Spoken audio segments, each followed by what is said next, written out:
Pulsar Legionnaire available now. First outfit with special head animations and voice lines. The Pulsar Legionnaire set comes with its own super cute voice lines that can be toggled on or off. What happened? Bye, friend. Hello, Earth. I'm here. It also features the upgradable Hyperion ship DSR and Jet Reaver glider with special animations. Experience parachuting like never before. That's not all. Even more rewards await. Event period, July 25th, 2025 through August 26th, 2025. What are you waiting for? Get the new Guild set now.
Cybertron's future is near.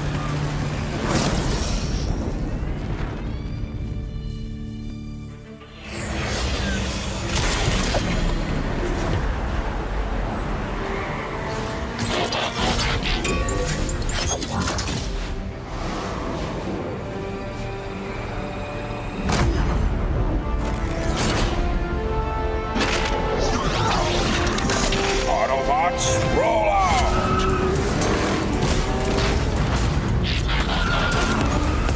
This planet reeks of weakness.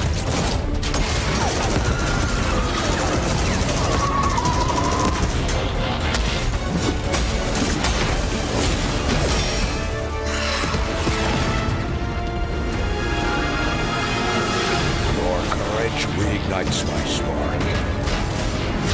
We'll crown a new lord of Cybertron.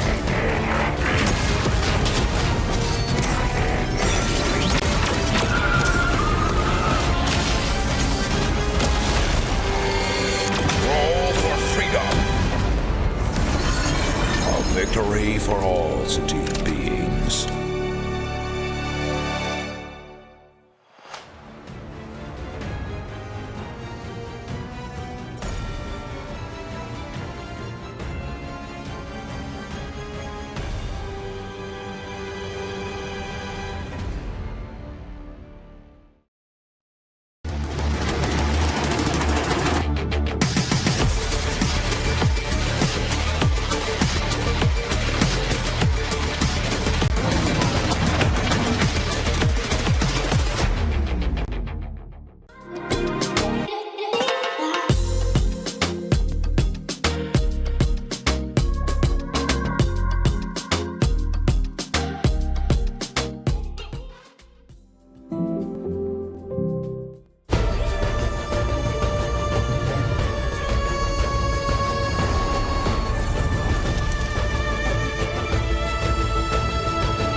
This land is calling.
Welcome to the PUBG Mobile World Cup at the ESPORTS WORLD CUP 2025. I'm excited to be here for PUBG Mobile Media Day. One thing is for certain, Media Day is where tensions begin rising, nerves are through the roof. But I'm curious to check in with our teams and see exactly how they're feeling. Let's go. Let's do it. Ooh, look who I'm finding here. Naki from Four Tribes. How are you doing, man? How are you enjoying Riyadh? I'm good. How are you? I'm doing great. Thanks for asking. You're currently one of the dark horses for Four Tribes here at PMWC at EWC 2025. Do you guys think you might be able to surprise some of these teams? We'll surely surprise other teams, but it's not going to be a surprise for us. We know what we are bringing to the game. I know you guys can bring it. Best of luck, man. Back to your makeup. Welcome back. I'm here with Nong, Shim, Redforce, and I got a couple of questions to ask the guys before we get into all the action. Now, guys, you had a couple of players come in at the beginning of the year. What has it been like adjusting to new players after having the same roster for so long? 일단 첫 번째 질문으로는요. 오랫동안 그래도 이제 같은 멤버로 합을 맞춰 오시다가 이렇게 또 올해 초에 새 멤버를 2명 영입하시면서 또 멤버 변경이 있으셨는데 그동안 팀 합을 또 어떻게 새로 맞추셨는지 궁금합니다. 저는 이번에 새로 들어오게 돼서 기존에 있던 팀 합이랑 제 플레이 스타일을 더 추가해서 더 좋은 밸런스를 만든 것 같아요.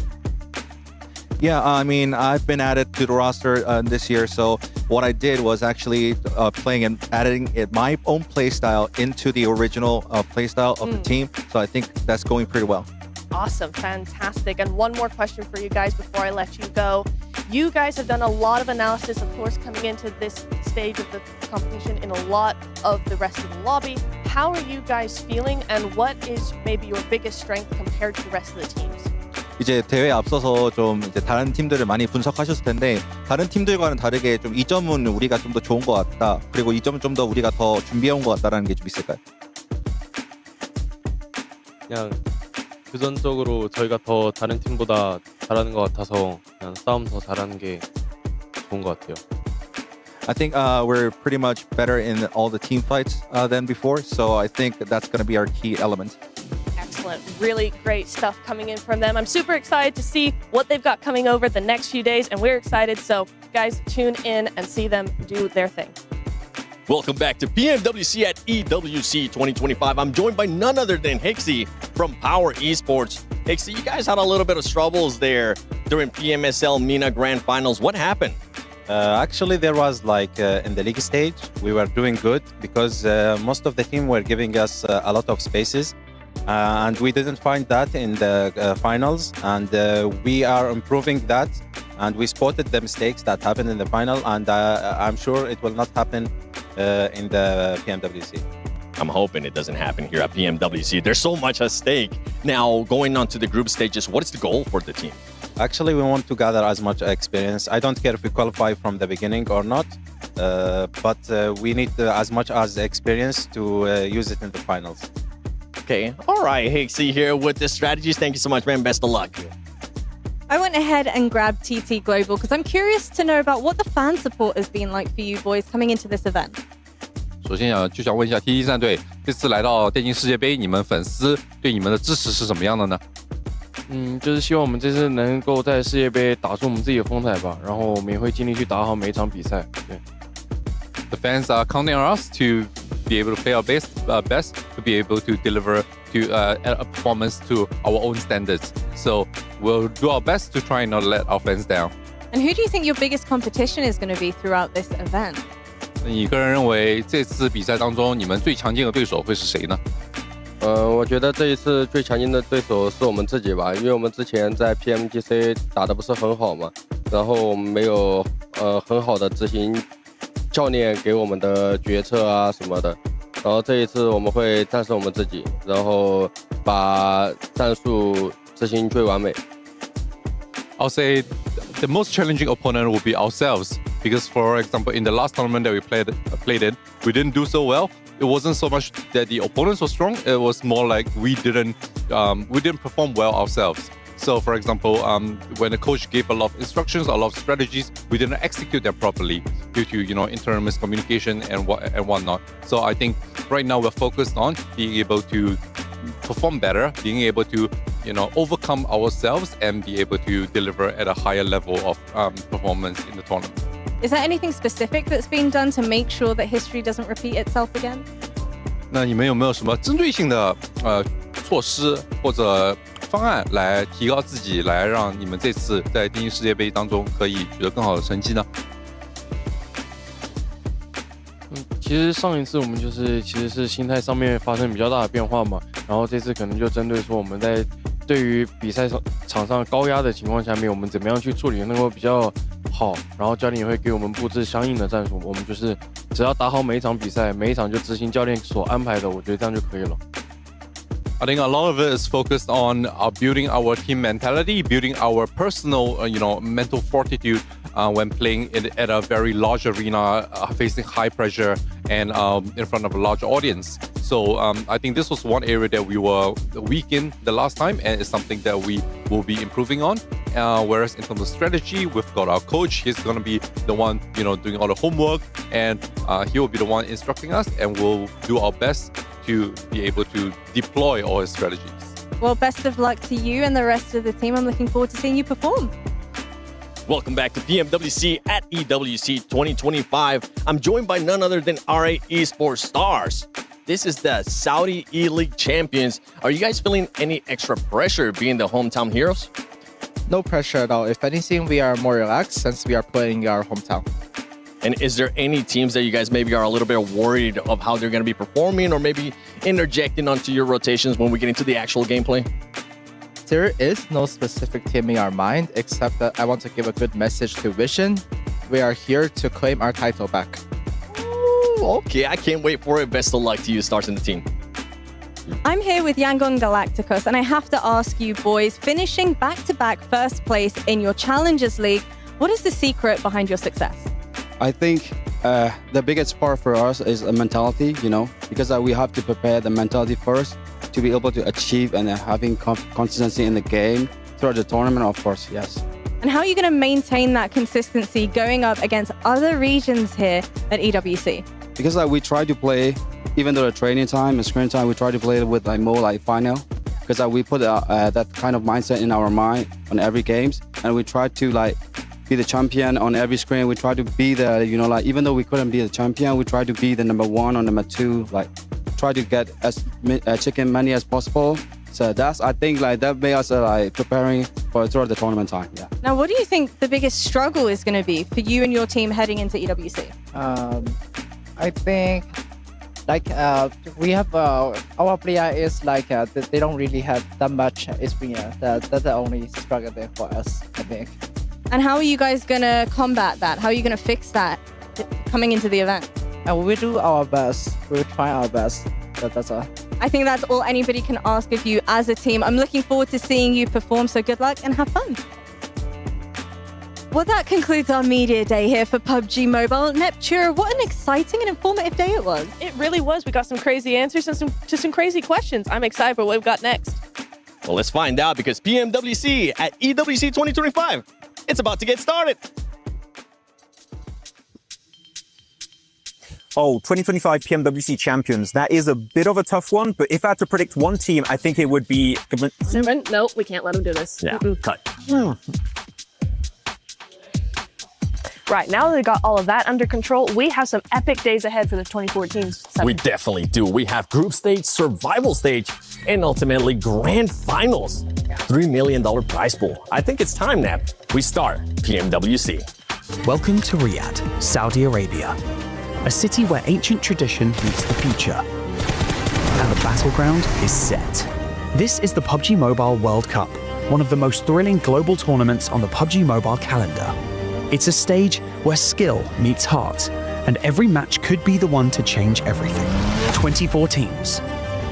One global battleground. These squads have fought their way from all corners of the world, earning their shot at glory on this massive stage. It's not just about who lands the first shot.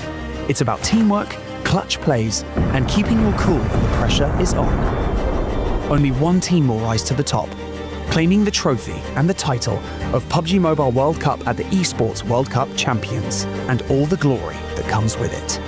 This is where legends are made. This is the PUBG Mobile World Cup, and the battle starts now.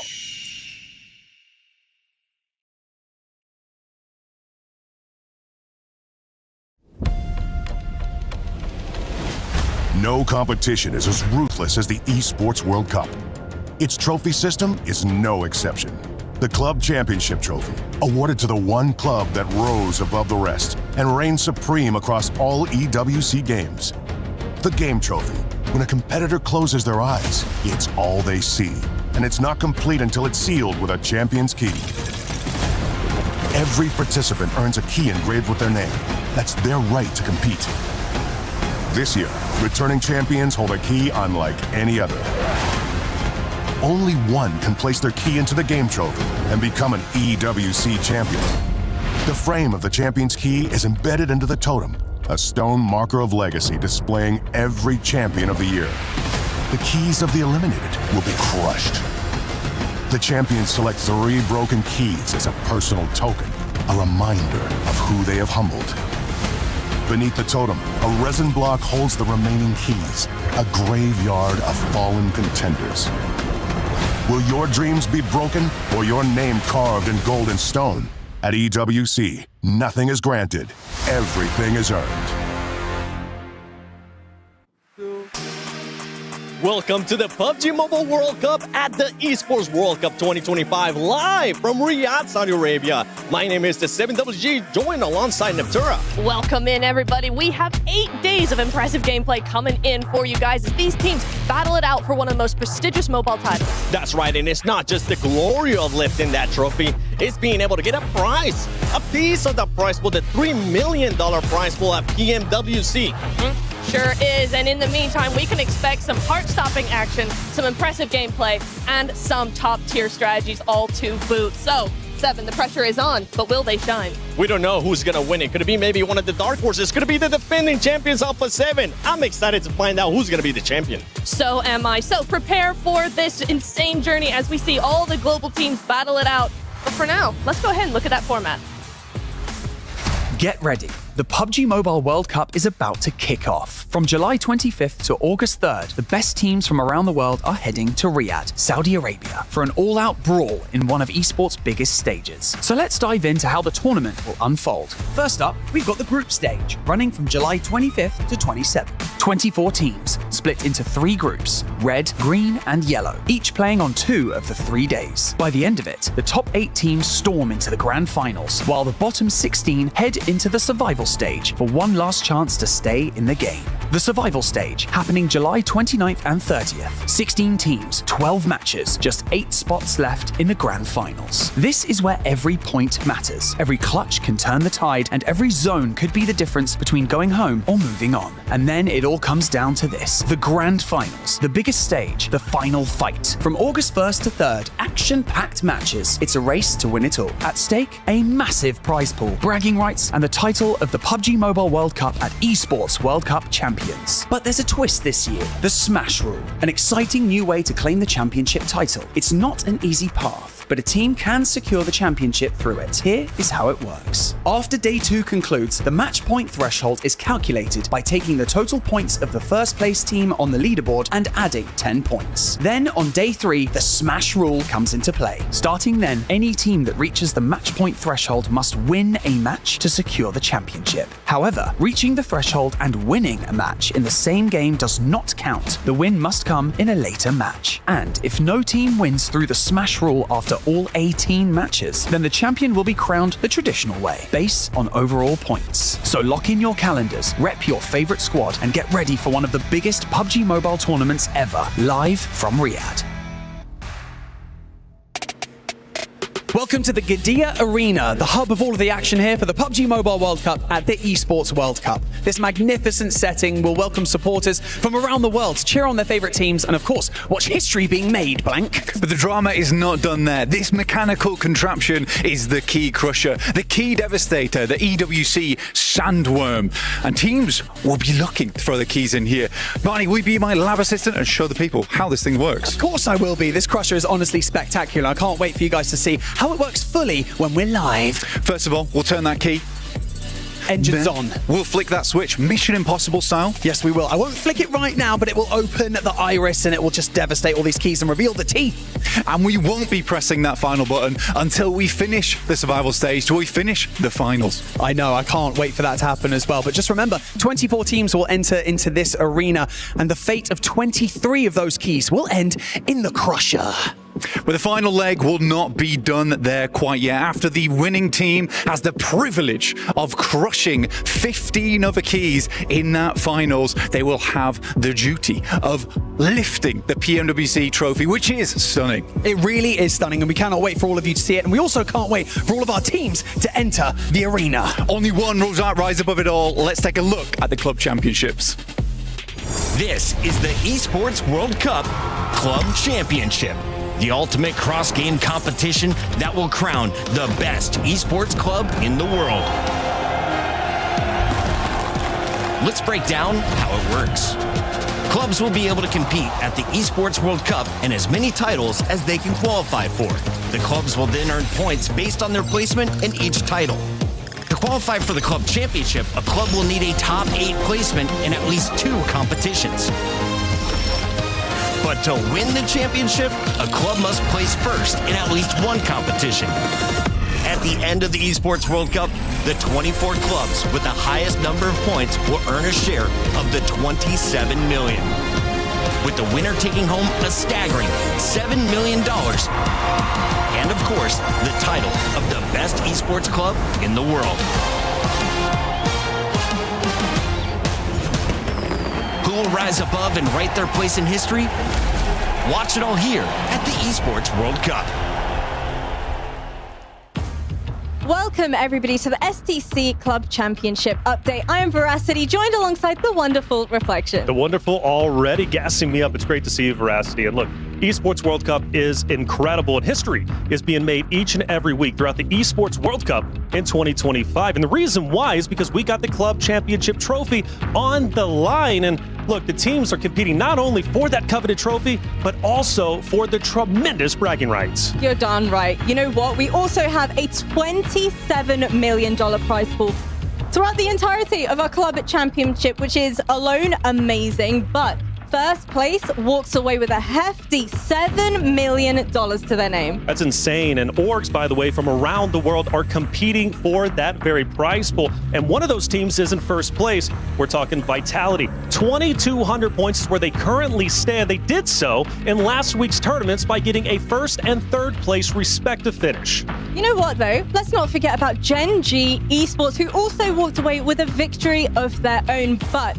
the big target is on the backs of none other than our reigning champions. That is Team Falcons, with national pride on the line and the pressure of, putting up a performance worthy of being reigned as champions once more. Team Falcons, they're the home team, returning champions. They really do have that pressure. But so does Alpha 7 competing during PMWC. They're also returning champions in that title. And by the way, they're currently at 200 points. So they need a top 8 finish in order to get those valuable points so they can start earning money towards the club championship trophy. And of course, if they walk away with that victory, they manage to secure themselves 1,000 of those club championship points. But you know what? Without further ado, let's go ahead and throw it to 7, who is joined alongside the reigning champions themselves. We're here with Team Falcons, ready for PMWC at EWC, and I'm going to be talking with Redox instead of Rove because I'm always bugging him. How are you guys feeling? You guys have had some good performances at global events, especially starting from PMGC last year, 3rd place, now PMGO 2nd place. What is the prediction coming into PMWC? I mean, as always, our prediction is that we're getting top 16. We feel prepared, we feel motivated, we're ready, and we got to show the world. That's it. You guys were able to win PMSL EU, and you guys said that there was a new tradition that you guys started, which you were able to touch the trophy.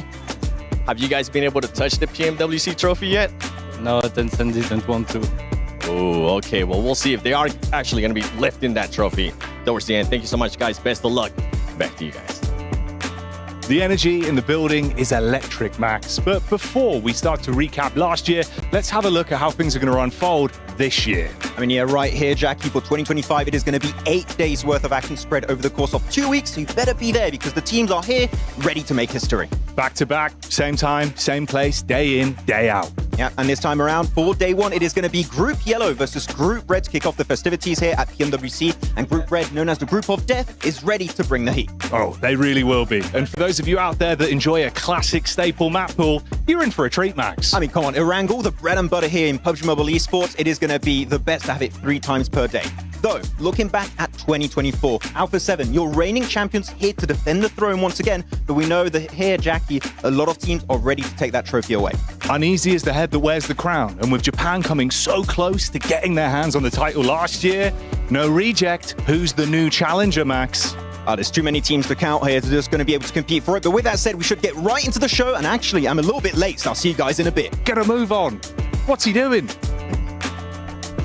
We'll see how long it's going to take Max to get back to us because it is going to be quite a bit of a run. But welcome to the PUBG Mobile World Cup at EWC 2025. My name is the 7WG. I'm going to be your host, and I wouldn't be able to do this by myself. You know that Maximin's going to be getting here at some point. I'm joined by none other than Neptura. Neptura, how are you feeling? I am feeling fantastic. I'm super excited to be here. We're back on the desk once again. You see what I'm seeing right now, Nep?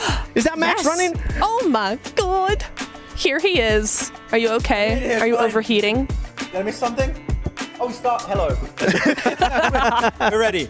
Hi. Max, how's the run? How are you feeling? I need a bit of cardio. No, it's fine. I'm feeling amazing here. Okay, it's hot out here in Riyadh, but it's especially going to be hot in the lobby because these games are about to be straight fire, 7. Maybe the best lobby that I think we have seen this year by far.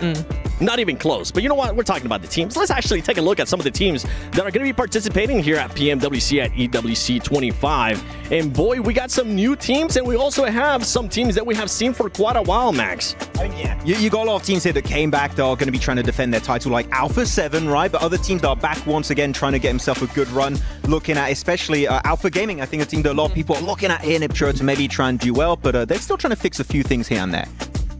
The dockening.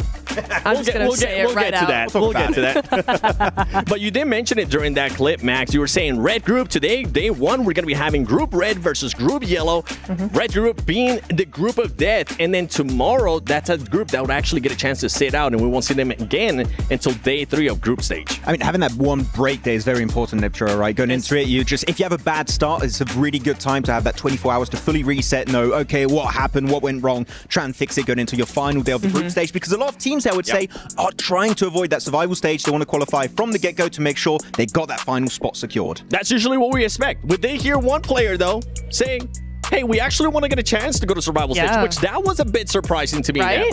I mean, I always see that, though, and I'm kind of like, actually, you do want to do that because it is the way to go forward. I think you get more practice. You have more chance to analyze the teams against your team specifically. So, yeah, I do think that it's actually a really, really good idea in a strategic sense to actually play for that survival stage as well. Well, it might play out. It might put some extra pressure on the players. We don't know. Sometimes crazy things happen. One thing I do know is that I want to take a look at the Aramco Power Rankings because we got a chance to select some teams. I'm not going to talk about mine. I want you guys to talk about yours. Neptura, go first. Go first? All right. Well, Falcons, I kind of think that's kind of a given for me, at least. I think they're really cool. We've seen them do a lot of things globally. Good global experience, good to go. Weibo Gaming, huge hype coming in from them. I want to see more from them. We all want to see stuff from them. And I think they've got a really, really good chance of doing very well globally, which historically, since Nova, we've not really seen from their region. So I'm good to see that. Regnum Carya as well. I kind of feel like there's no real discussion there. We all know why they're there. PMGO champions, right? They made themselves their home region get an extra slot, and they qualified through that extra slot. They got themselves in PMGO over here in PMSL EU. So really good stuff from Regnum Carya. Silas, we have to say, he won PMGC. He's won now PMGO. If he wins PMWC here at 2025, he could be the only player in the world to have won all 3 big global events, which would be historical for him to make that happen today. And the crazy part is that for the year, I mean, he could hit the global Grand Slam for PUBG Mobile, winning PMGO, maybe possibly winning PMWC, and we'll see. We'll have to wait and see what's going to happen with that team at PMGC. By the way, my picks, pretty much underdogs, okay? Teams that I think are going to end up going to survival stage, but teams, some of them not, but some of the other teams that I think they're actually going to be going to Grand Finals. But one team that I think a lot of people are expecting to be in Grand Finals is Regnum Carya. So let's take a look at this video.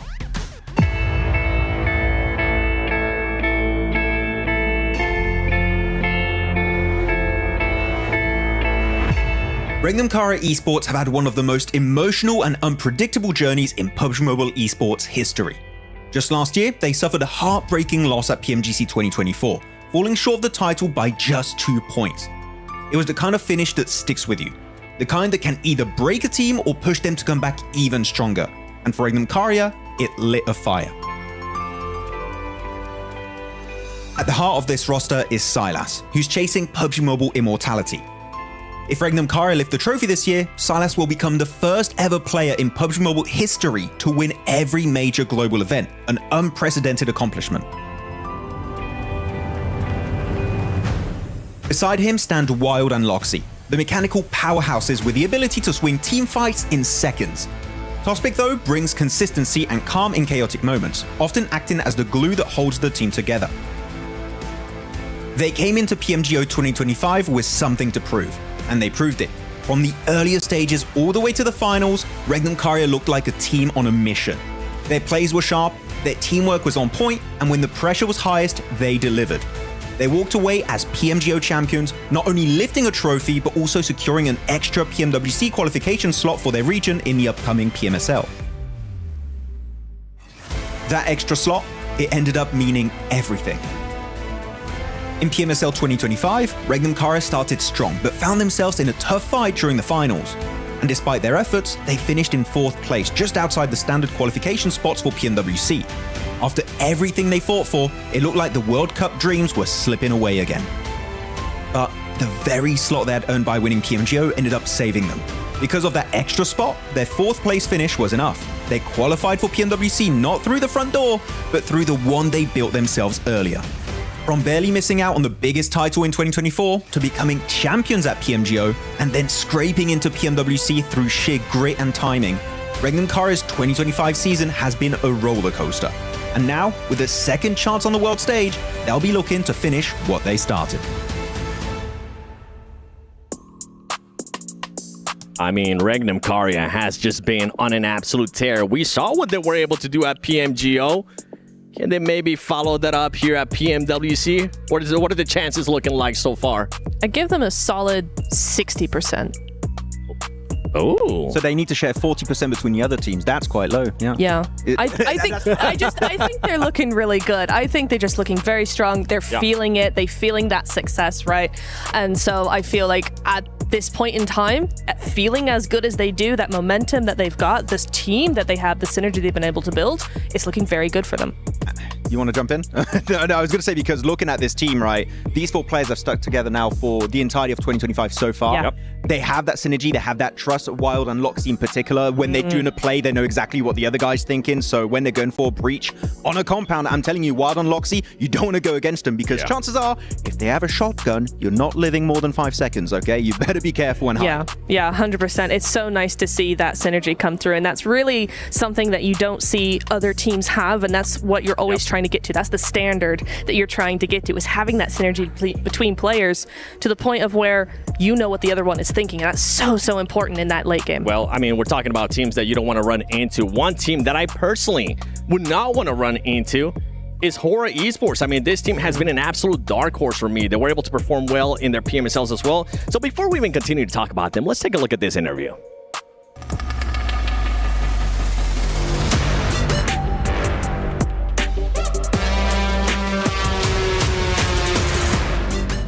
We're lacking so many things in past, like communication, synergy, team game. That's why we got 1v3, 1v4 so many times. But in this gap, we really did like practice all the things. I think it won't happen again in this PMWC. Last night is our main drop, so we will see when we go there.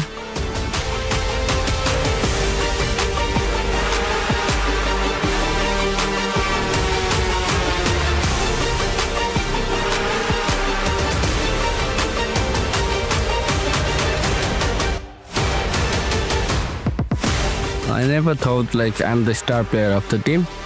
It's just like fans or supporters, they just gave me the title. But I don't think it's like it will give me pressure. It just motivates me like to be called star of the team.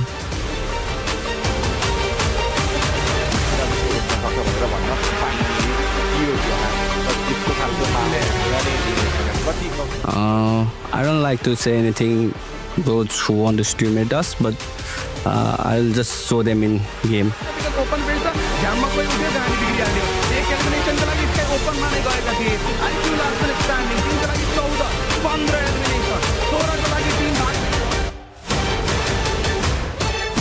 Thank you everyone, love you all and keep supporting us.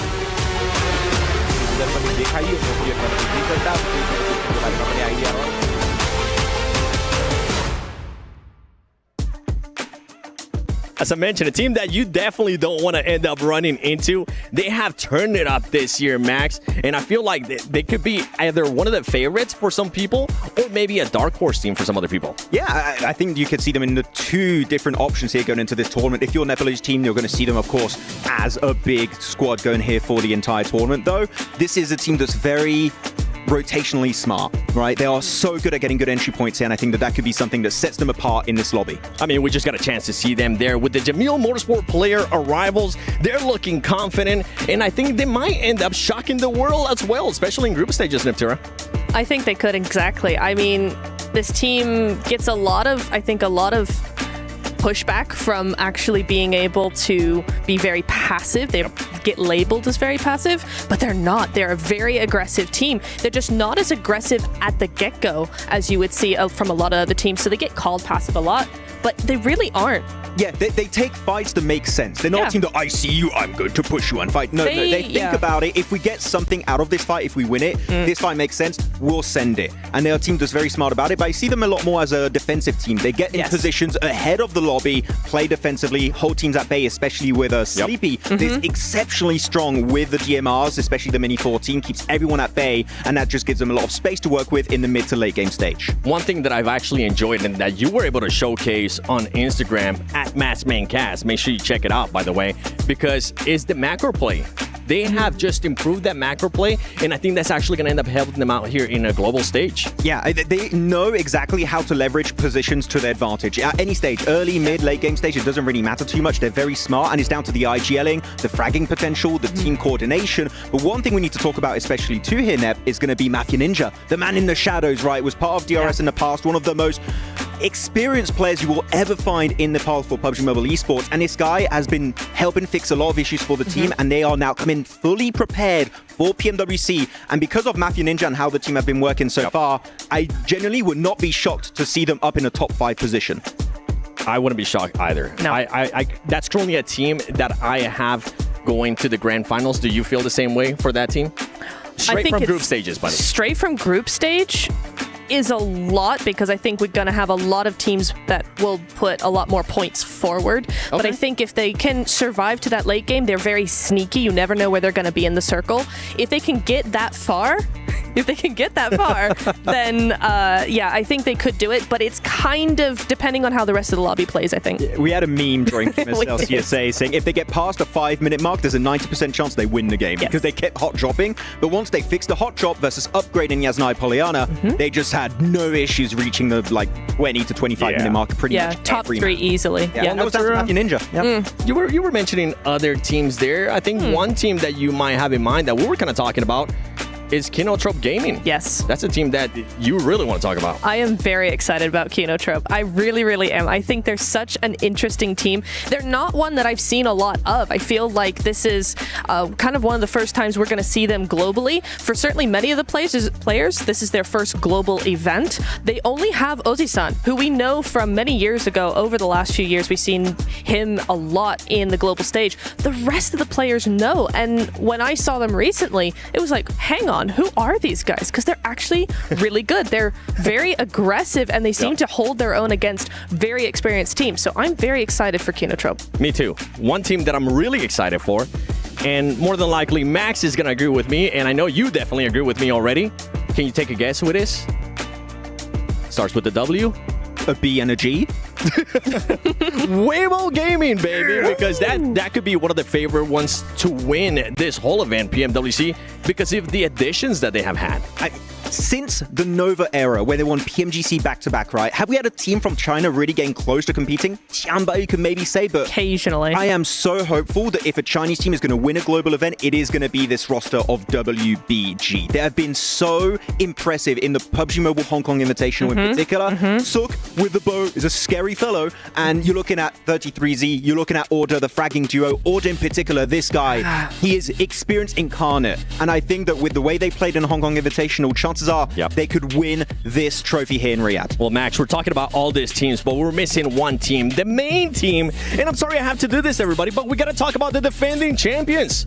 Alpha 7, look at barely making it into PMSL Americas. They were scaring us at one point, Reflections, and I were like, are they going to make it or are they not going to make it? Luckily, they did end up making it. They're defending it. Is that one team that we're feeling like they're actually going to be able to win that back-to-back, Neftura? Do you want me to be honest? No, I want you to lie to us, no, please. lie to us. Yeah. No. Oh, why not? I think the lobby is the strongest it's ever been. I think we have way too many contenders that play too similarly to A7. Very aggressive, very quick. That they might just, if they don't fix the certain cracks that they have at the moment, they could fall through them. Max, I see you pondering in your head. Am I agreeing with this? Am I not agreeing with this? Like, you put it really well, so it's hard for me to disagree, but I want to say that there's a lot of potential on this team. Oh, right? yeah. We saw Squash, like Mafioso, Revo, Carya, we know those guys. They've been sticking with the team for ages now.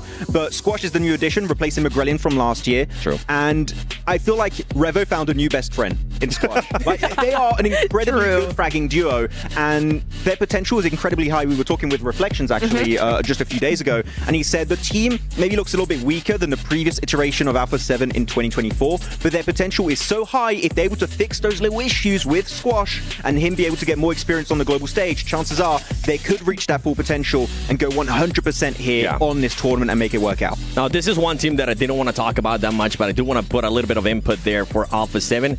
Is they're fighting for that $3 million prize pool. Not only just that trophy, right, but the main thing for this team is how are they going to be starting the tournament? Are they going to be starting slow? Are they not? I got a chance to talk to the players actually right before we started the show, and the main thing that I told them is, whatever you do not start slow. Do not play that catch-up. And that was one team that told me, you know what?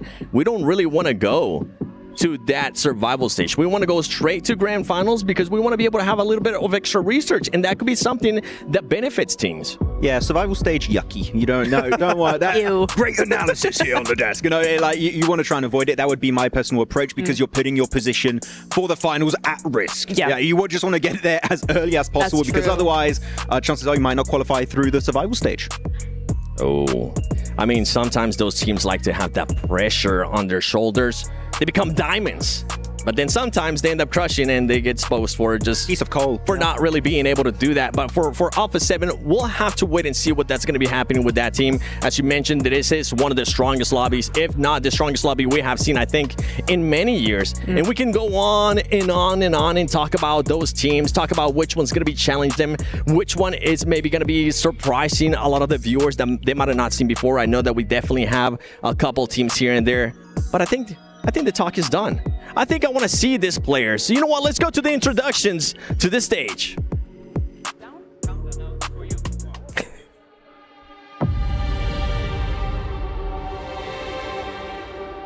The goal isn't to simply compete. It's to bend, break, and dominate your opponents. This week is going to be absolutely phenomenal, and I cannot wait to see what unfolds. My name is Barney Banks, and I am privileged to be your host for the PMWC at the 2025 ESPORTS World Cup. 24 teams will enter the Gadia Arena and battle through the group stage, the survival stage, and of course, the grand finals. All with $3 million in sight, and of course, this stunning PMWC trophy. But let's not get ahead of ourselves. I think it is time to kick off today by introducing your teams for day one of the group stage, starting with AXTMG.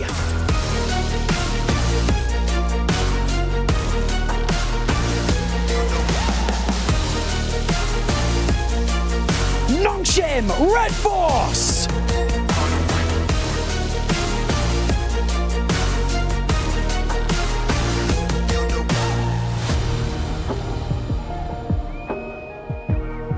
Weibo Gaming!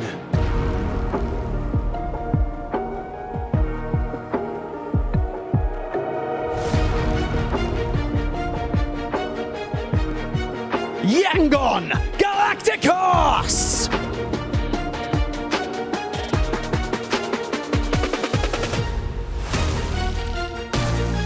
Hora Esports!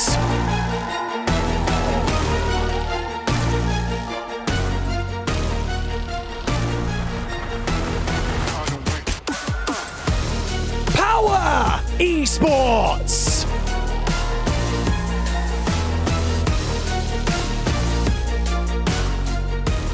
Regnum Carya Esports!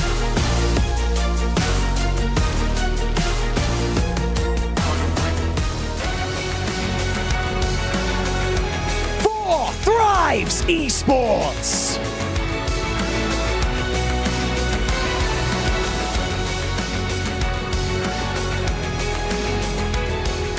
Fireflux Esports!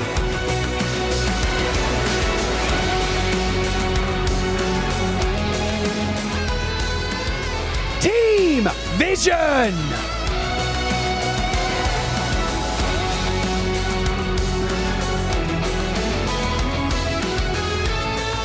Influence Rage!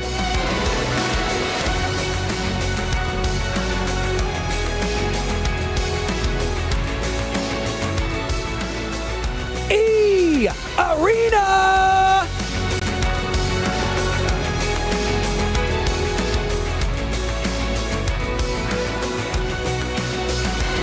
Team Secret!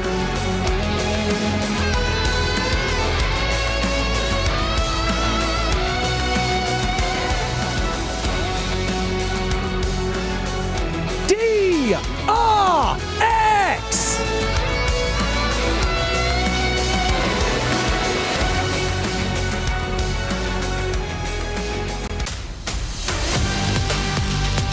And now, your reigning club champions, Team Falcons!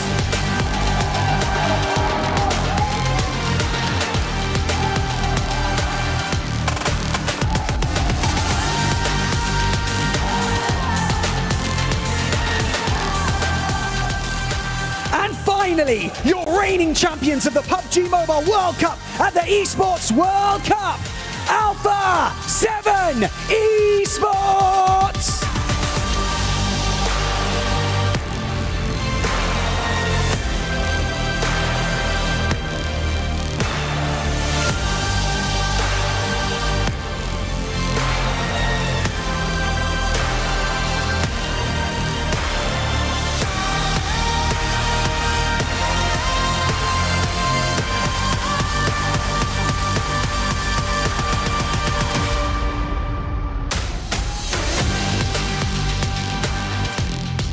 The journey to this point, it has been tough, but the real work begins now. It is going to absolutely pop off here on the main stage, so get comfortable. Who has what it takes to perform under the bright lights? Could the reigning champions do it once again? We spoke with Alpha 7 Esports earlier this week to find out.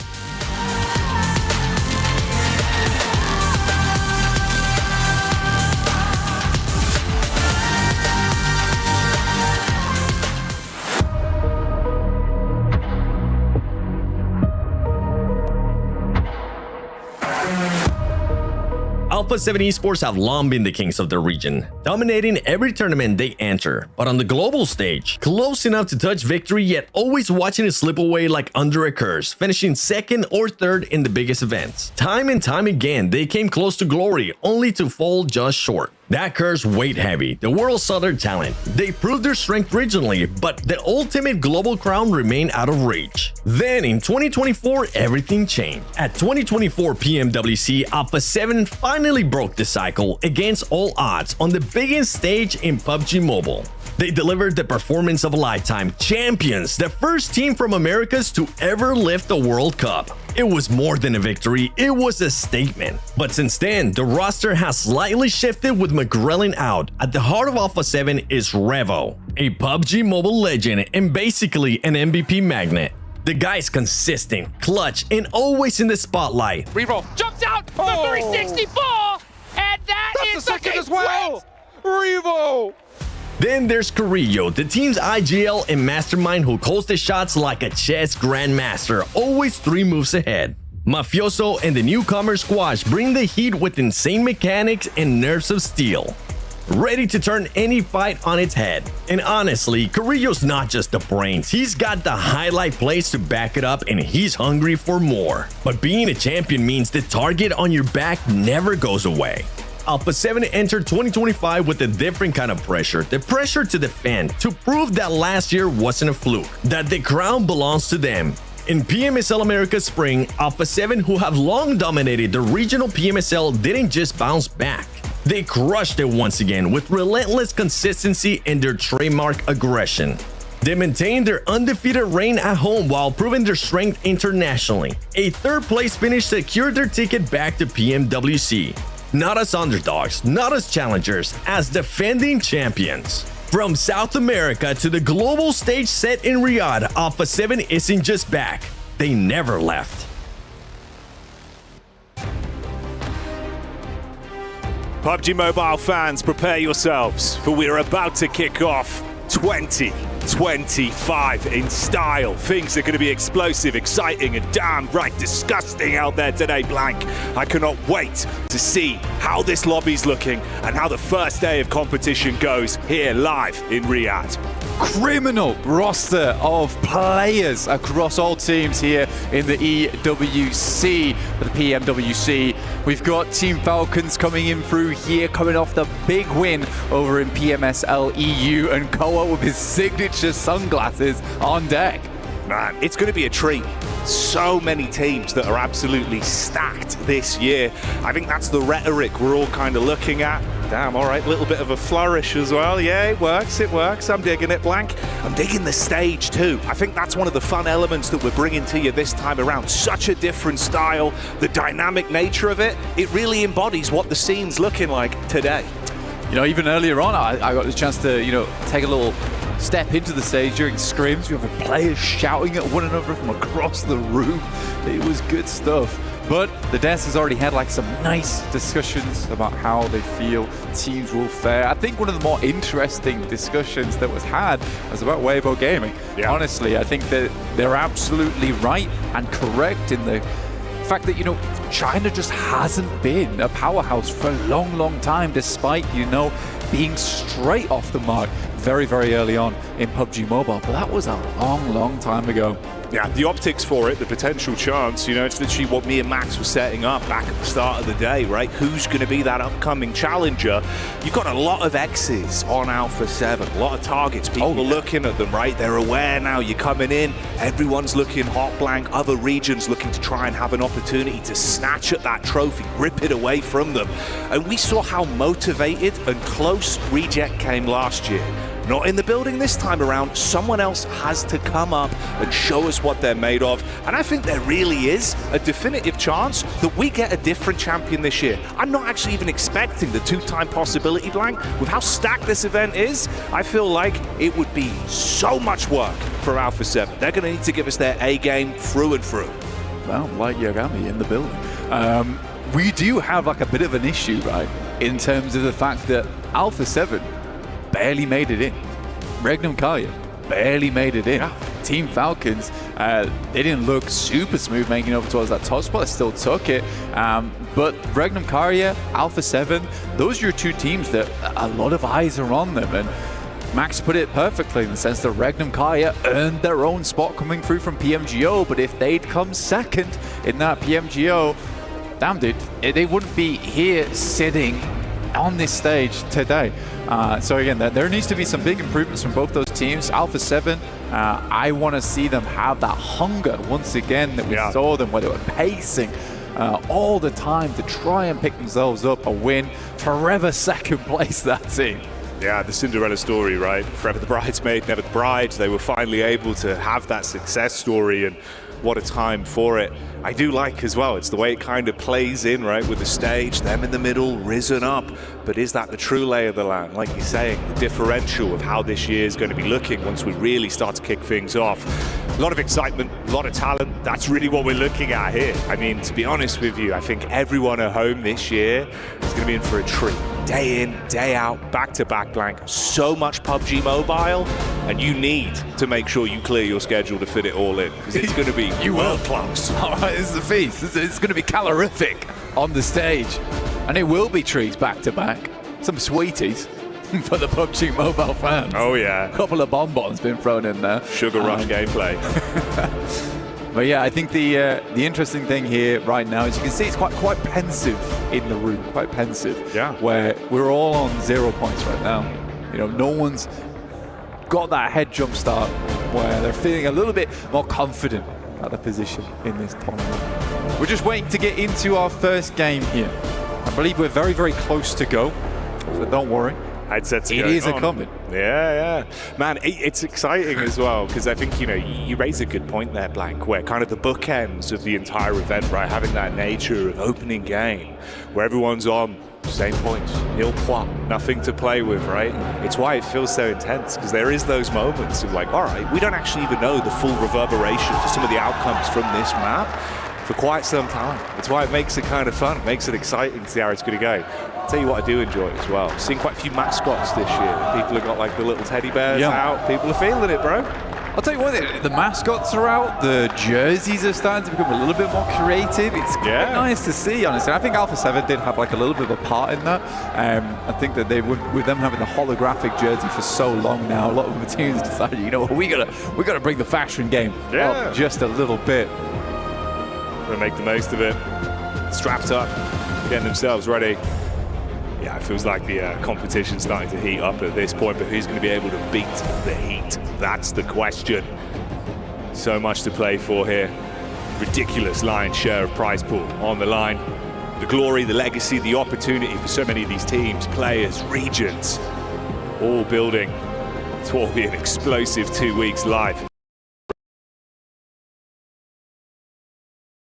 With a tangle.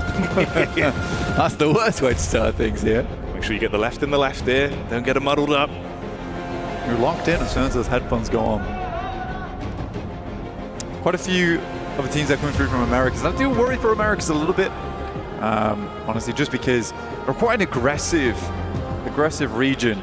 I think the one thing that does play into, definitely, when we get through to those finals. But we'll be starting things off here over on Sanhok. Oh yes, here we go. This is what we were waiting for.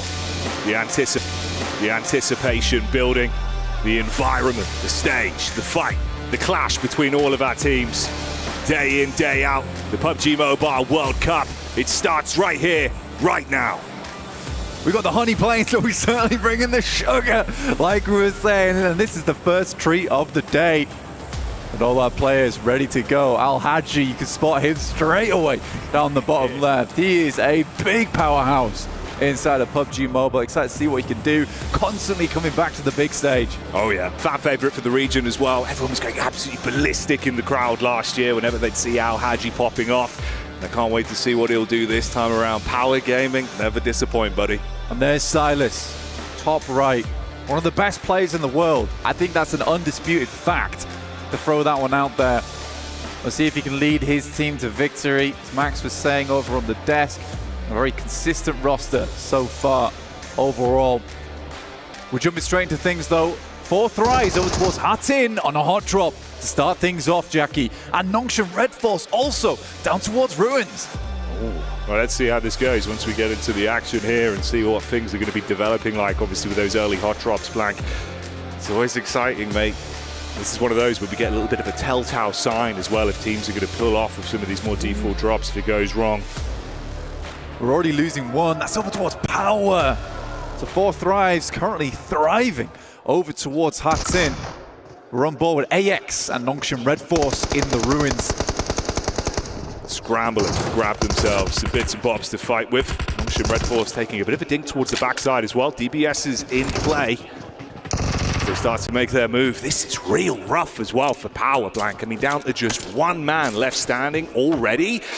I know I was hyping him up a little bit, kind of a fan favorite for the crowd, but that is not a dream start whatsoever. And 4th rise, 3 eliminations, 4 players still up and kicking. And they will be kicking Power out from Hartin going forward. On the other hand, Nong Shim Redforce taking a fair bit of damage. AX currently looking a lot more healthy here compared to them. Controlling on the outside of Ruins right now. A little bit tough when you get on the back foot here, especially in terms of meds. Because a lot of these rooms do get cut off, and AX is starting to increase their domain within the Ruins itself. Yeah, opportunity to play with, though. Some weapons established there. Henry in the back line. With the DBS on deck as well, waiting for the close range. A little bit of scouting, keep your distance. No overcommit. They're aware of each other. This could be good, though, for Team Falcons, of all teams, actually. Head up towards that north side.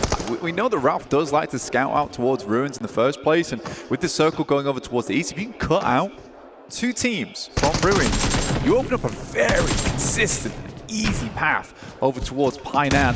Here's a replay coming through for the action that went down over towards Hartin. It was a rough and tumble of a start there for Power. Yeah, brutal on the replay, catching the highlights from that one actually for Power Gaming. Mid-looting, quick to the drop, just able to make the play on it. Always the chance for maybe a little bit of acclamation if you can stay alive. But one player in the opening moments, first 15 seconds.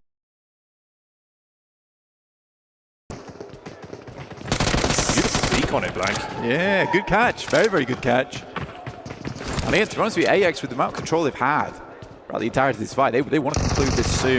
They know they need to go towards that eastern side where our circle popped. Equal trade so far. Looking to close the gap with the DBS, but the quick burst back over, looking pretty good actually. These trades though, so messy. Either side taking heavy hits, and looking to see if they can convert. DBS just spamming out the shots. Need to play medic, get Henry back on his feet. Got the elevated fight, White swing out on the corner, drop down into it. And there you have it. Come out on top in the end, being able to shut down the Redforce. Nongxing out on that one as AX will survive. Bit of a nail biter, but they get through it.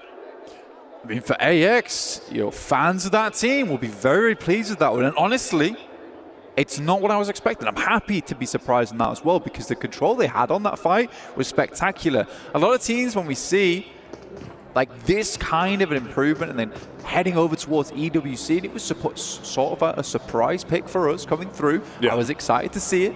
I'm very, very surprised to see that kind of control coming through early. Now, the question is whether they can do that kind of thing to a much more consistent team with Lobby. We're looking at scarier teams.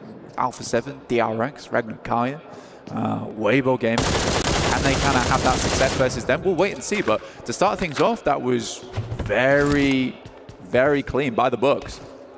Even just to get the nerves out of the way immediately as well, like the caliber of the stage you've immediately been thrown into, mate. It's one of those where that feels so, so good for you compared to the outcome of losing that. Especially as a special invite as well, because in a lot of instances when we have that invite come through, a lot of times that team doesn't do amazingly well, but it's nice to have them here. But this is a very keen team to start things off, so I'm impressed. I'm impressed to start things off. Here's Regnum Carya on your screens. Currently up towards Cal right now on the north side of the map, locked in a fray though with Weibo Gaming. We might just be able to get some answers nice and early. Weibo versus Regnum Carya, how that pans out. The well-known player, Order, star-studded player, in fact, in Order. Has had so much success and consistent success over the years. Order versus Silas, that could be a very, very fun matchup. We can check in as well, of course, with our reigning champions at the minute, Alpha 7. Got Mafioso doing a bit of scouting work as well, the only player separated away. Squash, another big talking point that we'll develop into over the course of the event as well. Ciari's performing here. Bit of a new look. It's like 25%, I think, the maths on that one, Blank. Yeah. Well, I mean, that's always been the case for Alpha 7, is just finding that fourth player. It's never been easy for them. Squash is returning to the game after a year. Took a little bit of a hiatus from it, but they immediately had him back. Fair play. It is unfortunate to see McGrellin not in the roster, though. McGrellin was a player that they had found massive success with internationally, and I thought that they would work with him, but I just think the team did not gel.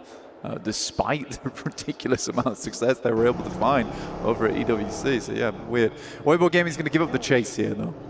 They're going to head down towards that south side. Regnum Carya don't take any casualties off the back of that one, which is good to see. Obviously, threw the highlight out there as well towards Falcons early. You can see they've had a relatively unscathed path up to this point. Going to go for the crossing as well on the bridge here. So potentially a bit of an opportunity for a skirmish to come up. AX as well making their move in now, coming over towards Painan. Again, not really had much of an encounter since. Nice to get the overview though with the map screen. You can see New Circle coming in and the shift for our teams here. It's a cool shift as well on the circle. I've never ever seen a Lakawi finish in my entire time of casting PUBG Mobile. So cool. We can go east again, end up in Lakawi. I'd be very, very happy. I think I've seen every other finish here on Sanhok other than Lakawi. Fireflux, Falcons are heading up here. I don't know how they're able to get towards this position unseen. Man, that's an instant knock as well. Now Valo being able to pick up pretty big impact onto this. Yeah, that's crazy. It felt like actually with the position they were in, there must have been some kind of visual contact from it.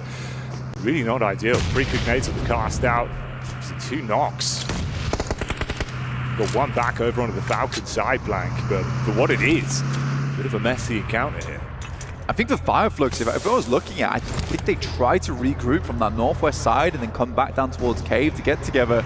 But Falcons have been so silent on their approach, despite having the vehicle as well. Yeah. So you imagine here the end, surely. And we're going to get our circle closing in just roughly 15 seconds. We're heading over towards the east side of Quarry. Now, Quarry is a big problem, Jackie, for a lot of these teams. It's low ground in there. You don't particularly want to head towards that position. There's a lot of sight lines from that eastern side of Quarry that are on the high ground looking down into Quarry. So you have to either go above on the north side or down towards the south. And it's going to funnel teams into awkward scenarios. So Falcons already taking out the majority of Fireflux. It's beautiful for the Ralph. Okay. Oh, mate. You say taking out the majority, they might actually just take them all down at this point. Being able to track them all down there, perfect peek in, gets the drop on them, literally. Now, there has been a bit of a proverbial dinner bell that was rung, and that's AX on the rotate over. They would have heard some of this gunfire release, trying to at least carve a path back around. Don't want to half commit to this, seeing the Falcons are up on high. I think it's a smart move from AX. I mean, the Cave is a messy area to try and push, try and play around, get those third parties in. You don't have exact location either. So I think for AX just to head ahead, you know, and they realize this is clean. We're not getting in contact with absolutely anybody on this rotate. So they get ahead. They sit on the edge of Quarry. And Falcons need to make a decision on how they want to play through. A lot of times on this circle, they actually shift down towards the south side here, Jackie, before moving up towards the north. So I'd be interested to see how they do play out these next moments. 4 Thrives. They won their fight over towards Hutton versus Power earlier on and now have come into contact with Weibo Gaming. Now, that's kind of interesting to me, right? If Weibo Gaming didn't spend so much time over towards Cow, potentially they were here a little bit sooner than 4 Thrives, but felt like the end of the game for 4 Thrives here was just to get into the circle ASAP. So it is a bit of a split as well with the scout. So we'll see if he can make his passage safely. The solo head count, obviously Scarface, the only man left from the squad after the cave shenanigans that we saw, tucks himself in, and then you have Easy on the long old quest. He tanked himself up, late loot, just trying to make his way down. Obviously that was Power Gaming losing absolutely everyone bar Easy in the opening few seconds. Come on, let's head north. Let's head north on this circle. Show me one Lakawi, please. Fun area of the map right now. You got like a lot of high ground that slopes down over towards Kampung, over towards the Kari itself. It's a little bit open on those high grounds as well. There is more buildings down towards that eastern side, but that means you are picking up the low ground early on. If you have to move out that area, it is a death sentence. Playzone takes down Toshvik. Now that is interesting. I don't know how that's happened for Regnum Carya. They have really damaged on their escape outwards. You cannot afford to dilly-dally. It's time to lock in. And they're going to have 2 teams ahead of them as well. So the pathway forward is going to be a bit rough. Toshvik on the knock. You've got Weibo as well with the damage coming over the top. Hora getting to close combat here. I mean, potentially with DPS, you've got the crossfire set up just on the doorway, but it's the nade usage that could make the world of difference. A few of them are back pocket, already a bit of splash damage over. Slight peek on the angle. Oh, hang on a minute. This really is a dinner bell. You got the third party just on the top of the ridge as well. The thing was this though, Jackie, this is exactly what I was talking about. That high ground looking down to Lukawi is horrible to play against. Before Thrice though, they just need to worry about getting backstabbed. I think Team Vision has made their way on over, and there's Volt already finding T24. There's Nong Galacticus finding Regnum Carya, the entirety of them as well. Goodness me, just waiting for them on the wings there. Yeah, fragmented, one knock, it's toss pick, everyone else just being shot at from two separate sides, and it really does start to crumble. This was 4-5, so we're setting themselves up to get the third party down from the top of the ridge. Like you said, they've been ran up on, and it's not looking good whatsoever.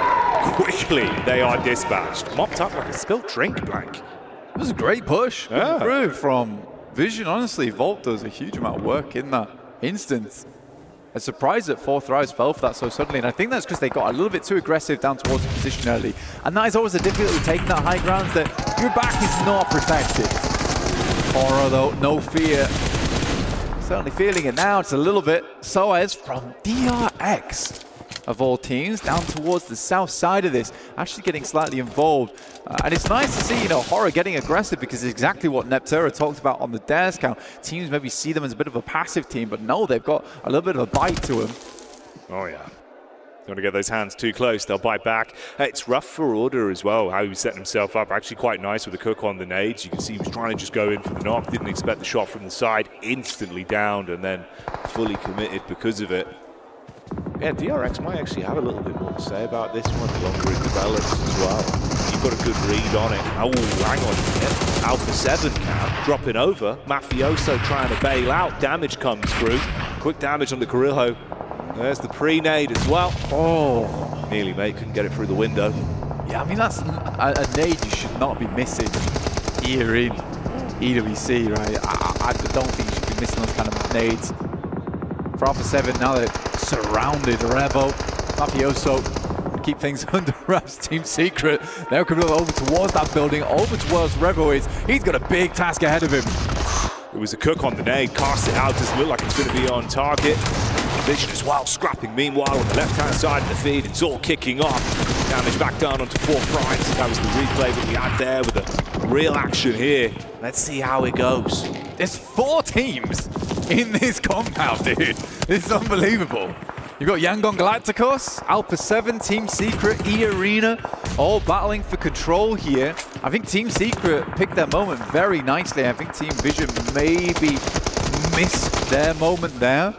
But they could have come down slightly earlier, as opposed to looking over towards this fight happening between Weibo as well as Hora Esports in Lukawi. I think DRX does have a nice spot, you know, over on this eastern side. They can stalk the opponents on the west.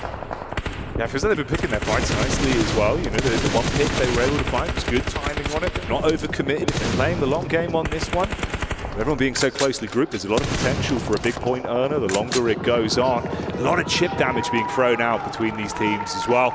Weibo going down in the meantime. Another squad eliminated as they are thrown to the wayside. It's been so rough as well. Mafioso consistently just taking so much damage, having to tuck in. Really doesn't have an angle to fight from at all. Smile. Be happy with that one on the peek back over. Good tag straight up. Say goodbye. It's a good unleash over towards E-Arena. Very nice angle to play in. Mormon goes down after all. Maybe Team Vision didn't miss a trick after all, by the way. If you can clean out Hora Esports, they have a very nice ability to kind of sweep on this eastern side. But I'm very, very excited to see who wins out on this compound eventually. Here's Marcelo. Again, this is what they wanted to do in the first place. They get rid of Hora Esports, then they can start to move down over towards DRX. They will cut themselves out a huge amount of space on the northeast side. And even if it goes over towards the west, they do have a scout in Never Alone, currently playing in a compound on that northwest, keeping tabs on that huge fight ongoing inside that compound that you see on your screen right now with Team Secret Alpha 7. Yangon Galacticus, nice nade. Comes through again. 6 elims on the match. Yo, honestly, you've got to give props. Vision looking really crisp right now. That was a beautiful nade. Great timing on it. Ooh, hang on. Going to be able to get the full commit onto this, though. Looking for a window. Obviously wanted to get the pick back up. Couldn't do it. So Hora out on the adjustment there. Great work from Vision. Topping right now on the Elim points. That's 8 that they're rocking with. It's a really, really nice start. And Sanhok is particularly good for this, Jackie, where you're able to get a big lead at the start of the day just because it encourages one team to take control of the match. That was a nice step out from Borizin, honestly. But Devotee, the reaction speeds on that were insane. It's a good start for this teammate as well, the way they've read it. You play off the back of the nade into the peaks. You've got to force them into the fight. It's a good engagement, actually. Like, impressive stuff. They've been playing a relatively passive game rather than the hot drop that we sort of start off with, but rotations have been all right. The teamwork looked pretty good. Rough on the move here, though. Limited cover to work with and influence Rage. They take the peak up and do get the shot back over. If it's quite honest, like it has been hard for them. There hasn't been too many areas to jump in. I mean, Arian will get ahead here. Well, it's Cyrax. It's the easy cam. Oh, hey, that's take out influence. He's literally had the backline this whole time, by the way. He's been slowly making his move in, right? He's rocked up, found influence Rage, and made the play. Oh, easy. Fair play. Fair play. 2 Elim points. Can't actually turn your nose up at that, Blank. No, you can't. Let's see if he does any more. I'm rooting for him. Oh, footsteps heard. Yeah. Nah, he's not joking around. Hey, I mean, he outlived 4 Thrives, though, so... It's really not that bad, considering that could have been literally like a 0-point game. Like, yeah, you'll take it. No, absolutely, you will. They got, I think, a 2 off the back of that. Yeah. Nice. Gang on Galacticus will finish off Alpha 7 and get 1 pity point in terms of placements. Any other Elims that came their way. Team Secret now struggling. And this has been a great setup from Vision.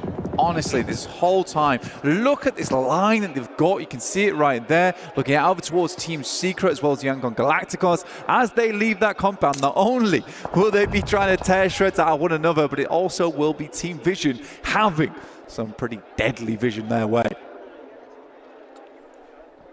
Potential stab in the back as well still. From Joker onto AX as they start to make their rotation over the top. Like you say, it's a good setup from Vision, but I'm also liking what DRX are working with. Oh, hang on though. Volt still keeping the electricity going. More so than anything, right? You're going to have that relatively equal tie right now in the elimination points between both of them. Great game of how they've been keeping themselves involved. It's a nice sprint to at least have an understanding of the rotations in for DRX. Humbin was playing far further out, obviously scouting down. Oh, nade onto the top. Never alone, takes a hefty hit from that one. Got to back up a bit. Team Secret caught in the crossfire as well.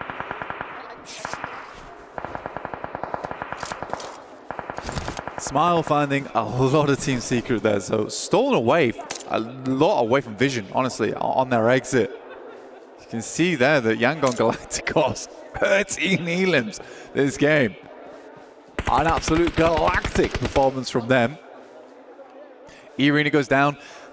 Iron goes down as well. That's the Yangon Galacticos. Another tag on, which takes them to 14 Elims on the first map of the day. Beautiful stuff. It's Team Falcons that I'm interested in. You know, they've had a pretty casual game. They really need to make it count now, though. The big 2 teams that will be going head-to-head will be DRX and Vision going forward. DRX has been very quiet, though, Jackie. They have, yeah. This is what we were looking at, right? Kind of passive, just the sort of third-party fights when they had a few off angles. Oof. Bullets raining down. Funny thing, they have the circle. The Yangon Galacticos. You know what? You are right. I mean, it's kind of awkward, right, with the split at least. A lot of damage onto them. But with how many Elims they've been able to rack up already. It's wild. They're looking crisp. Like, not going to lie, from the position you're in, maybe there's still a chance to get a little bit more out of this one. Be a hell of a day if they can kick it off like this, Mike. Falcons have to leave. Luckily for them, DRX as well as Vision just get into contact with one another. Here we go. Scrap starting to unfold. Damage over the top. Marcelo with the peak up, spamming into the smoke. Vehicle over the top. Nade straight onto him as well. So Vision, it's getting risky. And that's DRX with the damage being dealt. Volt suddenly clambering to pick this one back up. Meanwhile, you've got DRX from the sideline with his own pushing in, nipping at their heels. They've got to be forced further forward. The nades blank with how closely grouped they are. One right on target would finish them. What are you doing? They drove their own teammates into the barrage of nades. Smile goes down and Team Falcons now looking for the finish. Produced clean from DRX. Now looking to get all their players back up on their feet. We'll see if Team Falcons can finish with North. It's Ralph, Koa, as well as Redux. Either side of the circle. Preliminary grenades going out over towards the hard cover, so you know they're working with no information. Nades in, stepping forward. The feet are on the ground right now. DRX, they saved themselves. Could have been misery in the previous fight. The smorgasbord of mistakes have kept them in it to win it, and Hyun Bin tries to unleash. That's one clean connection back on a round. Koa low on HP. DRX dealing damage right now as the E-limbs are racking up in a position to close it and grab themselves a chicken dinner on the first game with the shots raining true. It's all on Redux. We need to be a clutch from the back line, and that's not going to happen. DRX will take it. Yeah, coming to play here. It's not quite D plus here, but DRX are looking good on the main stage. Very, very nice to see here for them. Team Falcons will take that second place. It's a good position to be in for them, Jackie. It really is. Beautiful stuff. Hell of a start to the day for Yangon Galacticus, right? Like the E-limbs, absolutely beautiful. You're taking really heads-up fights. You've been able to build up that momentum. For a first game, that's the performance I'd want every time. Yeah, we didn't get the chicken dinner blank, but the blood's pumping, the comms look clean. That matters a lot. So now Ralph doesn't see two blues that game, but I think that they should be happy. They were working with little to no information there, and they really had to cut it down to the wire moving out from that blue. They were banking on Vision and DRX actually fighting one another, and it took so long to get involved. But what was that car play, dude? Mate, it just felt so confusing in the moment as well, right? Because you're like, why okay, are you backing your teammate? You've got the intense fight here. What is this play? Like, where's this going from? The comedy of error that then just unfolded into everyone, obviously, having to be closely grouped.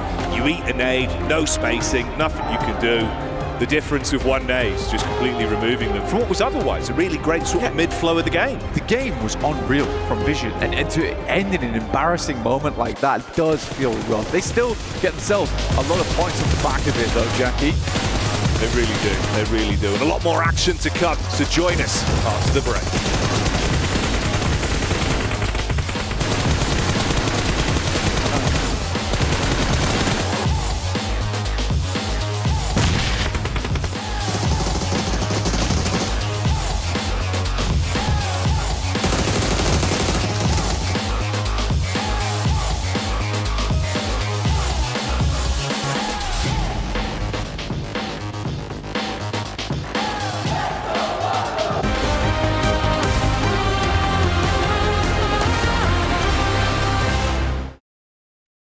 Cybertron's future is near.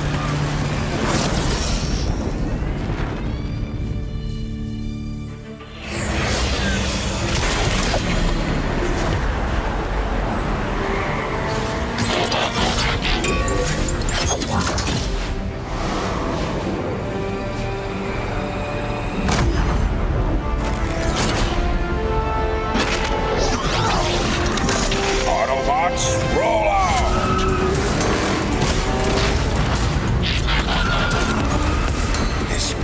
Reeks of weakness.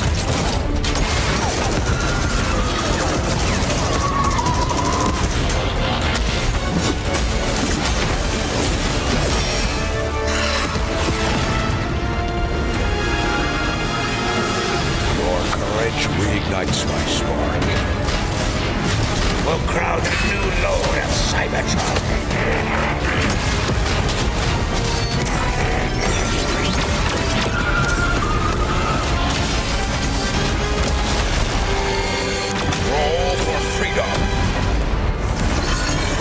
Victory for all sentient beings.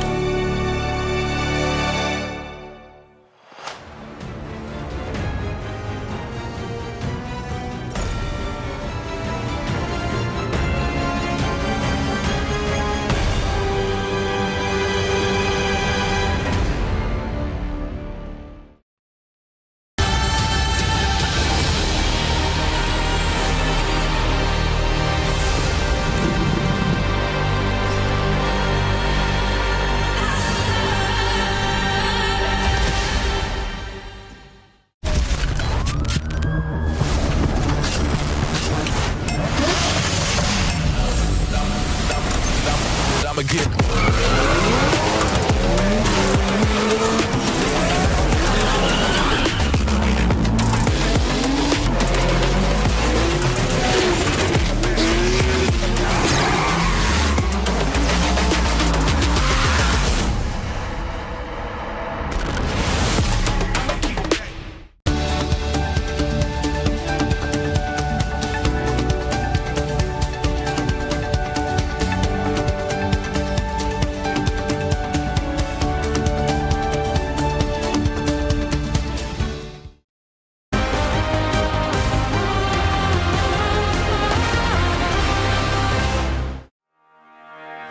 What a first match that we have had here at PMWC at EWC 25. Boy, I was not expecting DRX to get that win, Max, but they came out on top.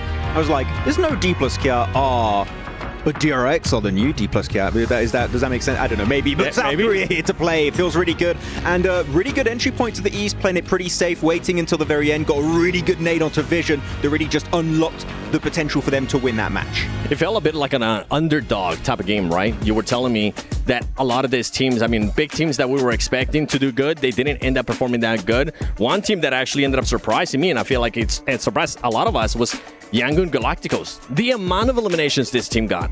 They're like, what the hell is happening in that Alpha 7 compound? I guess we'll send it and just eliminate everyone. They got almost double-digit eliminations that game, if I'm not mistaken. Yep. So Yangon Galacticus, I think a lot of teams here qualified through PMSLs. They made it through PMCL, the Challengers Cup, and people not really looking towards their direction too much and actually getting a really good start here on Sanhok. I mean, Neptura, them being able to achieve 14 eliminations, that's one way that you want to be able to start PMWC. That is wild, and I think it really is down to all of those third parties because they were really on top of the ball when it came to actually finding those opportunities to get those eliminations. A lot of them were through those third-party opportunities. They were just like, oh, there's an angle, there's a team fighting, there's an angle, let's get that angle and move on. So really, really good stuff from them. It's nice to see them step up like this. Yeah, I mean, Team Vision here getting themselves a third place with 10 eliminations. Two teams able to get double-digit eliminations alongside Yangon Galacticus, and they had a really good third party onto Hora versus WBG. That fight was just stretched out to its absolute limits. I think it went on for about 5 minutes, if not more. For way too long. Yeah, and they were like, well, this fight is kind of stupid. It's taking this long. This is like, we're just going to roll on in, get those stragglers, get the few points, and after that, get a nice transition to go fight DRX. Yep. Unfortunately, DRX had nades, as we did see, but it was a really good start from Vision that after all of the teams that came out of MENA, I was really not having high expectations for them. That was a massive surprise for all of us. I feel like with Team Vision, the way that they were able to perform here on this first match, something that actually ended up surprising me. I was expecting to have one hot drop. Instead, Max and Nep, we ended up having two hot drops. We did. We had two of them. And then we had, what was it, Power also with Fourth Thrives, that's right. But then we also had Nong Shim Redforce and AXTMG, Max. Yep. What a weird one. Weird. Because normally AXTMG, for those who know, looking back at BMPS, they drop Northwest Island. They drop on the mountaintop. I think they might have been scared of a possible flex out of Power and Fourth Thrives outside of Heartin. So like, we're just going to give that space away and go for Ruins instead. But Nong Shim Redforce dropped there. Like, that is a known fact. And they still try and take it away, which I don't know why, because that's a bit unnecessary, but they win it, so I can't complain too much. I want to pause it, though. Was it on purpose? You think so? Possibly. Now, I have seen many times before, if a team wins a hot drop that carries momentum in through the rest of the game, they're able to build on top of that and get a lot of eliminations. Sanhok is this team's best map. So for me, I'm like, okay, that's a weird hot drop. That's a weird choice. Was it on purpose? Did they think we can win this against Nong Shim? Let's go for it, get that momentum and get some elims for the first game? It's entirely possible. I feel like the reason why we're saying this could be their best map is because they do end up playing it twice at BMPS, so they have a little bit extra experience when it came to that one. Very confident. Now, you got a chance to talk to the Falcons coach. I did. And I know you were happy to mention something about this team. I was. Pico. Shout out to him. He was talking to me about the team, and I was like, are you going to play any different? Because, you're not playing tomorrow, all of this. And he said, no, we're just going to play normally. We're chill. And I was like, okay. Normally, normal in these sorts of lobbies, especially the first day, is everybody kind of tiptoes around each other a little bit. Certainly in the early stages of the game, you're kind of like trying to get a feel for how the lobby's going to play. Not with this team. They went all out very, very early on. And so I'm like, hey, that's not normal. Pickle, you lied to me. How dare you? That's not normal. They came in with real aggression, and actually, it was really impressive. I liked it. And it worked out, clearly, right? They gave themselves second place. If they had 4 players, maybe it would work out, but DRX were very smart about the way playing that ridge. They get control of the rocks, and then Falcons couldn't do much. But until that point, it was a very, very solid match here coming out from Team Falcons. Yeah. But again, let's keep in mind, PMGC, 3rd place, right, with Enigma Galaxy. PMGO, 2nd place. The 3rd place curse has been broken. Come on, if they win it here, that would be such a magnificent comeback storyline for them. Just the line is just going to keep going up for that team. Now, another team that we were expecting them, especially with the circle that we ended up getting, Max, was Alpha 7. We thought that they were going to be able to do a little bit more, but I know you want to rage on this team because I was also raging watching what happened. I am confused. Because Alpha 7, if you want to go for that road trifecta compound, I don't really have a big issue with that. I think that going for the DRX Ridge would maybe be a better decision overall. But instead, what do? They go right into the road trifecta compound, which is a very crashable compound. And they stay split. They have 1 player in each building. And guess what? Team Secret come in. Yangon Galacticus come in. Another team come in right after that. I don't really know why they decided to stay split for that long when you know you're going to get crashed. Go into 2 buildings as a 2-2 or even have 4 players in 1 building. I don't care, but you need to be set up for defense because you are not going to hold 4 buildings as a full squad. No, it's a really, really difficult thing. But those buildings are so hard to play anyway. Like, it's so nadeable, so low ground. It's just hard. So it's kind of like you lose whatever you do, really. It was one of those teams that you expected that team to just stay a little bit compact. It didn't end up happening to them. But don't forget that from July 25th to the 27th and August 1st to the 3rd, log in to Summon Airdrops and collect 2025 airdrop vouchers to enter prize draws for official merchandise, smartphones, BD partner rewards, permanent in-game items, and more. Every participant is guaranteed to win. Additionally, from July 25th to the 31st, vote for your favorite airdrop partner for a chance to receive special gifts from them. Don't miss this year's airdrop carnival and unbox your surprise. I know I'm going to be doing it. Max probably has already done it, and Neptura is going to be doing it too. Now, going back to this game, I mean, one thing that actually ended up surprising me in regards to what you were saying with Falcons is how they were actually able to crash on Fireflux and take control of that southern part. It's crazy, right? I mean, I know Blank and Jackie were talking about it a little bit there, where it's like you're not usually able to get up there, let alone silently, especially in vehicles. So it's kind of a bit of a miracle they made it up there to begin with. And then what really impressed me was the follow through. They got the 2 initial knocks, but they didn't leave it there. You saw Raouf actually go into the cave, spot that extra player, and get rid of him. And then later on in that Elam feed, we saw them do it again and pick off that final player. So, like, they followed through with that fight. They didn't catch, like, fall in the cave itself. Yeah. Oh, was it on purpose? I am the bad catch. Was it on purpose? Maybe. He had an entire backstory in that cave where he got spotted out by Raoul. But it was an interesting fight. Cave is always a little bit weird to fight around. Yeah. But it worked out at the end. And, yeah, Falcons able to just maneuver their way through and make it out. It definitely did. Do you think, I know that was the only Sanhok that we're going to be playing for today, but going into tomorrow, do you think these teams are going to be able to maybe readjust in regards to the hot drops, Max? If you're talking about AX TMG versus Nong from Redforce as like that one hot drop, I think that I want to see AX TMG give up on it. I do too. Frank, because even though they won? Yeah, because it's a 50-50, right? Yep. If they lost 1 player, guess what? Your chances of making it that far in the game is going to go down drastically. I think you go back to Northwest. Guess what? Camp Alpha is open. No teams dropped there, but we're also going to have different groups now I think about it. So maybe you'd have to think about it a bit more. It might not be free tomorrow, but the previous drop was fine. Yeah. If you can go there again, just go and play your game. Now, Neptura, for this match, you got a chance to talk about Team Falcons. You got a chance to talk about some of the other teams as well. Is there anything that kind of surprised you from what you saw here happen in the first game? I kind of want to say actually Team Vision in the final phase up against DRX. I thought they could actually win it against DRX. They looked really mobile. They looked really aggressive. They had that momentum going. Just DRX's nades were able to pull through. But actually Team Vision, I was like, okay, nice. A little bit of a step up. I'm going to be looking for them. Yeah, there was one player of DRX, I forgot who it was exactly, but that played very respectfully at one point. They were taking so much damage from Team Vision. He goes back, goes for a first aid, and the moment he comes back up, he gets onto the front line, holds a little bit more space to keep his team safe. Hopefully they don't get fleshed out. Fleshed out, they could be also. But they don't lose those players. Yeah. He gets in nade range, gets an amazing nade. I think it gets 3 eliminations at the end onto Team Vision, gets everyone confirmed, and then they can just start getting the res, getting full control of the high ground, and even then Falcons, I think they could have won if they pushed it right after that fight, but they had very limited information, which makes it a little bit hard for you to commit to a play when you don't know what is still available on the opposing side. I was really happy, especially when we saw that push on Hora Esports. The way that they were able to just finish that off without losing any players, that's the consistency that I want to continue to see out of that team. Now, as mentioned, Hora, that brings something up there, Max? I was going to talk about Team Vision again, actually. Okay, go they for get it. a knock onto WBG. Yes. They instantly send That was so they were nice. so confident, which you know some teams that maybe are playing for the first time at a global event, they're like, no, WBG?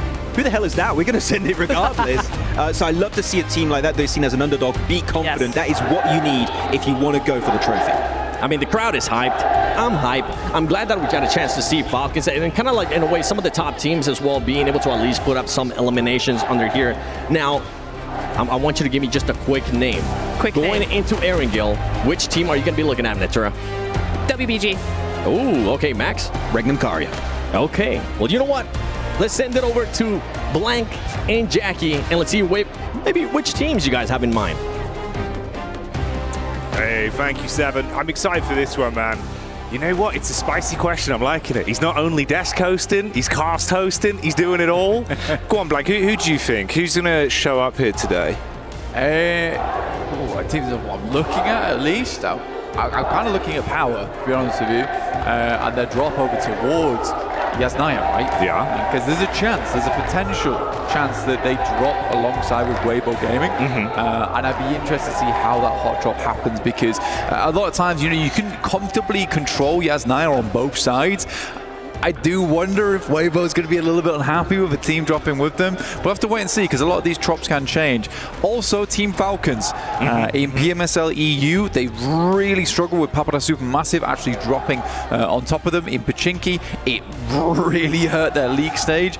I'll see if because right now Kinotrope could drop on them potentially.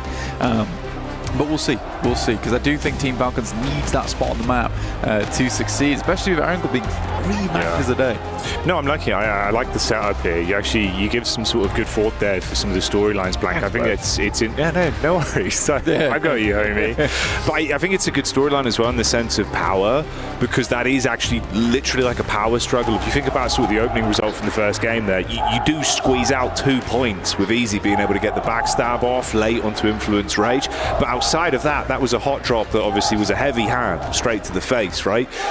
Another rough outcome here, another rough start. I feel like it compounds so quickly, dude. Day one, hot drop after hot drop. If it all starts to go wrong, you build a very slippery slope for yourselves. So I'd love to see them fix that before we're saying, oh, game 3, it's not looking great. You know what I mean? Yeah, I think for Power as well, the big issue for them is that most of the tournaments that we've seen internationally, it's always been pretty bad start to squeezing out a qualification right at the end there, or just barely missing out on a qualification. And I think that's something that Power just can't afford to have. When we've seen Power done the best in the past, it's where they get a really clean start, they get out the gate running, that's when they do very, very well. So I think that kind of momentum buster towards the beginning of the tournament will hurt this team. Yeah, you've got to feed the hot hand a little bit. You know, one thing that I think we noticed a lot last year as well was the difference in the body language from that team. When things are on, like you say, the confidence is there, they're feeling themselves, you see the happiness. When things aren't on, it does take a little bit of a different turn. Al-Haji has this astonishing capability to either look like the angriest guy in the room or the happiest dude on earth. It's interesting. It's definitely interesting. Hopefully we get to see the more happy side of Al-Haji. We want to see Al happy. That's what we want to see. There you go. Yeah. That's good. No, 100%, man. I think that human element of PUBG Mobile is something that sometimes sort of take for granted, right? Especially more so when we're online. You don't get that all the time to see the real sort of emotions for a team. And it really does run through you, especially in this kind of environment, right? Like grand stage, very different, all-encompassing with how you're sort of down in the middle, all of your other opponents around you, the crowd onlooking from all angles. Yeah, the anticipation and pressure could build up quite quickly. If you're just joining us as well, we're getting ready to kick off our second outing of the day here for the PUBG Mobile World Cup, live from Riyadh, Saudi Arabia at the Esports World Cup 2025. First game had some great storylines to it. They broke it down very succinctly on the desk there. We were saying the highlights, well, the ebb and flow of Vision, looking like they had a great control of the early game. Good mid-portion with the fights they took. Late game, though, comedy of errors in that encounter where they sort of shoved themselves into harm's way. Blank, DRX being able to pull the wool over everyone's eyes. Very passive but smart fights. Little backstab, little moments, all building to good map control that resulted in them getting a great chicken dinner. And then, of course, Galacticus coming at you like a supervillain, just ruining everyone, Blank. Eliminations on, what was that? Another elimination. It's right, we were stacking them. We were stacking them. We were looking like a wedding cake of eliminations during that game. And I think the thing is that for Yangon Galacticos, when you were looking at them during that match, they were just compounding elimination after elimination. They went up to 7 elims, then it was suddenly 11, then we're finishing on 14. I was like, where are they all coming from? But it's just some very clean sweeps across the board. So for Yangon Galacticos, I do want to see more of that, please. Oh, yes. Honestly. But yeah, I think for DRX as well, it's good that you bring them up because there's some big boosts to fill for South Korea, especially after last year's PMGC with D+ actually winning that over in London. But for DRX, I do think that they have some very, very strong players on side, some very storied players on side. I mean, Hyunbin's been around for many, many years and has always been quite successful, and that's a good way to start things out. For South Korea in general, the macro is very, very good. It really is. It really is. You know what, though? I think we're having a good time right now setting the stage, but why don't you see how much fun the players have been having? Check this out.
Oh yes, as you can see, they've been enjoying themselves thoroughly, Blank, winning prizes, showing us the spins with the basketballs, and exploring all that Boulevard City has to offer, it seems. Yeah, I love that, they took Regnum Carya out, they had a great time, they were on the basketballs, and then they put Team Falcons in the dark room. Yeah, that's where they went. Keep them guarded, ready to come back and defend that title. Hey man, there's a lot of fans. There's a lot of fans for them, Yeah, the Falcons' nest, they had to roost and wait for them all to blow over. It's cool they've got their own place as well. They can all practice and make sure that they're tipped off and ready to go. and all for the fans that you can see before you. Obviously a large segment here where everyone's getting riled up. He loves doing that. That's what I said. It's like the Wu-Tang, but it's the Falcons, like Bird. It's interesting. Every time that camera's on him, though, he's going for it. He knows. Whoa, whoa, whoa. Yeah. Camera 1, camera 2, I'm on it. Camera 8, yeah, I've got a Falcon for you. Yeah. Caw-caw. If you see him in the distance, he's probably doing it. What noise does a Falcon make, Blank?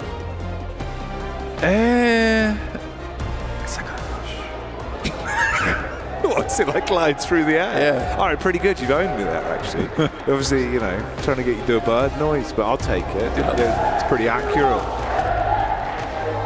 That's it walking? Was that its feet? That was it walking. Pretty good, actually. It's kind of realistic. Yeah. Doing my best. Wow. I didn't realize you were such a good Foley artist. Yeah, no, I've got like a tambourine at home, you know, a little snare drum I use as well. Rain stick? Yeah, rain stick's important. Damn. Yeah. It was actually me who does a lot of the rain sounds, a lot of the movies. Really? Yeah. Well, little known fact, you might not know this. All of the gun sounds in PUBG Mobile, that was you. That's me. That was actually Blank. He did those with his mouth. Like, kind of impressive, really. It is. It's basically all the gun sounds that you hear is me walloping my lips against quite a hard material. And then I pitch it right down. Yeah. And then bass boost it. You were saying you could do the DBS live, though, right? That's one you just do normally. Yeah. Do the acapella for the DBS. Give me one. Yeah. There you go. That's crazy. Yeah. Wow. It's quite scary. I felt like we'd hot dropped. You know? Yeah. Wow. Look, man. I'm looking to really improve on the S12K at some point. Because we're using the silencer on that thing. I quite like how it sounds, just no bass. Right. Okay. So I think we'll be looking into that one. How did you do the explosive bow? Was that just that takes some time? That one sounded quite intense. That was difficult. I actually had to procure an actual explosive bow. Really? Yeah. I see. Well, that makes far more sense. It was pretty tight timing as well. Yeah, I suppose they wanted it on a Tuesday. It was a Monday. I had to string the bow myself. God. Yeah. Damn. All right. Well, there you go. That was our new segment we're trying out here. Yeah. Facts with Blank. Yeah. On basically instead of arrows, I was just using fireworks. Yeah. Wow. There you go. So, all right. Brilliant. That's what we've gone for. If you enjoyed that, let us know, of course. Check that out. Yeah, check that out. Some more of this. Huzzah indeed. Of course, just waiting to get underway here with our second game. If you're just tuning in and you're wondering why you got some developer commentary going on and you're learning about how all the gun sounds are made in PUBG Mobile, well, don't worry. You haven't tuned into the wrong stream. You are in the right place and at absolutely the right time. And I think definitely, Blank, one of the ways to describe this, mate, is it is the right time for everyone but Alpha 7 in that first game. That just felt like it was so uncomfortable. The fights that they were thrown into, trapped in the compound, looking a bit lost, and they do look a bit deflated, I'm going to be honest. I'll put it, for the rest of the team, maybe I look a little bit deflated, but I don't think I've ever seen Brevo like not looking like that in an international. Fair enough. Yeah. Unfortunately, I suppose the bar, like you got to think about the bar. Even when he won, it was a severe look. It was a pretty we've done it. Yeah, and then hats off to the guy. I saw a small smile and a couple of tears when they won. And that was really heartbreaking. Pretty mint. That was pretty heartbreaking for me as well. It's the most emotion I've ever seen out of Revo. And I was like, damn, this actually does mean a lot to him. It's got through his tough exterior. We got 3 tears out of Revo, which is a big deal. Yeah, it's mad. You don't really think of tears as individually, but no, you don't. But for Revo, economy. As soon as that third one formed, I was like, damn, this is big news. He loves it. He's really happy. But yeah, obviously not happy at the minute. We'll see if they can perk themselves up, though. It's going to be a bit of a rough day. The thing is that technically they had the right idea of it. Of where they wanted to play and why they wanted to play there. I think just a lot of other teams also had the same idea. And then Team Secret coming in later to backstab them is just tough. I think it was more just it's one of those where for a team like that, we know how they can be when they're at their absolute best. So obviously you kind of look at it with a bit of a different microscope, right? You're painting it with a different brush. So it's when you're looking at it with the fire where they set up, you had the compound to play off, but some of the missed nades, some of the missed timings on the peaks, it just felt a little bit like it's not hitting instantly. They've not woken up It's all clicked. They're like, right, boys, we're back. Let's do it again. We could be the 2-time. We could run it back. Hyped up off it. It felt more like, okay, we've got to get into this. Like, wake up today. Let's take it bit by bit. And that's kind of what I was wondering, is how they'd look here specifically. Because I feel like it's a different caliber, right? It is. You've got so much emotion tied to this event. There is a huge amount of emotion tied to this event. And funnily enough, we actually got a little bit of a surprise interview for you with Team Falcons. I'm going to check in with them, see how they're doing coming to this tournament.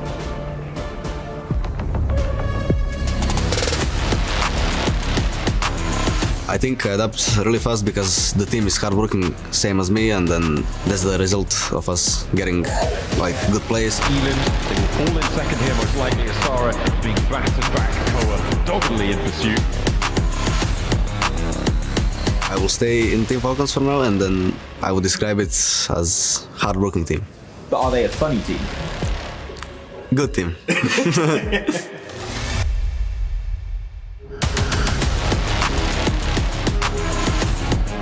To be honest, I can deal with that easily. I don't have any pressure, even like between the fans or anyone. So I want to be remembered as PMWC champion and MVP. There is a sense of circle there for them. The confidence came from mostly from all of us training together, grinding, and every day motivating each other. It all depends how my teammates play, because nobody can play alone.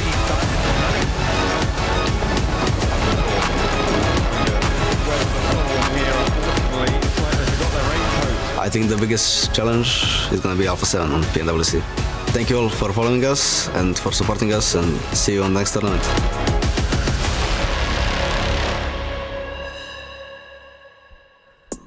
Cool, with the Alpha 7 call out right away there. By the way, we are getting ready for the second match of the day, but we just want to take a little bit longer to get a chance to talk to you guys because, I mean, we got 2 hot drops in the first Sanhok, Max.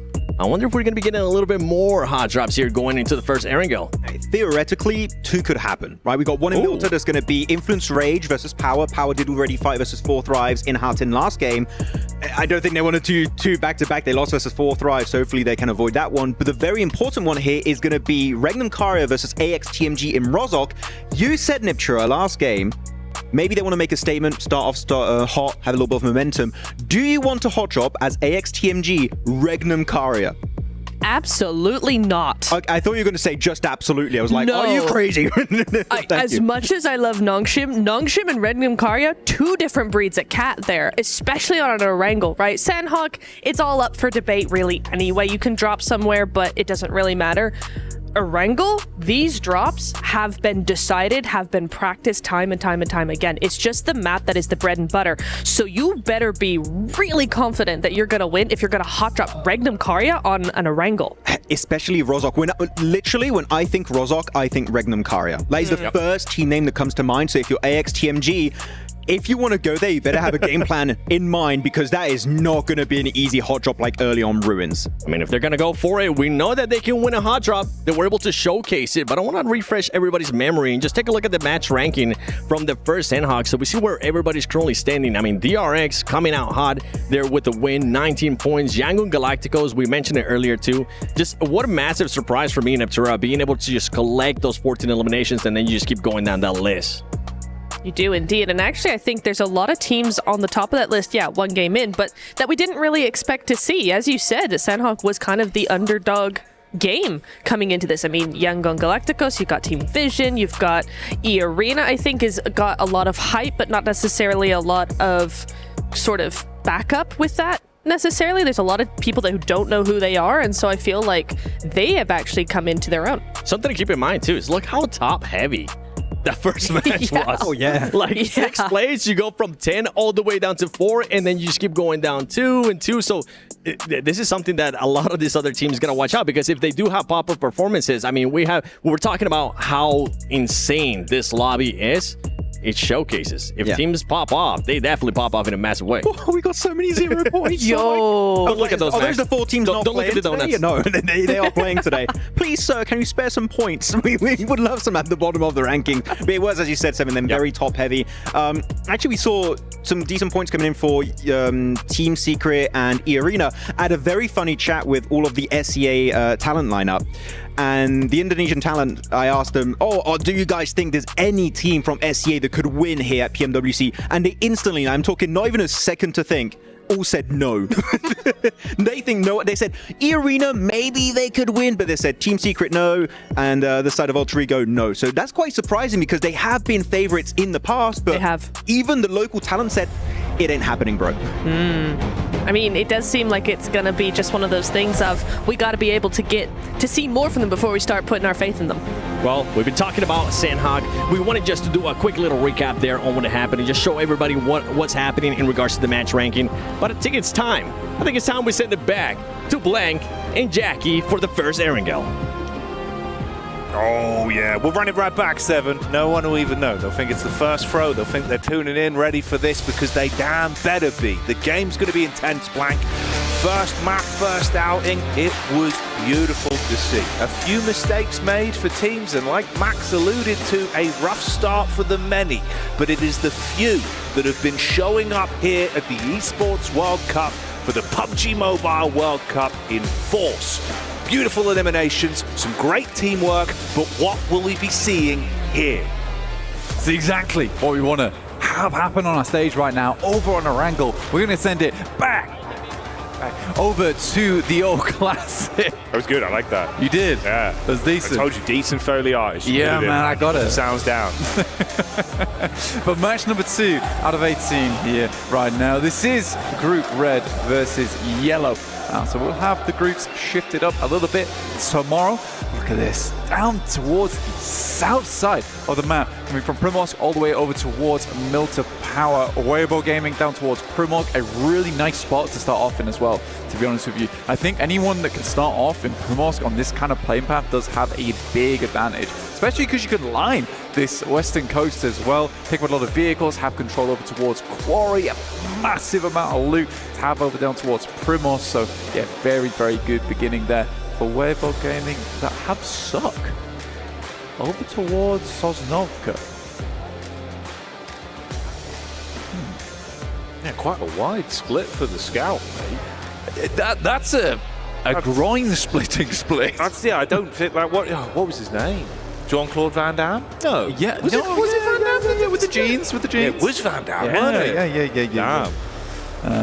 That would be the guy. That's what we're watching here. So. The Van Damme split. Van Damme split, you're not wrong. Oh, okay. So obviously we were alluding to this a little bit. We were setting up the fact that Power could have had a bit of a drop on the Weibo, but it's not what we've seen. Instead, it's Influence, Rage that are here, actually getting a bit of their own back for Easy, who had the flank in the first map.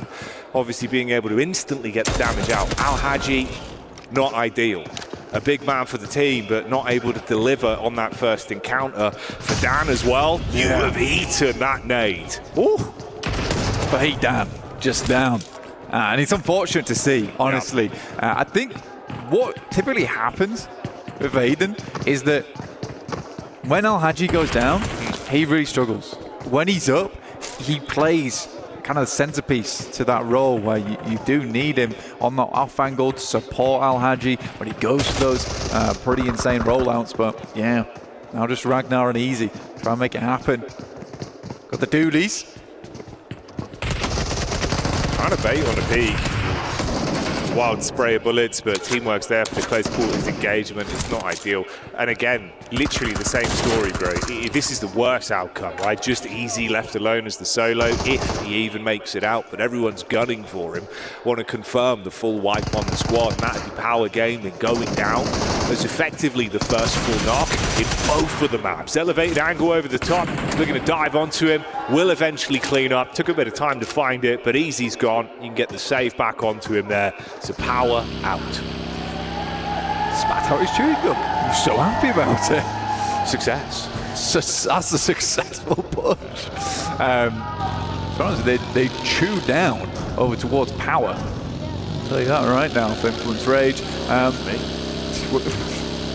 It was fresh, mate. Yeah, I think honestly on Milta, there was no way that Easy was getting out from there. You're backing it up to where he was. It was just complete open ground. There's a couple of buildings, and they would just isolate his position, located him, targeted him fairly quickly.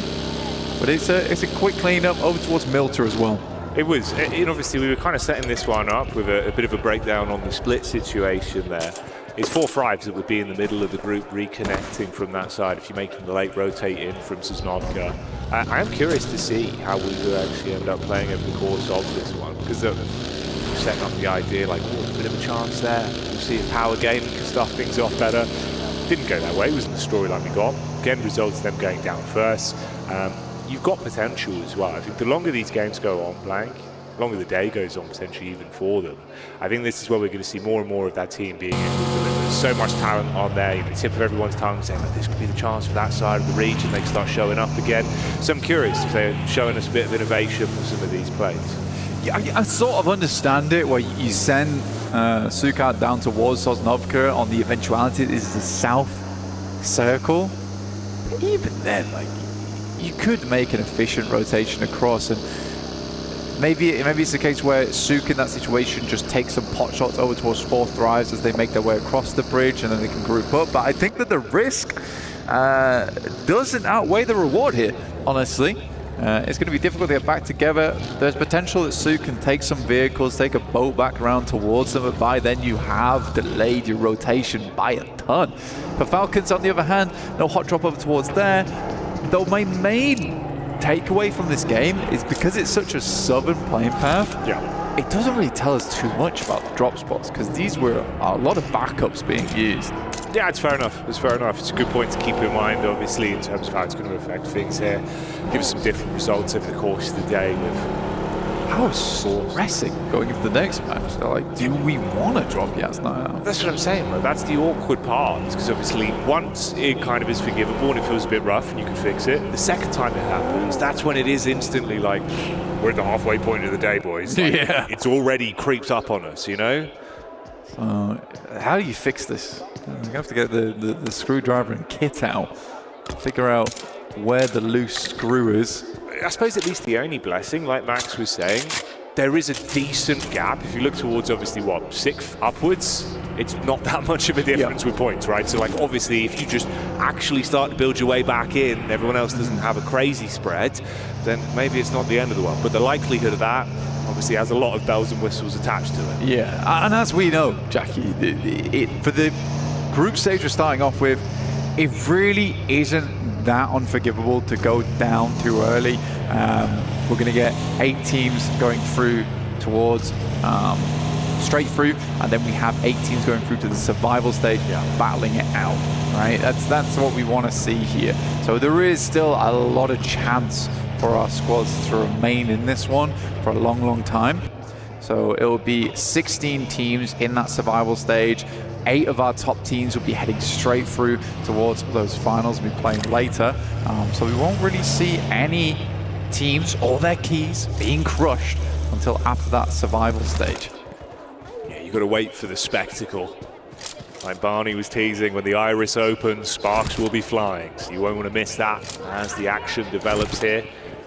I was kind of hoping a little bit, actually, we would get a run in between these two with how good Yangon Galacticus looked into the previous matchup with Alpha 7 on the roam over. And it's DRX in the back line, so potential for the rotator and actually being quite spicy when the fights break out. Yangon Galacticus pretty close towards what I would say is a fairly central position. Now roaming around towards gas station, and that side of the map pretty barren over towards the pizza slice that just sits on the northwest side of the map, which is very, very open. You don't really want to play around there. Always do find that that cross from shooting range off to that eastern side is a bit more awkward, which is why you're seeing much more teams down towards that southeast around Yasnaya. And staying far enough away from the field. So there's a lot of treacherous zones here that you don't really want to go into. I'm sort of surprised we don't have any teams trying to bank over towards Rozok. I guess for Regnum Carya, they're keeping a player back in wild so he can quickly dash back over towards Rozok if needs be. Yeah, that's fair. That's fair. Let's see, though. Let's see what this is going to do in terms of the shift and how the zone rotate will affect things. Blank, obviously, favors some. more central overall. Actually not too bad, really, especially in terms of the group that you've got there. So DRX still being able to play on the outer edge, everyone else making their move in. Falcons obviously slight adjustment there. Pachinki obviously open entirely as well, so we're regrouping up. It's a late rotate in through the blue for Weebu, and they'll have their focus in on a little bit of a late joining. I think, honestly though, for the circle, pretty rough. You have the entirety of the field right here on the map, which is just bare open ground, and then the pizza slice I was talking about earlier, which is on that southwest side of Stalba, where the two roads make that kind of triangle slice. That is fairly open too. So this is pretty tough for a lot of teams to remain, and I would probably bank on at least 2 or 3 teams going down over the course of the next circle, maybe circle and a half. Definitely a lot of potential. Not much cover to play with, limited opportunities for the compound, so fights could be coming your way. Absolutely, you're right.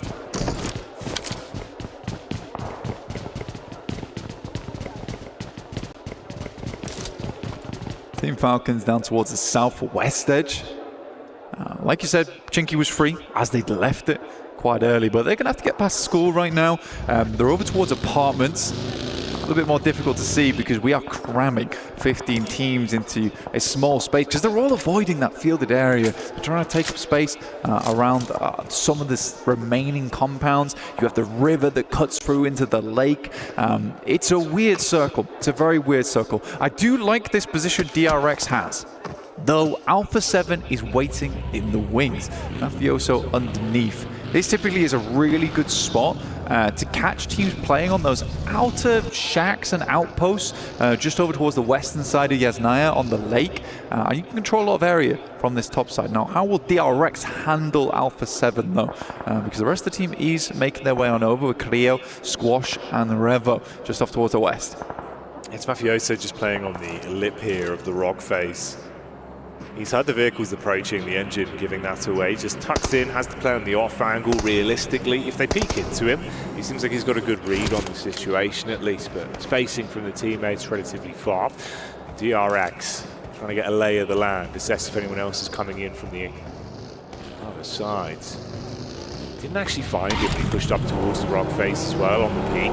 He leaned in for it, but neither one gave away the info fully. So obviously it's just the audio he's playing off for now, staying tucked in. If they push ahead of him, could backstab them really nicely. They have no idea. They're properly confused on what to carry. We're going to get our next circle. And it wasn't as treacherous as I thought it was going to be. This one is going to push a lot of teams away from the field, at least from Yasnaya, so teams could be happy about that, but it's across the river. Jackie, over towards AX, E-Arena. Weibo's made a good wrap, actually, as well, over towards this north side. They are coming through that open ground, and Alpha 7 could chime in over towards that western side. We'll see how it happens, but Alpha 7 is so focused on taking over towards DRX, but DRX is left. Join now with Alpha 7's POV straight back in. And this is what you were saying, the rotate over there, taking shots from the back line. Squash, we know that he can be talented. And unloading at the minute, snapshots over the top just as they tuck into the compound. A lot of chip damage onto them. Yeah, massively so. And you can follow up from it as well. I mean, Hora in a horrific position. They just keep finding these knocks. Late game rotate, like it's been nice for them, but it results in this. That's an important knock over towards Yangon. Galacticus coming through from RCB. But Weibo Gaming can get themselves back up. This is a Hail Mary of a play, Jackie, all right? In terms of where they are on the map, it's very, very central. They'll take the Wizard Tower here, which works out nicely. But they basically need to hold this position for the rest of the game. The vehicles are shot to bits. The tires are going to be all popped by the time they get out to them. So Weibo Game is not moving. At least not until the end game. No. Well, what are you doing? Mate, he actually made it in. Oh, it couldn't have been better timing on it. Straight Benny Hills out up the stairs, wanting to get himself into the high ground. This is such a risky play. No, it's there's no one there to of him. He just went for it. It's like, we need the high ground. Yeah. We need to play off the high ground. I've got to go. I've got to go. I've got to go. I've got to go. And he did. Go, he did. Yeah. So that was literally a player. I guess the reason they do it is that making that play later, you're going to have 3 or 4 teams looking at you. So this was the only time to do it. Respect the fact that, you know, when it's crunch time, they're ready to play inside the crunch. I mean, like, honestly, they've been kind of subverting expectations already with this matchup, even if it hasn't been just off the back of like, oh, we're seeing some crazy gun skill. They're keeping you guessing a little bit, which at times, thriving in the chaos, can be incredibly beneficial. Seems like non-Shim Redforce taking a knock there, though. We've got a bit of a follow-up as well, with AX getting thrown into the fight. Falcons, of course, here having a whole load of shrapnel thrown towards them. Narvalo is down. Still in a position where he could tuck around the back of the stairs and be saved at least. Arian trying to just throw out some bullets to keep them guessing. Does he actually want to push up? It's a nice nade over towards where Koa is. Can cook this one perfectly. Chuck it in top. Ooh, it's pretty nice, actually, yeah. I think for AX, they're way more concerned about this next circle. Jackie, the amount of water in this is staggering, only for it to be over towards that southeast side with the fields. Yeah, that's a ridiculous body of water. You think about the limited amount of space you've actually got to play with in the zone because of this. Okay. I mean, this has already been a bit of a cheeky one, Wang. So let's see where it goes. Nong-Shim Redforce here, just eating bullets, trying to use the water as some sort of additional cover to work with, throw it off, but no. I mean, Alpha 7, eyes like a hawk at the minute, dialing onto them. We do say goodbye to another one of our squads here. Going out second, of course, with Power Game will be the only full wipe that we had way back at the start of the game. That's why there's so many teams still in play here this late into the matchup. And this is a really interesting position from Regnum Carya, where they're underneath the bridge right now. They're playing the bridge, but the fact that no other team has really challenged that position as well is a staggering thought to me, honestly, because a lot of times you'll have teams on either side. So Regnum Carya being able to hold this, it doesn't seem like the best position in the world to be literally on the iron girders underneath there. But it does keep you alive a long, long time. Doesn't always necessarily give you the winning position of the game, but I think for a lot of teams, survival is quite important in this particular match with this kind of circle. Okay, here's 2 names we haven't had to say too much during this matchup, but of course were very prevalent in our first outing of the day. You've got 4 Fribes and also Vision. We're both fighting down towards the outskirts. Similar kind of setup here, actually, with some of the teams that could be going head-to-head relatively soon. AX on the force down with E-Arena coming in from the back line. Henry might get caught. And you've got Falcons that will be waiting in the wings as they get lower down towards the roadside as well, with Vision onto them. Oh dear, Blank. Potential for some interesting little bouts here. It's a wide spread, though, from the arena. So they've got a lot of a lay of the land onto it. They can try and get a bit of vision onto the backside with DRX and Alpha 7. It can't really afford to play anything too close here for E-Arena, because the space is just absolutely diabolical to play in. IQ, very, very good player. Been playing for a long, long time. Smart guy, hence the name. Looking to lead for Thrives towards a victorious push here versus Vision. They already find some good damage over their way. He's slowing it down. He's running circles around them. Vision realistically just have not had an opportunity to move too much over the course of the past few minutes. We'll come back to that for as it's DRX. They've got the opening chicken dinner of the day. Now they're just being given an explosive breakfast with Nitro being thrown their way. Nade after nade on top. Weebu as well, still being able to get stuck into the fight from the side as the bullets hit. Hyunbin on the nade back, good for one, but he's got a full army coming his way. I mean, this is E-Arena, the wall of smokes in front of him, effectively just him left. Everyone else has been taken out, so DRX, if they want to get the back-to-back wins, it would need to be an unbelievable effort just from Hyunbin with an awful lot to get done. Yeah, he's in a bit of a struggle position. Luckily for him, E-Arena is getting walloped from the sidelines. Oh, what a problematic smoke there. Dissipates, and his eyebrows raise and are visible to E-Arena. Falcons somehow make their way in front. of AX here, which is nice, and obviously take out the opposition, but what a disgusting circle this is. All lake, all field. Fireflux currently holding down towards Vision and 4 Thrive, so even if one of those teams gets away with their life, they're still going to have to deal with shots coming through. Well, Vision actually able to sneak on past using that ridgeline on the west towards the roadside to make that happen. Nade after nade. It's good damage. AX being able to find opportunities to fight on their terms in both matchups we've seen today. Going for the full crash as well. The Rhino maneuver with the vehicles over the top side, hitting heavy onto the Falcons. Now Valo at least with the reply back, good for one. No. The nade on top of the team. Oh, Henry goes down and so do the Falcons. Oh mate, feels like no one really wins there. To be honest, I think that should have been an AX just wiping out Valo. Plays a risky game, drops a nade at his feet, finds 2 on the knocks. Somehow it happens, Team Secret, Little Boy will go down. That's Jaiki in the back there. This is Team Secret all the way on the northeast side, coming out from Yasnaya. Alpha 7 made a big swim down towards the center of the circle. As we said before, Weibo have just not been able to move all that much. Their vehicles are shot. It is Yangon Galacticus still making this one happen, though they lose Say Cloud. It's nice seeing the energy as well from Team Secret actually into this one. A lot of yelling already from them on the player cams. You can see they're trying to keep themselves fired up. Opportunity to steal away a couple of elims so far. And it's put them in a pretty good spot. I mean, you know, Influence Rage, top spot with 6 points, but you're at a close second, still able to build more as well. We've got 4 players alive. Now, off the back of what was a crazy dive in, Order still from a position to find more impact. Team Secret still popping up there and again and again. Regnum Carya, they've got a lockdown on this western side of the circle. It's such a nice place to be in where you really don't have much competition. They can get involved when they want, playing off from this bridge position. And again, a lot of teams didn't put stock in this, and I don't know why Regnum Carya was the only team to make that choice earlier on to pick this one up. And to be honest, it's a bit of a change, honestly, from their usual play.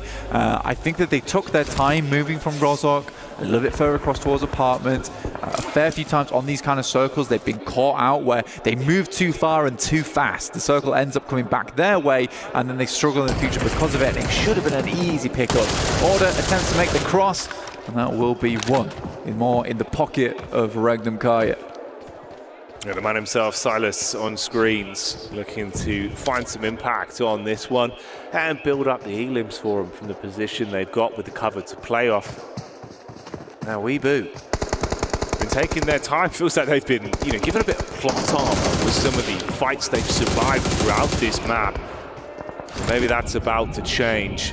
It's a good peek in. Loxy lops them up, shuts down one. There's the reposition close into the ridge as well. The rest of the squad not really in a position to attempt to trade, and the angles just don't favour you. You've got covered either on that side with the rock face, you've got vehicles to play off of. Toxic with a quick peek, good headshot there.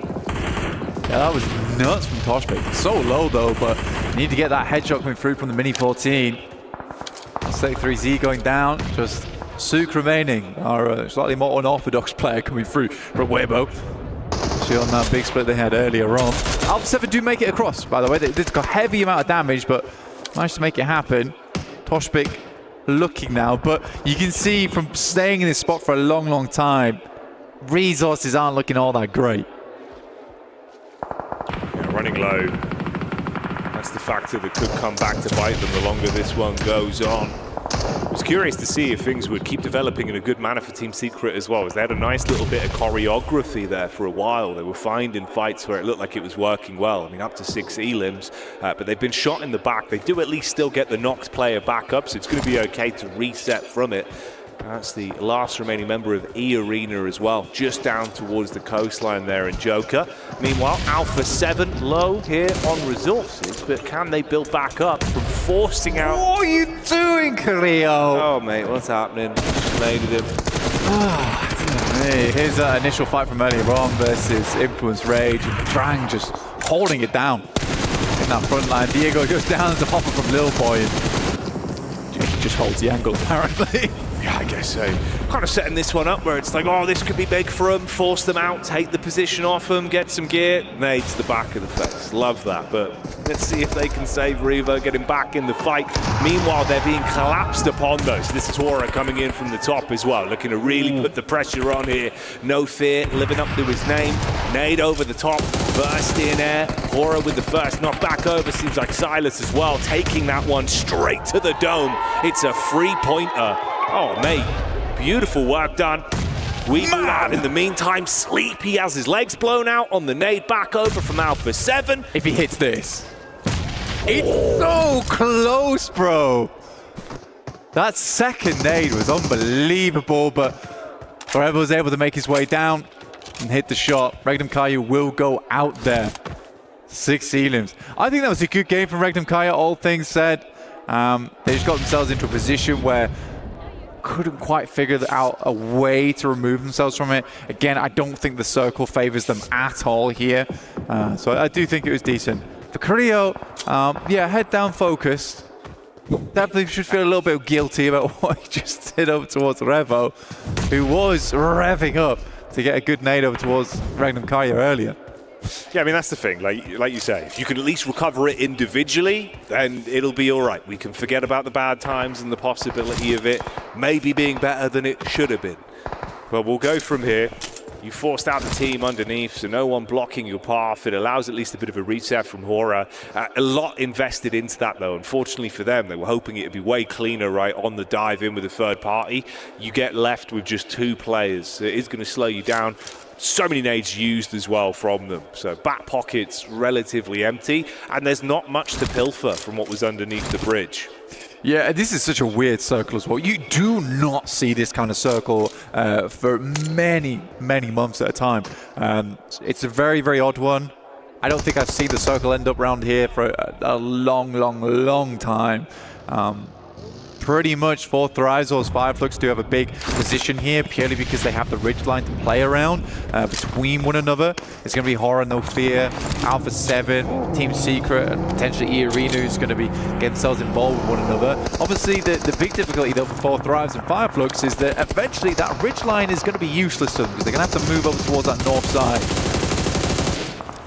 Well, Hora might have just outlived potential expiry date they've had on this one.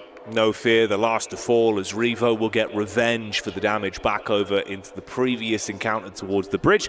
And he can save his teammates. You also have 2 of the Alpha 7 squad alive and kicking, trying to play off each other here. Let's see, maybe they can build themselves back in, have a great start into the second game of the day, and show us the reigning champs have a lot of fight left in them. Team Secret though, Blanket, I'm curious to see actually if they could show up on this one. It's been nice from some of the mid-game fights that we saw them taking, and I love how fired up they look. Like instantly into this matchup, they're yelling, they're going for all of the good comms. That's not what you want though. Sideline shot back over, quick trade, headshot onto Revo with a mini 14. It's a nice knock again. They're feeling the pressure from this position. It's bad though. This is the worst time for Revo to be able to find a shot like that. For Alpha 7, they're far into the circle already, but this next one's going to start to push them. And to be honest, in that moment, Team Secret likely wanted to start finding a bit of a foothold in the future. You can see Fireflux here locked into the tiniest ditch available, and the circle is going to continue to push them further inwards. I like the way 4 Thrives is playing this. They've got that lineup, so even if Fireflux are able to send a nade across, they've got way more space to play in, and they are taking advantage of that space as well. So these nades have got to be absolutely sublime from Fireflux. Had a decent amount of them to work with as well, and you can see how they're setting this up. Good comms on it, slightly staggered with the nades going over. Looking to make sure they can commit onto the knock player just a little bit shallow. It's such a substantial distance though. Definitely trying to see if they could force out the 4 Thrives members and punish them. Oh, this could be good. Perfect timing. Waits for peek up. Slap back over though, Blank. It's not for free.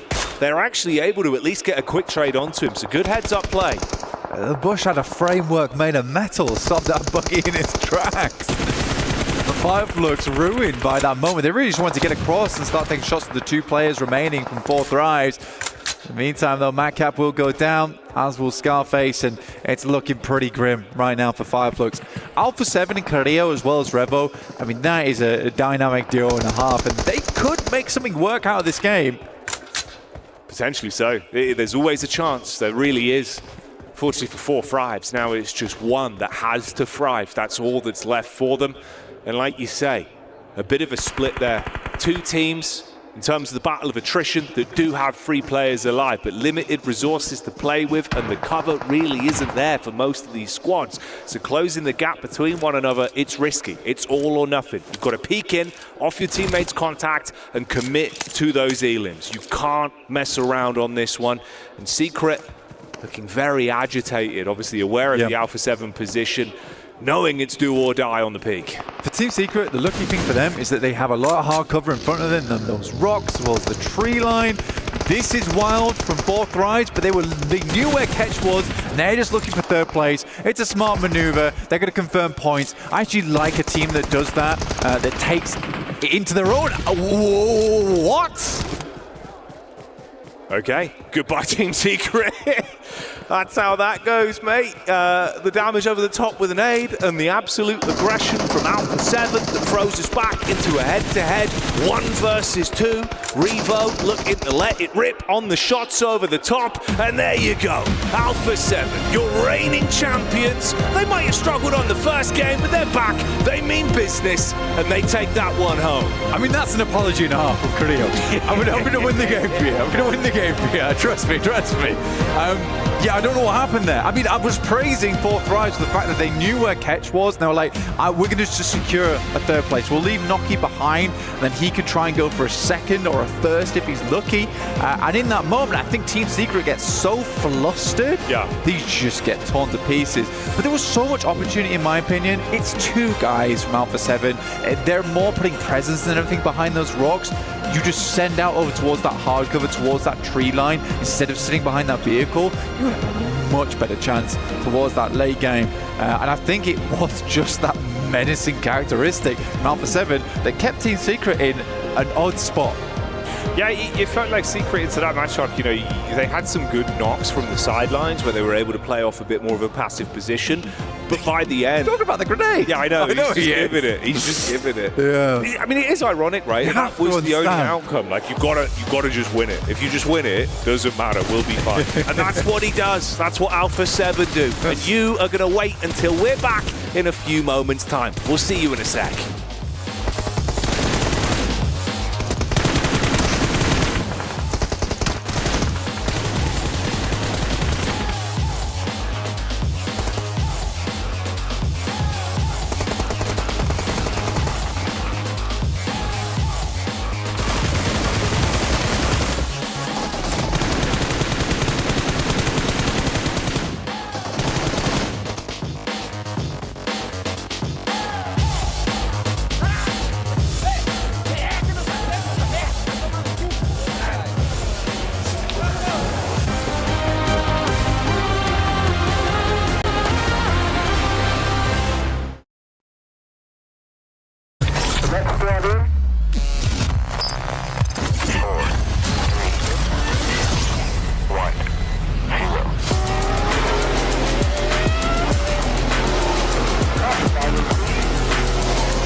The defending champions making sure they show up in the first day, and boy did they end up showing up in a big way as they were able to clutch up a win here on the first Erangel of the day. Max, I'm going to be sending it to you right away, and I'm going to be calling you out because you kind of did a bit of a reverse curse on them. You were saying this team is just going to get absolutely eliminated with the rotation that they were doing with that swim play. It ended up working out for them, Max. If you guys want to know what I was saying backstage while that game was happening, I was just like, no way Alpha 7 win it. No way Alpha 7 win it. No way? Right? Like, I really thought there's no way in hell that swim across Yasnaya Lake was going to work out because you had Influence Rage still behind them. You still had Arena, and they lost 2 players because of the rotation. But then the best bromance in PUBG Mobile Esports happened in Revo and Carrillo constantly healing each other and just creating space and winning as a duo against full squads. What was that? I got a little bit more. If you didn't think that swim was the right play, right? I felt completely different to that. What do you want to see from that team in regards to different in regards to just that play? You don't want to see them swim, then what do you want to see? So I do like the idea to swim across and get access to that ridge. I think that's a good idea. The timing was a bit off. I would like to see them defend the northern side against E-Arena and Influence, because if they eliminate those 2 teams, maybe they survive as a 4-man team and actually make it to the ridge and have an easier time to get that chicken dinner, maybe even get more eliminations. So I think that clearing the backside was lacking here and could have made that play even easier to execute. Yeah, I think so as well, but we did have WBG as well in the back there, which added problems to any of the rotations. I mean, it was kind of the lesser of 2 evils, really, because WBG, A7 had a really good position in the beginning of that kind of late phase. That compound was phenomenal for them, controlled a lot of that northern ground. WBG coming in, they were like, not on our watch, you're not. But actually, with A7 swimming across, WBG were actually able to turn the tide and go, actually, not on our watch. Yeah. We're going to take you out. So it was a little bit of a back and forth there. One thing that ended up helping out Alpha 7 was that Regnum Carya was there in a way to stop any WBG push. And I feel like that was the turning point. And then on top of that, Max, or Neptura, we did end up seeing a bit of a third party by Hora Esports, which we weren't too happy about. It's a little overextending, wasn't it? They went, oh, we have an opportunity, go for it. Wait, no, nades, help. I do like the idea of third partying, but you got such an open, flat terrain between their position of Regnum and their own little gas station that you can just play it very passive, wait for them to push out and just nade it, Molotov the position. I don't really care how you want to do it. I think you want to hold that spot to then go fight into 4th rise. But looking at the match rankings here, 20-point bomb here, dropped by Alpha 7 here on their second match on Erangel. Really, really good game, and again, as a duo here, so doing a statement at the very start of the tournament. Another team, too. 4th Thrives Esports, one of the dark horses, at least for me. 15 points, and 9 of those coming in from eliminations. It's really nice to see. I think we've seen actually a really good game for them. I liked the position because typically we see them do a lot of third party, certainly in Sanhok. The name of the game for them was that third party initiative. But here they actually played it as a 4-man squad in a field, playing for position, playing the position in zone as well. And I think it was actually a really nice difference to see from them. We've seen a lot of Pakistani teams making globals like I8, now we got 4 Thrives.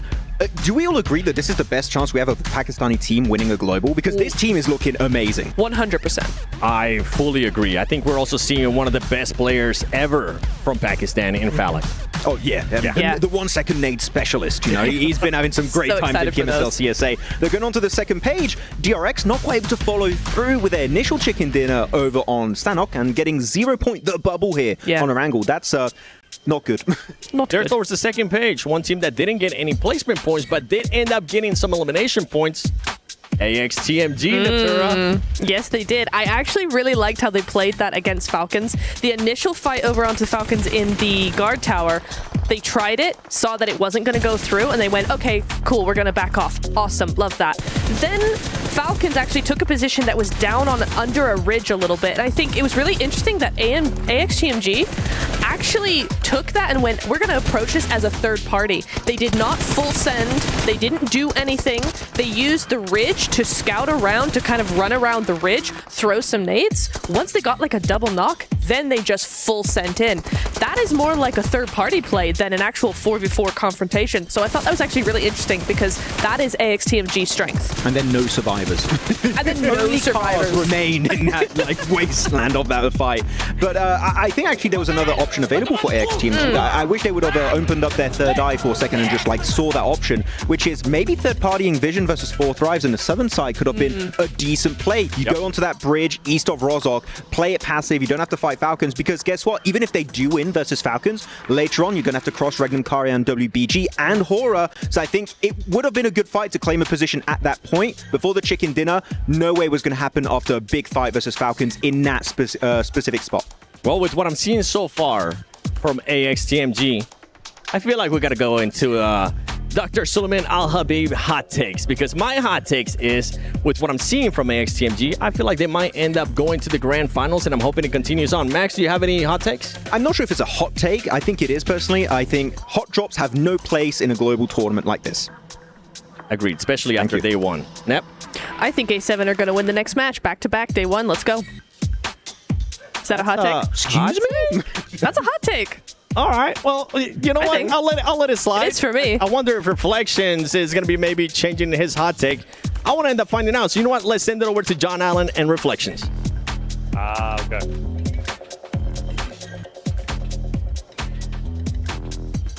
And welcome, ladies and gentlemen, to the Qiddiya Esports Arena. Things are kicking off quite nicely when it comes to PMWC. Alpha 7 coming off a tremendous win.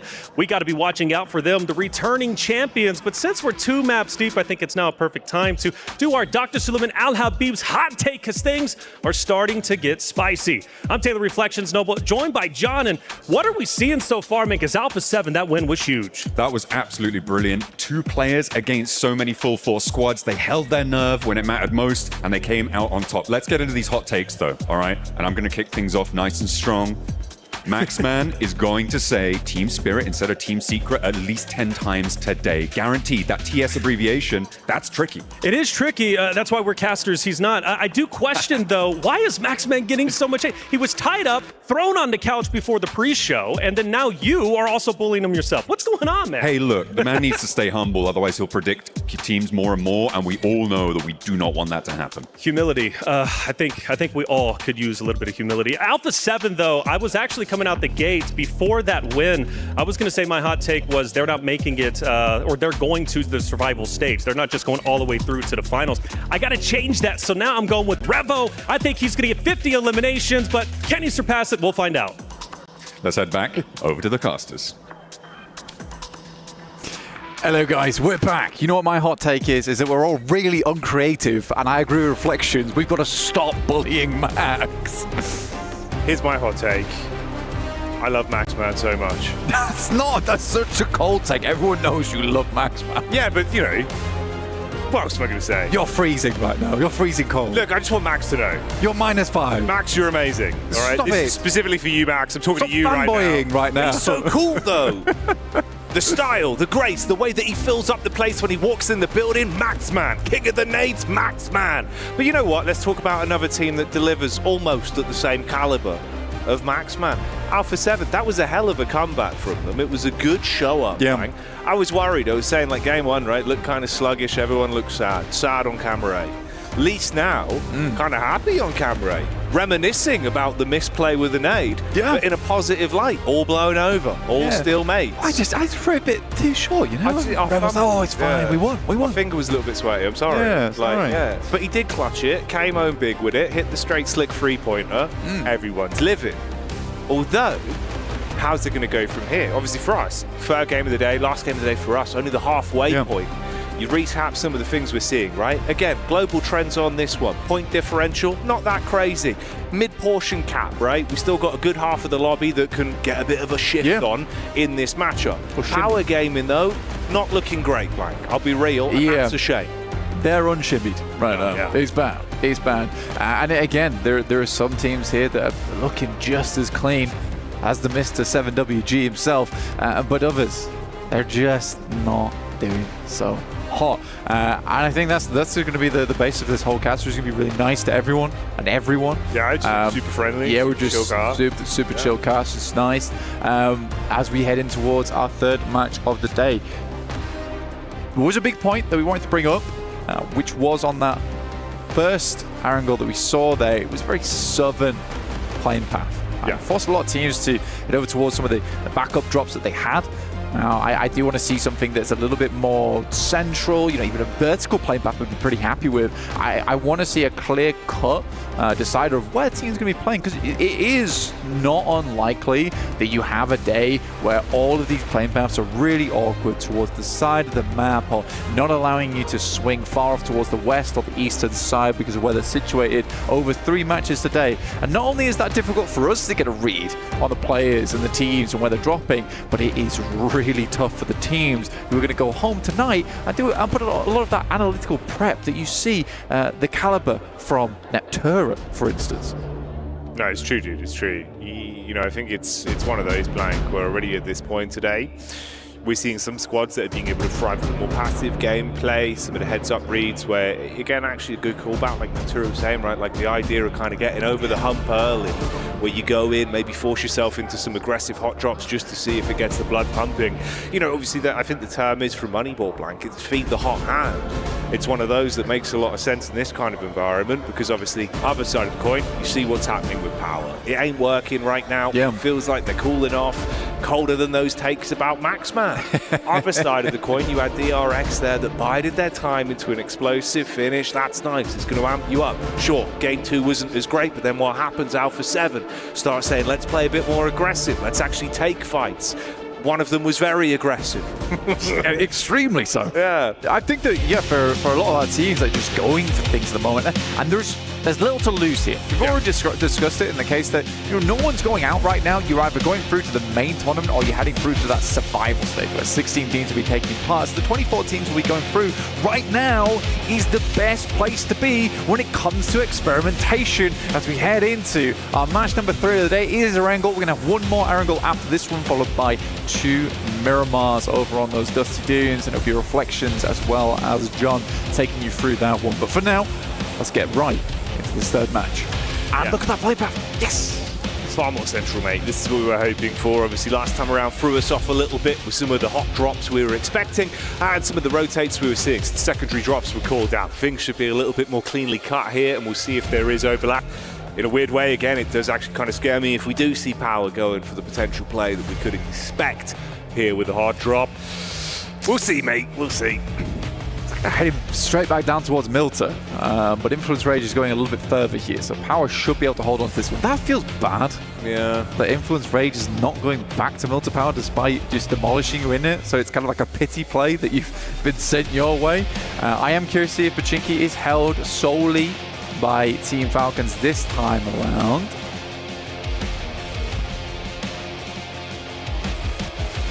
I like the fact, again, actually, we do get sort of the distance there from Team Secret. We do seem to be playing this far slower wick of the game. Let it burn late into the night, you know, don't want that one to burn quickly. Yeah.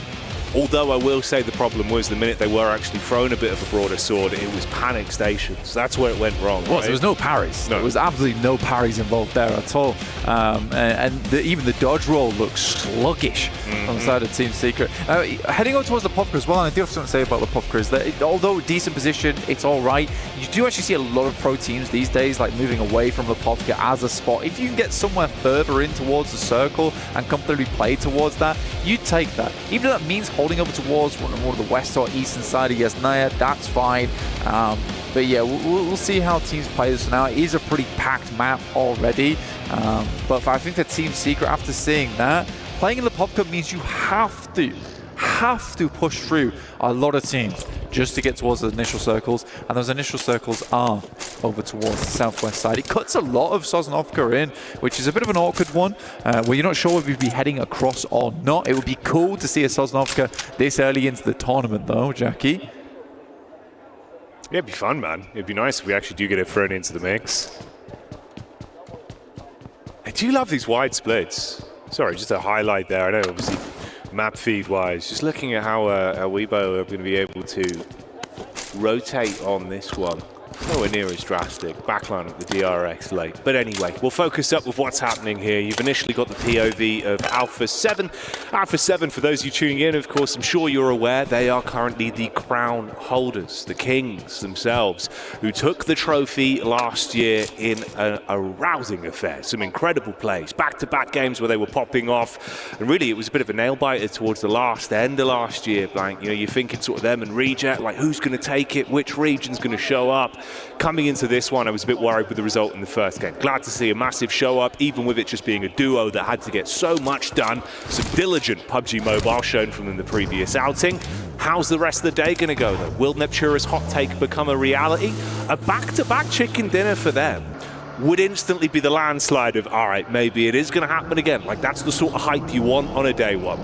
I think for Alpha 7 in particular, they're a team that really, when that momentum starts getting rolling, it's hard to stop them. They're very much like an avalanche in that respect. It's hard to deal with that, and if you're not careful, you are going to get covered and buried underneath the snow. Alpha 7 is going to be bringing down upon you. So I think that for Alpha 7, getting that win there, especially where it mends that relationship between Clio and a Rebel very early on, that could have been difficult for them. But that makes you feel really good, you know, because instantly, instead of having what would have been a little bit of an annoyance, right? It's a bit frustrating. Now you have a bit more of that brotherly bond once again, been stricken there in that map, which is cool. It's very cool to see, and I think that would help them. And I don't think Neptune is far off from the mark. I do think for Alpha 7, this game could easily be a good one. No, absolutely. Even though she was smirking while she said it, the point does really reign true and could certainly have a lot of credence.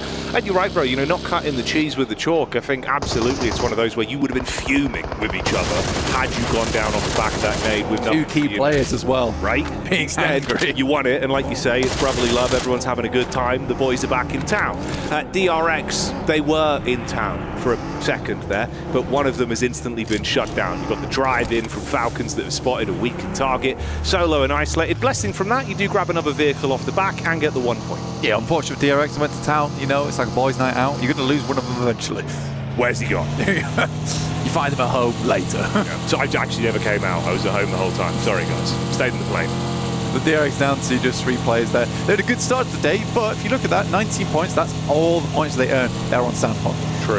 They earned nothing on that last game. And I think that for Erangel, it's a very important map to be able to perform on. So I'd be very unhappy to see them go to Erangels with nothing to show for it. The Falcons, though, we were talking about earlier. You were talking about feeding the hot hand. I like what the Falcons are doing. I do worry a lot of times about the Falcons in terms of their more passive gameplay.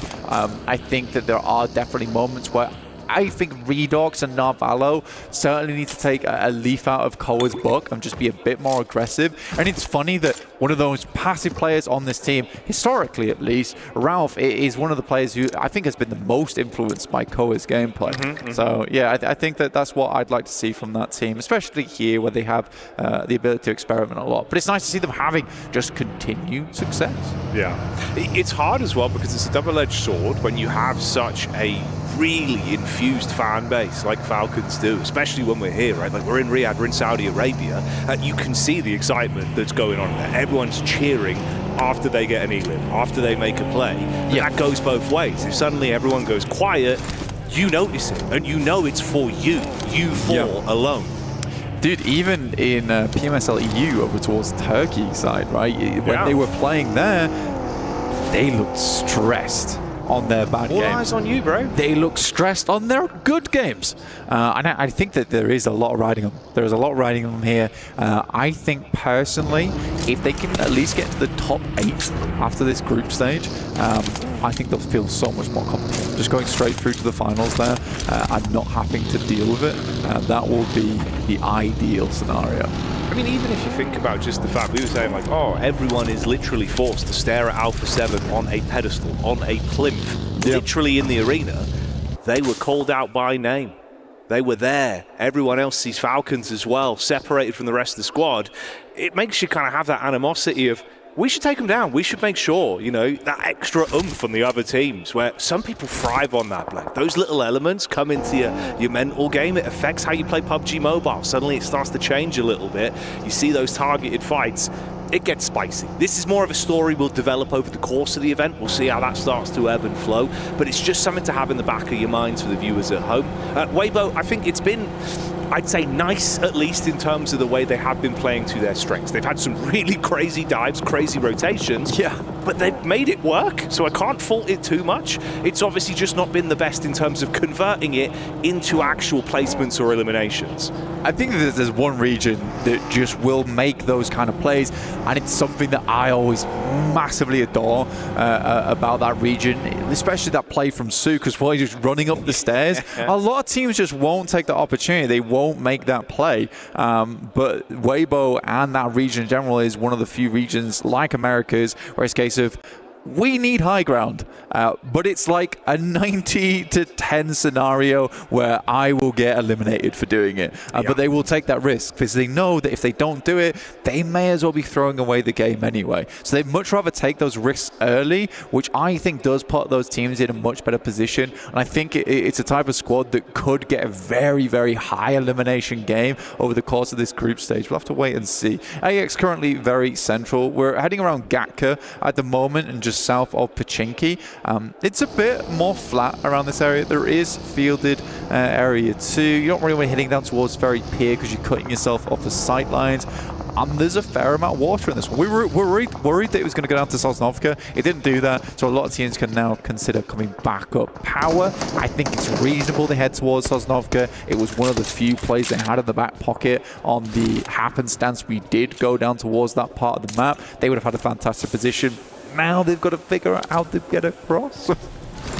Yeah, something to potentially keep your right eye on, whilst your left eye's on this side. We can touch on Hora a little bit as well. I think, again, it's one of those where they had some unfortunate encounters, like no fear. In terms of the timing and the setup he had, it was really good cooking with the nades. You could see, like, he had his understanding down to a T, mechanics were nice. He was just hit from the side, where it was a really sick off angle for DRX back in game 1. Again, I think that's a team that potentially, if they're not sort of showing up too much, maybe you start to underestimate them, they'll find a way to start to climb, because there's a ton of talent there. They do just need the opportunity to display it. We've seen a few bits from Squash, but it's interesting, obviously, we've not really had as much opportunity to keep our eyes on him. I'm curious to see how he's going to build over the course of the event, because I feel like, again, man, it's a lot you're thrown into here, you know, like the live environment for him, you're coming in, all the pressure on, as you've got the trophy, your team won it, you've got to live up to that again this time. Showing us the moves at the minute. Vision, it's rough. It was a good start, game 1. Here, instantly isolated, you find the scout, take him down. That's E-Arena that grabbed that. With Joker showing up consistently. He's been the big dog, I'd say, so far for E-Arena. Yeah, it looks like he's enjoying himself as well. I think for Vision, there's been a lot of times where, if I'm quite honest with you, the awareness hasn't been great. That's fair. Hasn't been great in terms of where they're playing. I mean, we even saw that from, I believe it was E-Arena again on the last Erangel, where they were on a split over towards the top side. They were able to just move in there and immediately isolate them. So I think for Vision, that is something that needs to definitely be improved, which is just the overall awareness around the map in terms of that scouting, because teams will be taking opportunities actually anywhere they can find them. These are the best teams in the world coming to the PMWC, the PUBG Mobile World Cup. Right, this is not an easy stage. It is not an easy stage to play it. Quick shout out to the production team, by the way. Loving these transitions. They've been nice. They've been really nice. It's good setup when we do get our circles coming in. Pat on the back. You guys are killing it. Everyone is. It's been a good day so far. And of course, this is the halfway point. It's why it really starts to matter. We get a feel for how things are looking, the lay of the land, as we develop into the later portion of today's games with the zone on the move. I think that's Toshpik actually going down there for Regnum Carya. He's a bit split off from the rest of the team, and they were making that move out down towards the south side, and I think he just gets caught on the back of that rotate. They'll still have 3 players to work with there for Regnum Carya, which is not terrible. It's not always the best position in the world, but this is one of those spots where you take it early on the circumstance that we do get this fielded area, and this becomes actually one of the stronger positions because it is so open ground around it. That's risky playing in this corner, but he needs to get back across. I think he's worried about the sight line. Yeah, very, very worried about it. But there is so much area around here. Is that an arrow been sent his way? It might be. Just locking him on the door. Yeah, this is kind of naughty. I mean, you've just got them pinned, effectively. Like, obviously, smoke wall up, try and play behind, stay tucked in, but you don't have an opportunity to aggress on it. Like, the timing on the face from the angle they've got with the high ground, you should have the shot every time. Yeah. Attention is somewhat split, though. I want to know if that was Sook, because there's been a lot of talk about him actually carrying the explosive bow and arrow around a lot, just to lock players down in position. But we'll wait and see. We'll wait and see. That was pretty terrifying there for Regnum Carya, but they can play that spot. They can certainly play that position, and it might pay dividends in the future. We'll wait and see if that investment was worth their time. Bravo 7, though, probably won't be getting away from this position on that southwest side. AX are in front of them. They'll have to bash through there. Currently, Power is struggling on this bridge. The amount of times I've seen Falak on this girder, on top of the bridge, is a lot. It gives him so much vision as well. Ooh, okay. Nearly. Window of opportunity, obviously very slim. You've got to chicane on the push up. Trying to keep the help from the back line. Takes a bit of time before he gets the first shot back over, but the first knock is the most important. Quick reposition, got to try and get himself out of dodge. Takes the damage from the drop and the bullet from the side, so into a knock on the bridge, off the angle. Teammates now with more pressure on them. Split there, obviously incredibly awkward for Power with the distribution of squads they've got around them. It's DRX they've got on the other side as well. I'm just not sure what Power is thinking on this one, if I'm perfectly honest with them, where playing on this edge, it's so tough. Yeah, they're getting eliminations here and there, but slowly but surely they are going down. Again, they could have played in from where Team Secret's on, where the circle was, where it encompassed Very Peer. You know there's going to be teams playing over towards Primors. There's going to be teams heading over towards Yellows. This is a situation where there's going to be many, many teams looking to lock you out over towards Lighthouse coming across that bridge. It's just an unreasonable decision, in my opinion, where they could have played it slow on the eastern side of the map. The only other thing I can think of, and I mentioned it earlier, is just that they were hoping, gambling for a Sosnovka finish. They would have been the first there, but I don't know, man. I don't know. Yeah, the odds certainly not in their favour if that was the gambit they were going for this time around. He was unlucky as well with the timing. Nearly got the pop off on the hill to keep himself alive, but Fainan going down because of it. And then Al Haji, you know, you are a sitting duck, effectively. That's the real sort of top and bottom of it. He's just trapped in the coastline. Play zone being the additional squad that will take him down from the back. So again, Power Gaming, I think that's free for free on first squads to fall, other than obviously actually easy. Yeah, he survived as a solo, got those 2 points in the first game, but it's been rough. You're losing at least 3 players in the opening sort of, 2 to 3 minutes of each game now, minimum. It's rough. It's really rough, and there needs to be a big change towards the end of the day. Looking at 4 Thrives, though, they're doing really well. Second place at the moment. I was asked recently who my top 3 players were, and in that top 3 I mentioned Valak because he is one of the more exciting off-angle specialists, and you saw him there even on the bridge. That's another thing I love about the player, is that when he's in that solo position where he's playing off the back of his teammates trying to set up situations, he's so safe, so cautious with it. He was never going for the full-on spray. He was happy to let his teammates find those knocks, find those eliminations, and he just had to be the enabler, essentially. So he's a very, very cerebral player. And if you're watching PUBG Mobile, you never heard of him, I'd keep your eye on him during this entire tournament. 100%, man. You know, nerves of steel and really handy with the steel with how he was taking those fights. This has been Vision trying to get a bit more aggro as well with a dive over towards the hut side, isolate one player there as they get the info onto him. Quick pick up on the crate as well. Grab what he's got on him to restock themselves. Yeah, bro. He looked lost inside that shack, like he had no business being in there, and the arena was just getting evicted. Oof. Yangdong. I mean, they're getting secreted on right now. There's the dive over the back. Secret, again, it feels like they do better when fights are on their terms. When it's suddenly thrown towards them, that's when a bit of a panic kicks in. It was a little bit awkward. They are being at least able to find some recovery from it. The zone's awful for them though, right? Consistently thrusted further forward. They have to just sprint through this, try and take it headstrong. They do win out on the fight, but with the double knock, it's going to still take some time to recover from it. Meanwhile, Weibo again, they always show up when you least expect it, and nades are raining. Why are they on the eastern side of the map right now? There's an insane rotate from them, which I didn't even catch. They were playing that over towards that western side. Suddenly they managed to get themselves all the way up to here. Just wrapped around, and Fireflux do find them. I think they were looking for a holdout as well over towards Fireflux, but losing Suk is not ideal. Matt Cap's been an awesome addition over towards Fireflux as well. Been finding a lot of success for the team. Where Ketch is no longer as potent as he maybe was in the past, Matt Cap has been pretty phenomenal at basically bringing him back up to level. Like, both of them combined make a pretty fearsome duo. There's been some fierce picks as well that we're seeing from the sideline there from Hora, still being able to keep themselves in a good spot in terms of the eliminations they're finding, where it's not an overcommit. So nice shots, again, delivering. Fireflux, it's interesting how much we've actually seen them really being in focal points of fights that have a lot of reverberations for the outcome of the game, but it never feels like it really gives them the oomph they need. They're always on the, you know, the wrong side of the coin. Yeah, that's the 100. Bruised by the nade. That wasn't a coin, that was a grenade. Yeah, it was. That was dirty. Heading through M79, trying to lay down some smoke in the meantime. It's not going to be. Solus does hit the deck though.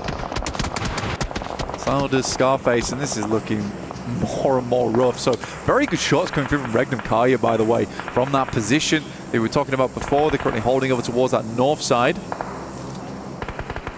Shame for Secret as well. If Team Secret were looking to build and compound off the points they were able to accumulate into Game 2, it's not really going to work out as well for them here. You go down relatively early, third squad to exit stage left. It's in a massive cool-off as well over on the side of Yangon Galacticus, considering how impactful they were with that opening game. But let's dial in here with Alpha 7. Mafioso, clean connection over the top side. Wow. AX giving as good as they get. And fair play to them. It's actually been impressive how good they've looked in terms of the amount of pressure that must be on this squad. You've got to deliver. Full commit on this. Push up with the DBS. Oh, it's clean for the first, but the bite back with the moves. Ravo starting to really bring the heat towards them. You've got nades running in from the side as well. Alpha 7 with a lot of targets on them. Ravo canonically touted as the best shotgun player in the entire world. Hard to deal with him when he's flying through the air, gliding on the back of those wings, the DBS. Only taking shots over towards you, but it's 4 thrives to backstab, and Alpha 7 was stuck between a rock and a hard place there. Noki once again playing anchor down towards that south side. I think honestly 4 thrives have a very, very good position here in the circle. And Balak with 4 elims so far during this game. I do think they have a good chance here, and now taking away first place spot. Nepturo unfortunately mistaken on that call, but this is a big push coming through from Hora. And where is Silas? Where is he indeed? Hora as well, just getting away with absolute liberties at the minute. They're going for some big commits. They're actually completely flipping it on its head of saying, oh, you're kind of playing this passive game where then you suddenly throw the heat up.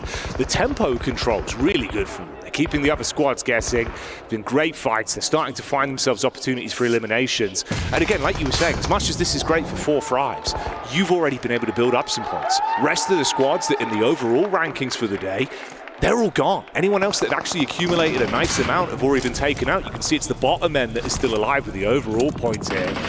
This could really have some chance to leapfrog you up. So this is a big game for a lot of the squads down towards the bottom side right now. Absolutely. For AX particularly, they want to jump further up the rankings here. Hora as well want to show a lot of these teams what they've got to offer, but 4 thrives could bump themselves massively up in this game, getting a lead of something like 20 points on the 3rd match of the day with Alpha 7 and Yangon Galacticus being down early, and Vision's only just breaking into the 20 points now.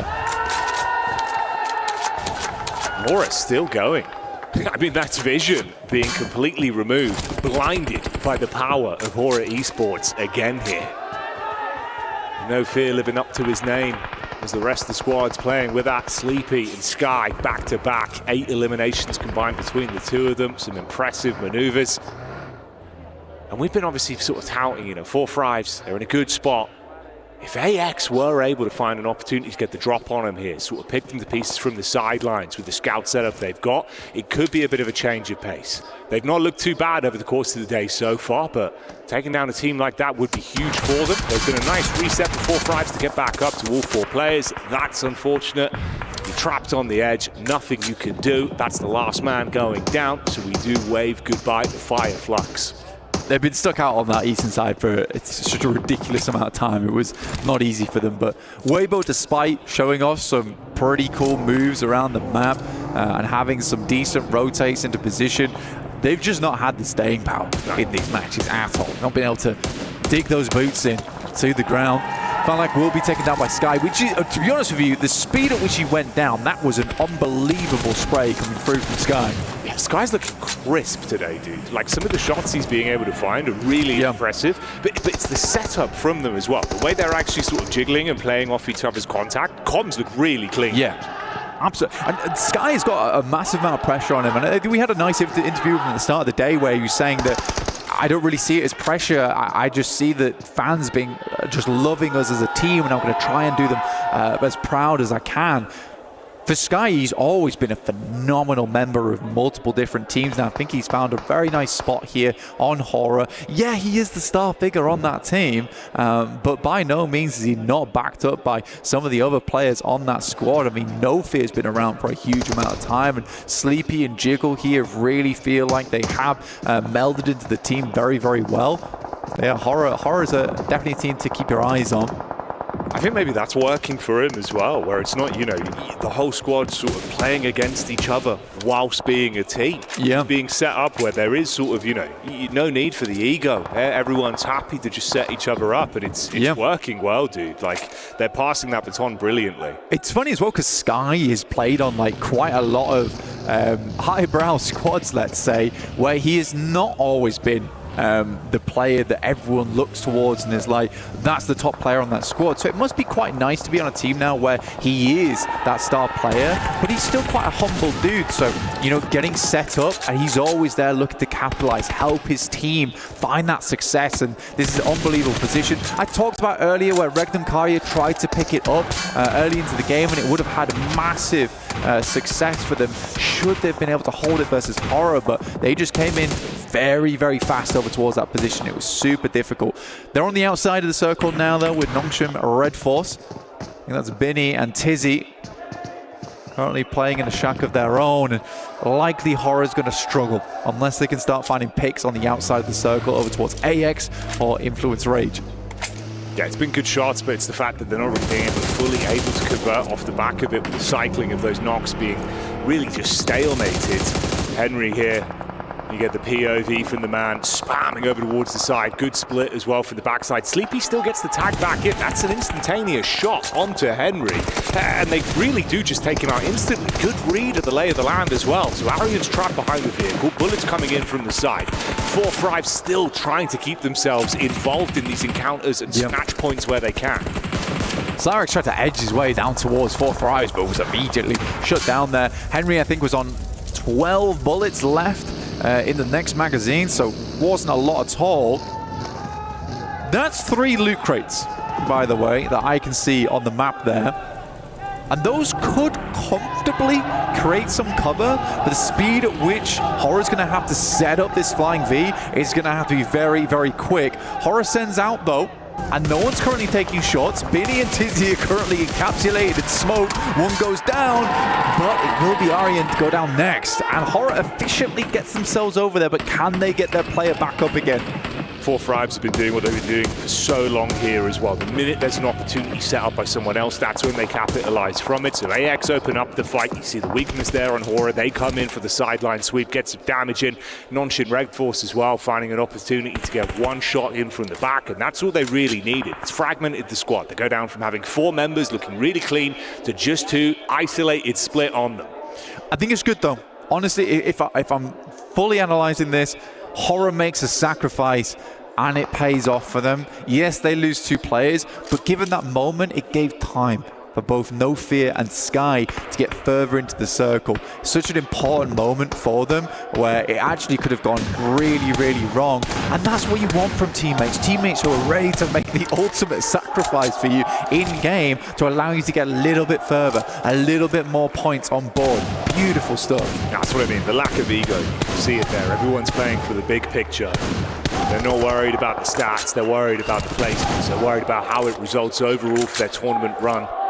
That's a brilliant way to think about it. You've got the late backstab potentially from Influence Rage. I mean, that's Law, the solo member with Redforce trapped, living on borrowed time inside the hut. Near miss from the nades as well, dashing them towards them. 4 Thrives have been able to play on the back foot for quite some time, wait for everyone else to come towards them. Now they do have to advance somewhat. Hora, of course, with those 2 players, like we said, still could have influence. The quick trades are made. 1 shot back over 4 Thrives taking issues. Shim go down. Falak with the quick shot back over. That's No Fear out of action. And Law still just belly crawling further forward. I mean, look at the split here. A chance for at least a sneak into that 2nd place. He had the 1 nade and the 1 Molotov, so could have actually efficiently cleared out 4 Thrives, but 12 eliminations, now looking for the 10-point. Bobs up just as he gets res there, and that could have been absolutely treacherous for them. And now nade's getting sent over the top, and it's unbelievably placed. Coming through from 4 Thrives, taking them to a 24-point game. Massive scenes. Brilliant teamwork, never over-egging it as well. So comfortable playing their own game and always following up. If someone else went in for a fight, they were ready to clean up, ready to engage. Good rotates on it, and they're going to be happy with that one, but that is a massive gainer. It's huge. You were talking about it as well, where you were saying that a lot of our top teams were just out early, and it was really only 4 Thrives still going there. I think off the back of that game, they're up to 43 points, if I'm not mistaken, which is a really big result. And again, a lot of the top teams went out fairly early. I think they're right now looking at around about a 20-point lead at least over a fair few of our squads there. But Hora was another story during that match, looking really, really good. Egoless team. And again, it was not only that, but just really good reads as well. You saw Binny and Tizzy, they both smoked out their compound to stop players from peeking or sending shots in. In that moment, the boys from Hora, they send across because they sense that opportunity. We're going to take this opportunity for a quick break. We'll be back real soon.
Pulsar Legionnaire available now. First outfit with special head animations and voice lines. The Pulsar Legionnaire set comes with its own super cute voice lines that can be toggled on or off. What happened? Hello, Earth. I'm here. It also features the upgradable Hyperion ship DSR and Jet Reaver glider with special animations. Experience parachuting like never before. That's not all. Even more rewards await. Event period, July 25th, 2025 through August 26th, 2025. What are you waiting for? Get the new guild set now.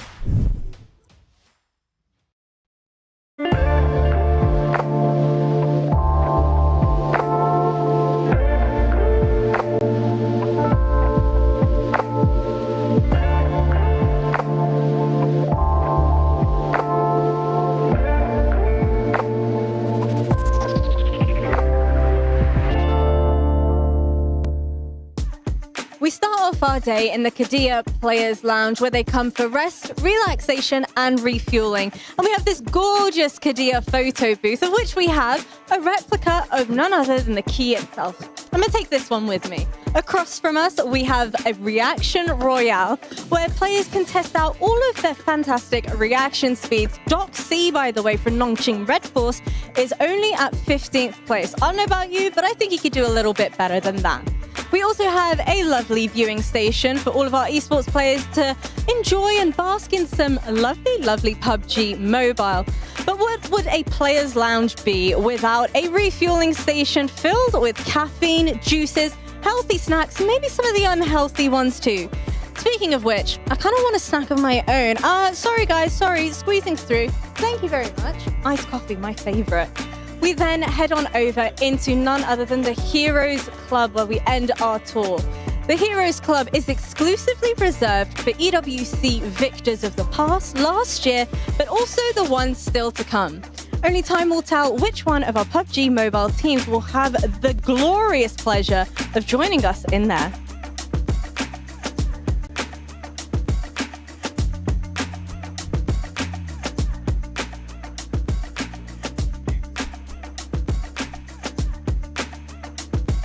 Oh, Max. Hi.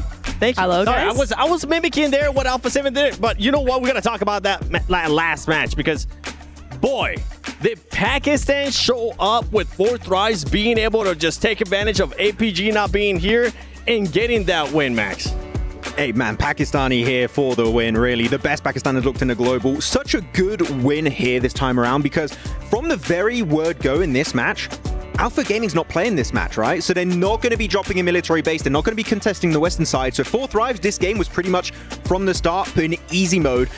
Even though it was not quite that easy a game, I just like that fight in particular was normally making it a bit hard for them back in CSA. But the control they had with Falcon on the beams, able to clear all of power, man, 4 thrives. I was scared them going into global after CSA. How are they going to perform? All of my doubts have been already cleared that they know what they're doing. They have a game plan here coming into PMWC. Yeah, I mean, from the interview that I was able to do with Falcon, that player is just oozing confidence, saying we're not really feeling any type of pressure. Everybody has experience, and that is showcased here in that last match. 24 points, 14 eliminations, being able to back it up there with the win. On top of that, you have Hora Esports, CSA pretty much just taking over Neptuna. They really are. I mean, we love to see it, right? Yeah, and again, it's very top heavy. All for CSA, look at that, 24, hey, 16, 10, and then 7 and 5 and down below. So, I mean, yeah, Influence Rage, kind of the silent partners there, even though they got the double elims. We didn't see too much of them.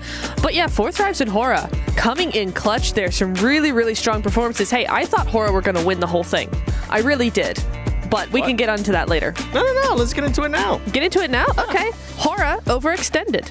If they had pushed over onto that player of AXTMG as they should have, then yeah, I think that would have been really, really good for them. They drive to the player, take out that player, take that player's position, and then they have full control of that northern side. They should have won the game there. Yeah, I wouldn't call it them overextended. I think they just mispicked the right location to go for that overextension. If you go for the player of AXTMG, as you mentioned, they have already a car. They can crash it into the car of that one player of AXTMG. You have a little bit of a mini fort, and then there's no way Falcon is going to be able to just shut you down in the process. So it was a good idea, but I think there was a slight mispick as what position you want to go for, because if they do secure that, you have a solid 2-2 split. You're fully controlling all of the fields. 4 thrives can't really encroach on your terrain anymore. I think it would have been a Nepali win. I know CR7 during the watch party would have loved to get that win here for his team, but maybe later.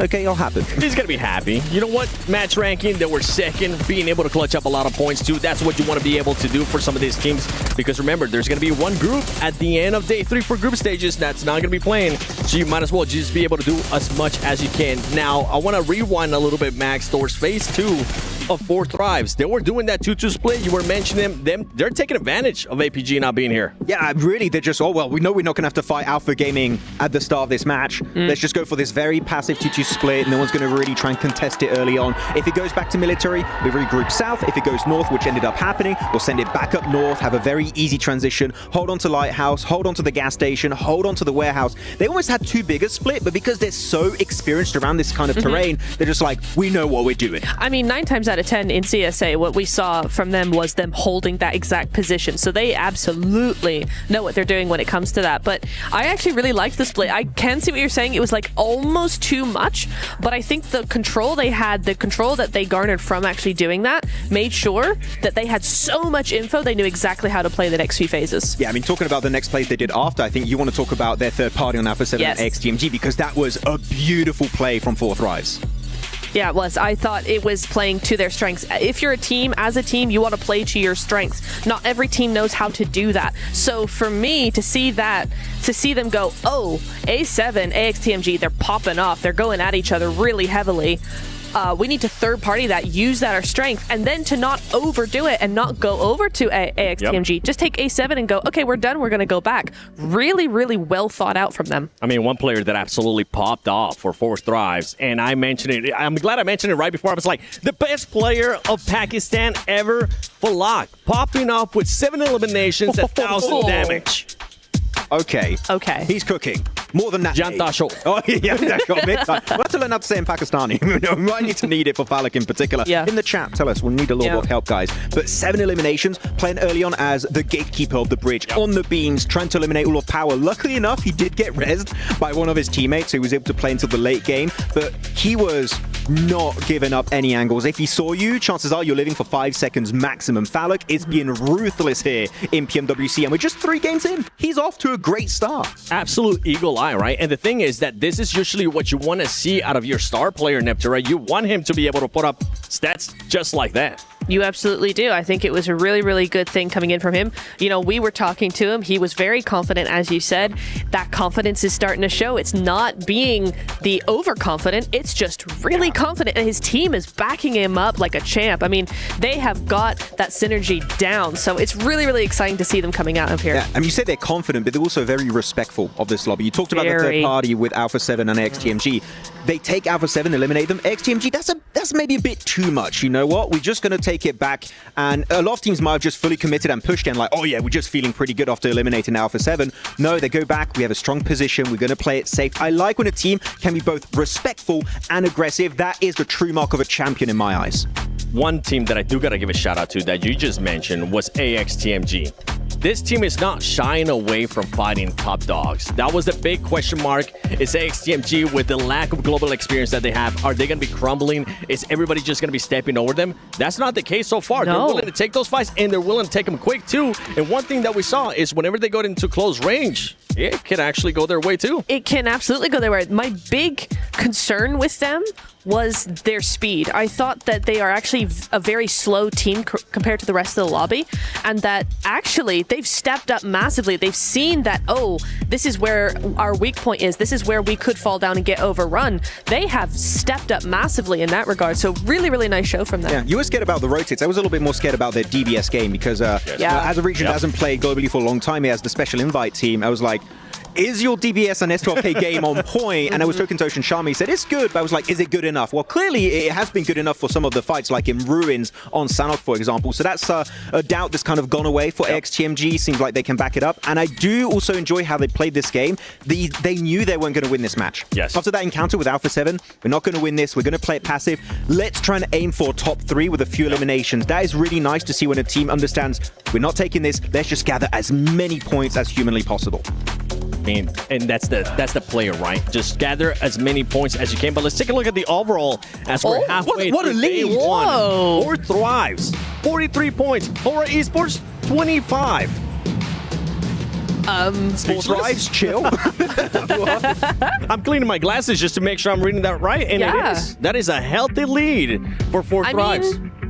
It's what you want to see in the group stage, right? When you know you have a day off at some point over the next 2 days, right? It's either tomorrow or the last day.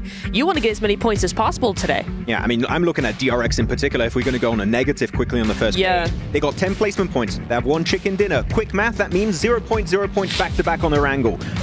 This is the map you have the most every day, DRX, okay? You are the Korean team. You have the Korean champions here, normally of D plus Kia. You're replacing them at PMWC, kinda.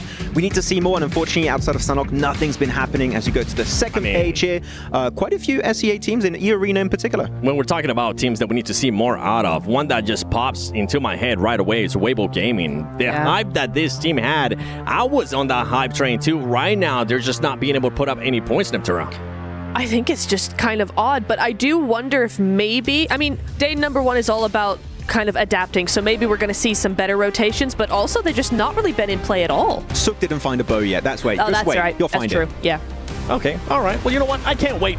Let's send that over to Barton because I want to see what's going to be happening here in Erangel in the next match. Welcome back to the Gadia Arena, where we are halfway through our first day of the group stage. But don't worry if you're only just joining us, because I'm here to break down everything if you might have missed it. Game 1, we had Sanhok, and we opened up with a bang because AXTMG hot dropped right next to Nong, Shim, Redforce. AXTMG came out on top in that fight, but ultimately at the end of the map, it was indeed DRX that went up against Team Falcons in a 4v3. DRX came out on top in that fight and managed to secure the first chicken dinner of the competition and 19 points. Next up, we had Erangel. Erangel kicked off from the start. Team Secret were looking strong, holding the east side of the circle and ultimately not letting anyone come in behind them. However, it was Alpha 7 who had one thing on their mind, and that was survival, with the duo of Carrillo and Revos reviving each other constantly throughout that entire map and ultimately defeating Team Secret in the final fight and securing 20 points for them. Map number 3 started off a bit slower, a bit cleaner, because it was indeed a lot of people switching up their drops, as I am lowered down in the stage. And Four Thrives have to have an honorable mention for having such an impressive day, taking out Alpha 7 as well and managing to secure their first chicken dinner with 14 eliminations. What a first day we are through so far, but we're only halfway, 3 more maps to go. So let's hear some energy in the arena, because we're going to go into our next map very soon. There it is. We are halfway through. That's the important talking points. Halfway through today's maps, number 4 of 6. We hop back into Erangel, as Neptura said at the beginning of the show. That should be the bread and butter for multiple teams. However, it hasn't been. But we do have some top dogs at the top, Alpha 7 being one of them, looking to make it straight into the finals. Four Thrives, though. John, going all the way, it seems. We talked about a point threshold. You're thinking it's around 80. Four Thrives have already reached that. They have certainly outperformed on today's games, right? 2 matches in, they are over 40 points there. That is half of the way to that metric, right? If you're looking at previous tournaments that have been played with a 12-map set, it is around the 80-point mark that you will see for 8th place on 24 teams. They've done half of the work that they need to do over these next few matches. It means that over the next 9 matches, they're looking, over the next 9 matches, they are going to need to look to put 40 more points on to feel nice and safe. Yeah. That is a pretty low average. I would say so. We see some big games, but we were talking about it. Consistency is key, not only here, but also in life. Let me not get too deep already. It's my first global event here, but I will say 6 points or so, you're saying, I think is where you want to be. But granted, that's, of course, not counting the first 3 games. We've got some teams towards the bottom. Now, we'll talk about them over time. Power's been struggling, right? Nong, Shim, Redforce have also been eliminated quite early throughout multiple games, and they're not the only ones, but I do want to say the race for top 8 to make it into finals is still very, very close. We've got to keep our eye on from Team Secret and above, and of course the home favorite Team Falcons in 9th looking to make their way up. Yeah, absolutely. It is still very much all to play for at this stage. Because of Fourth Thrives taking so many points from the lobby, that increases the volatility of the rest of the tables. It means that they're going to be closer to one another. It means that position jumps are going to be easier, or rather more difficult to fend off for the teams who have already got those top 8 spots. And it's going to be really exciting to see how that unfolds. I think that the most interesting team I saw on that table there towards the bottom was Regnum Carya. This is disappointing for the reigning PMGO champs coming into this one. They need to step up. They need to step up fairly quickly. I have no doubt in my mind that they can do it. The question is, will they bring it to bear today? That's the question. We got a nice zone. Liking it, potentially setting up for a bridge zone. I love bridge zones. More importantly, I love military, but most likely going over to the mainland. But I do want to focus in as we've got 2 teams maybe about to skirmish out over on military. Of course, talk about Fireflux, and you got Team Secrets most likely going to be running into each other. They could have a truce. Maybe they say, hey, you go over to the right side bridge, we'll take over to left, and we'll just go our own way. But if I'm Team Secret, I've been on fire today. I'm not going to be intimidated by anybody. And you want to talk about being on fire? Fireflux is quite literally there in the top 3 running. So I'm looking at them to potentially be one of the front runners in the engagement. But who knows? We'll see how it ends up unfolding. What else do we see? At the moment, it looks like Team Secret might just be heading out to the east, disengage. West and east bridges both available still. At the moment, it doesn't seem like too much more is unfolding. I feel like George Pole is potentially a little bit of a hotspot for contest on this northwest side. 2 teams in South George, Alpha 7 up in North George. That crossing down south that, because of this first circle, is going to happen for Alpha 7, could be under duress. Could be a little bit of conflict in their future. Yeah, but you got to think about who they're going against, right? E-Arena, who, well, let's face it, they've been struggling, only sitting at 8 points, currently in 13th place, and Alpha 7 being the top dogs they are. Winning that game, by the way, game 2 with 2 players was phenomenal. I could not believe my eyes. You actually called it early. I wasn't a believer until the very ends, but able to get, 4 to 5 revives overall. It was Revo and Korea who was able to get that win. So if I'm E-Arena and, of course, having to rotate down, I've got to go against Galacticus. That's not going to be an easy fight for either of those rosters. So for Alpha 7, I'm still favoring them, but you're right. I think we will have a skirmish soon. They could always break out further to the east, right? There is always that option to go for a wide swing, but depending on the pace that they can loot, the pace that they can get out of North George, they may be able to avoid that altogether. So we'll keep an eye out on that one. Team Secret, they did move all the way over to Novo. This is on the military island right now on your screens. They did move out east, so no conflict here for the time being.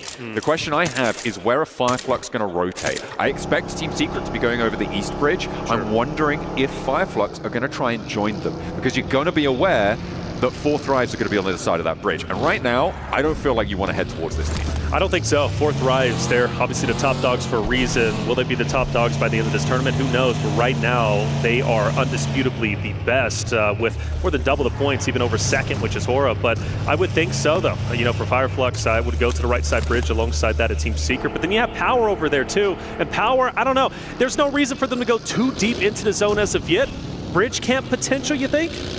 Could be. I mean, it does potentially waste a little bit of time. It looks like 4 Thrives are going to disengage from that bridge position over towards a more central location, up towards that hill ridge that sits further north. But there's always time to come back as well. We'll have to see if that yo-yo comes through. And actually, Yangon Galacticus on the move. Okay, so that opens the door for Alpha 7, which was potential for them to find that path on in. Getting very, very central, nice and quickly. Into 5 minutes in the game and already finding a central spot. Regnum Carya looking to do the same. Yeah, taking a little bit of damage, but they're going to be just fine for the time being. This is a team that was much hyped up coming into PMWC, a team that needs to start gathering points. As we said, we're on our halfway point. Only 9 more games remain. Yeah, you've got 3 days of group stage, but the teams only played 2 of those days, a total of 12 games. 3 are already gone. With the point race being as close as it currently is, I know they're in 12th place, I should say, but they can easily jump right up with how close it is all the way up to top 8. And, well, DRX on your screen, a team that ended up starting off the day hot with the winner chicken dinner. They're currently in 6th place. It's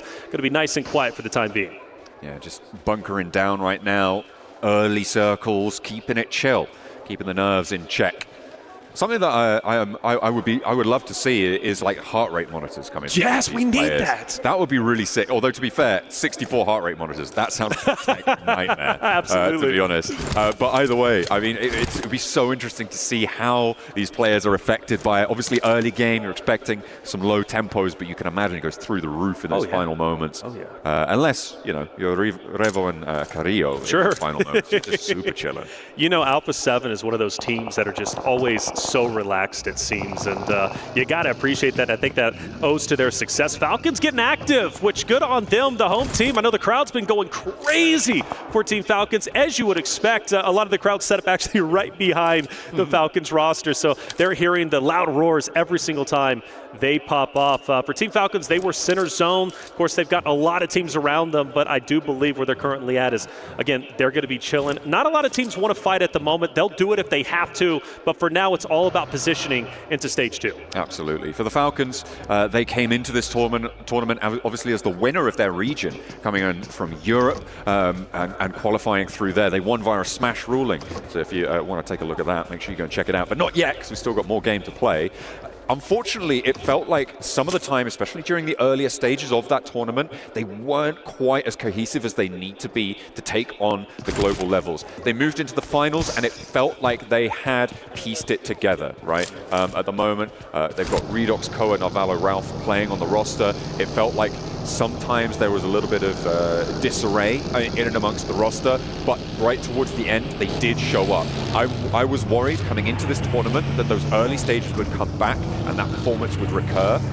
For now, it seems like they're holding their nerve. There have been 1 or 2 missteps today in some pretty crucial moments, but I think for now, I'm pretty happy with where they're sat, up in 9th place, 18 points. They've got this first point on board as well. Yeah, it's day 1, right? Since only 3 games in. We talk about teams struggling, but you know, right now it's time to get your feet underneath you, get used to the LAN environment. There are several players out there, this is their first LAN, and it hits differently, right? When you're playing at home, you're nice and comfortable, there's no pressure virtually, you're feeling okay. When you come to the LAN experience, you got crowds yelling at you, maybe booing you, maybe cheering you. You got a mix of emotions. For Team Falcons, I think they're doing just fine, and you talked about their progression. Well, we need to see progression from so many different rosters, and honestly, for me, Alpha 7, I wasn't happy with their America's performance, I really wasn't, but I think that narrative's out the window. I'm feeling good. We shift now to mainland, and now we get to see Fourth Rise. They're going to gatekeep, of course, one of the rosters going across. Fireflux are already trying to make their way through, but this eastern side is really heating up around Potato Hill. You've got Hora trying to make their way on through. Power leading the charge from that side of the map. Influence Rage going for a wide sweep out towards the north. The question is, where are they going to cut in? Are they going to go all the way out? Maybe challenge Alpha 7. There's potential there, depending on how far they go. They know they'll be on a home ground fight, right? Influence Rage versus Alpha 7. These two rosters will be familiar with one another. Yeah. They could have a little bit of an edge in this fight potentially, or the same could be true on the other side. Influence Rage on your screen. Been happy with this roster through America's second place. They played so very, very well. In fact, even outdoing that of Alpha 7 during the PMSL Americas season. Well done from them. They've not done too bad. I know they're in 10th place, but again, that point gap, that point spread is just so incredibly close. But we're talking 4 points from going from 10th up to top 5, right? So for Influence Rage, happy they're going to be on the dead side of the zone in the north. I'm very curious how that's going to end up paying off for them. I want to see them make a deep run. I feel like Influence Rage is a roster. They've been around. We've talked about them on the global stages before, but this is the year I think they're truly going to show what they're made of. I would hope so, but it seems like they have always been the little brother of the region, right? They are there, they're powerful in their own right, but they just haven't been able to take that next step. Maybe they'll find that development here, but I feel like with Big Brother's Alpha 7 in the lobby, it's going to be hard to try and take that fight. Yeah. Well, and that's a great point, right? When it comes to Americas, it was a region that we paid attention to mainly for Brazil, North America. I know we've got our struggles. We're going to try and make it back up eventually. We're getting better, I promise you. But when you talk about the Big Brother of Alpha 7, I saw a massive improvement across the board from all the rosters because they know they've got Alpha 7 to battle against. Trust me, they wanted to win PMSL Spring Season 2025. And unfortunately, of course, some of them didn't, but for others, they did dethrone Alpha 7. Alpha 7 barely made it to this stage. Let's put that into perspective. They're doing great now, but I really do think Alpha 7's performance, them winning last year at EWC, truly made the other rosters say, I've got to step it up. You talk about little brother, they're looking to be the big brother now. Absolutely. Try and have a little bit of Regnal combat going on through. Take that throne away from Alpha 7. We'll be making sure to keep up to date to find who will be able to take that top spot. But is it even going to matter, right? Because at the end of the day, it's about that global interaction. Sure, you can increase the quality of those lobbies, but then how does that playstyle move into the current stage of gameplay? And with the experience that Alpha 7 has at this level, right? I think that is going to be a massive, massive hurdle to overcome for the teams looking to catch up. In a regional stage, sure, it's intense, sure, it's a lot, but when you put the international stage together, it changes the game entirely. It changes how the lobby plays, how it feels, everything about it, the lights on the stage. It can be a real task to overcome. Hard southwest shift on this circle, all the way out towards a pretty similar location where we saw this last match finished as well, out to the southwest side of Pachinki on those hills. You've got DRX slap bang in the middle. They've been hiding there for a long time in collection. They have, and they like to play it slow, but hey, make no mistake about it, they can get active if need be. You push into them, you've got a heck of a fight on your hands. Half of the lobby, quite literally half of the lobby, have to now rotate into the next stage, and you got a couple of teams who are set up. And talking about the couple, well, you've got them right here, right in front of you. Alpha 7, we talked about this fight. When was it going to go down? E-Arena landing up top alongside that of Alpha 7. Now they finally come and they bump head to head. Mormon with the first blood drawn there. Revo goes down, an immediate looking for the refrag through the window. Not going to find it. Sliver of HP still there. And now with a nade cooking, it's Alpha 7 who are biting the dust more so than ever. Joker went down earlier, but now it's 3 players alive, and Alpha 7 can't find the fights. Erangel goes up the stairs, and immediately with the pump action around the corner, Alpha 7 coming apart of the seams. Alpha 7, they're falling apart. Carrillo, can he be the hero? Can he be the one to save the day? They're already in shambles. He would be the only one leaving this engagement. Influence Rage, mind you, they might come in for the third party. This fight needs to be finished up, but Carrillo throws a Molotov, and it's going to at least drop one from the arena. And Carrillo going for it off angle, taking damage, but he has no choice but to push forward, and he's making the most of it. Alpha 7 refusing to lose. Not yet. They will not go quietly. An Influence Rage on the south side looking to guard this one out. Carrillo, though, could slip through the cracks as a solo. It's a lot easier to go unnoticed, but unfortunately, the firefight around him has drawn the attention of their regional teammates, and they will have to move through it. Carrillo, I don't expect him to be getting too much further, but he could leave north side, try and get in amongst it. Well, they did it as a duo. Can Carrillo do it as a solo? That would be even crazier. Don't count him out, but I agree with you. Now you're going for placement points. You're in survival mode, and luckily for Carrillo, Influence Rage has backed away. It doesn't look like they're going to crash in on him, so should be just fine. And while he'll be a solo, wreaking havoc on the remaining rosters. Falcons moving in as Course Vision now wants to take on the Falcons. Let's see how it unfolds. A double roll up again as teams start to move. This is what hardships bring. Action left and right. Redox on the inside goes down first. The pump action from Never Alone and the flush as well. So Falcons fighting with 3. Navallo wins the trade. The pump action winning the day, and a second as well. Koa's there for the backup. There's a nade. It doesn't sit, and Navallo can now look for this healing on the northeast side. Hora are nearby, and it looks like they're going to roll in for the fight. There it goes. Hey, Hora wants this. They need it. Points so valuable to catch up. They're already in top 3, but they want a little bit more. Vision taking damage on the stairway, but don't worry, because you got Navallo from the Falcons who's been holding it down, and you mentioned Hora. Well, here they are. Sleepy, no fear, starting to take the house opposite of Team Falcons. We've now lost a roster, and all attention on Falcons versus Hora now. Massive pickup on the back line of Hora as well, meaning they're 2 players on the inside. Losing that off angle is huge. It draws the attention out that way, and a knock on the forefront as well. Falcons are splitting the difference here on the fight beautifully, as they will look for more. Navallo, I mean, he has just been doing quite literally everything. All eyes on him. The tip of the spear for this roster to take down Sleepy and No Fear. Ralph also moving in as well. You gotta think they've got a power position. That stairway is always hard to push up, though. It's gonna be a choke point, and you know dang well Hora's gonna be looking straight down it. Immediately finding these flushes as well. They beautifully split the attention. An off angle, a third party coming through from power as they sweep through the back line, and it is going to be turning tail and running the story for Hora now in the rest of this match. 2 players alive. Sleepy's not long for this one. The point gets stolen though, and it goes over to power. So now it's Jiggle Sky. They're going to go in and dip. They're going to get within zone. They're going to play the survival game like Alpha 7's Carrillo, but I'd rather have 2 than 1. Either way, that's how it ended up unfolding. Power Esports, who's had such a struggle throughout our tournaments. Not one of the first teams out, mind you, so maybe good news for them. We talk about at the halfway point, 9 more games remaining. I'm hoping Power is able to turn things around in this Erangel.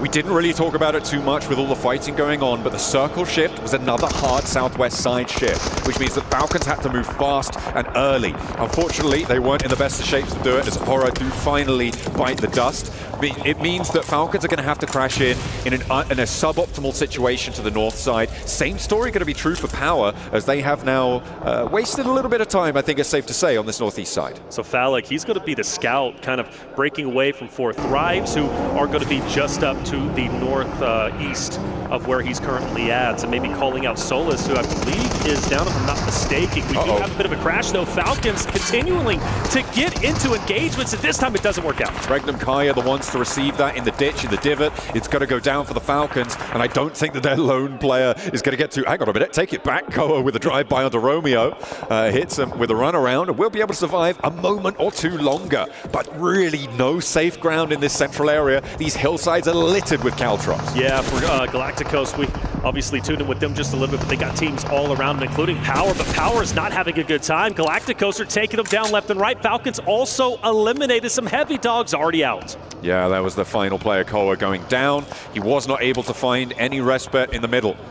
And now with 4 teams or so, looking to try and hold it out. Seems like Regnum Carya want to extend their influence. A nade over towards Easy connects, and that is going to be a beautiful opener. 2 players now standing for Power, as there's teams behind them also looking to put pressure on.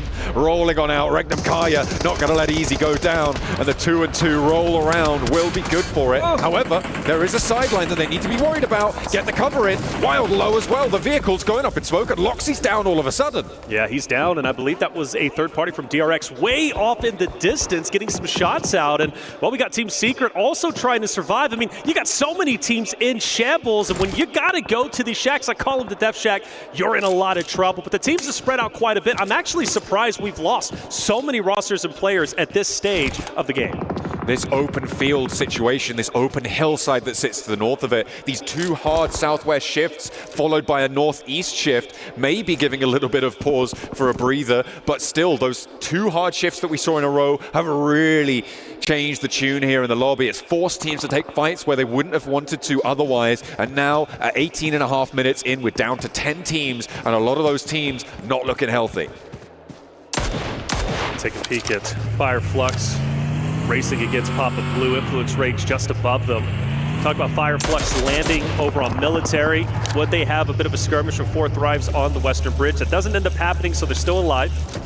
Now down to, of course, just a handful of teams. Circle closing in, another shift about to begin, as Fire Flux starts to get active a little bit. Luckily, they got on the vehicles. The question is, can Influence Rage, do they get aggressive? Obviously, they have to move. Do they set position up to the right-hand side to cut off Fire Flux's rotation?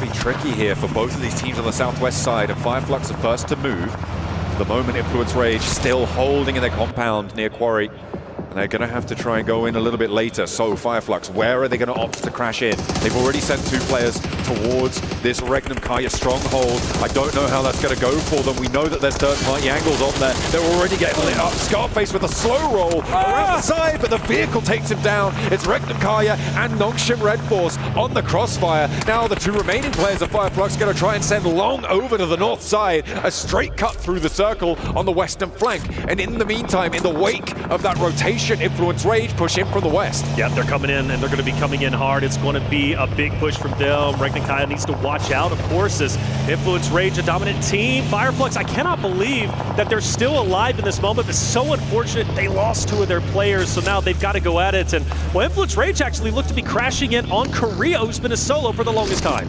He has been alive, and he's going to keep trying as 4 Thrives go down as well. In the meantime, Carya with his full send straight towards Fireflux. 2 players alive, what? But he goes too slow. No hop out to be seen, and Catch finds a duck sitting in his sightlines. That's it. And Fireflux, luckily for them, they will be dead center of the current zone. That's great, but also could potentially make you a target. You've got Galacticus, who's going to be just onto your left. Got DRX as well. Influence Rage, of course, are going to be moving in. We'll be keeping our eye out for Fireflux, and of course, at the moment. And also Team Power, man, I gotta say, for Team Power's perspective, just still struggling. I thought for a good moment they were going to have a great game based on their positioning on the north, but just got too rough for them. They weren't quite able to convert here. Fireflux do finally go down. The last two of Regnum Carya sidle on in, but Silas needs a little hand here from Wild, as they only have 2 players to go. Yangon Galacticus on the northwest edge also can put pressure onto this location, but they're being a little bit slow with it. They're more concerned about Influence Rage on the west side, who have been, again,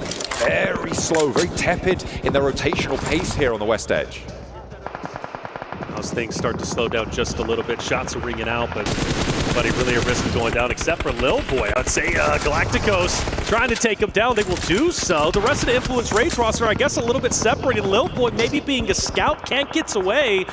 And that's so unfortunate because they had such a strong position on this side of the map, and now they've got to recover and make a decision. Do we go for revenge, or do we just continue to play the dead zone, get in there, and maybe watch our backs? Because, of course, you know, Redforce, they're going to be moving in just behind them potentially, but I think that's an oversight, leaving Lil Boy out by his own. But they're going in, they're crashing.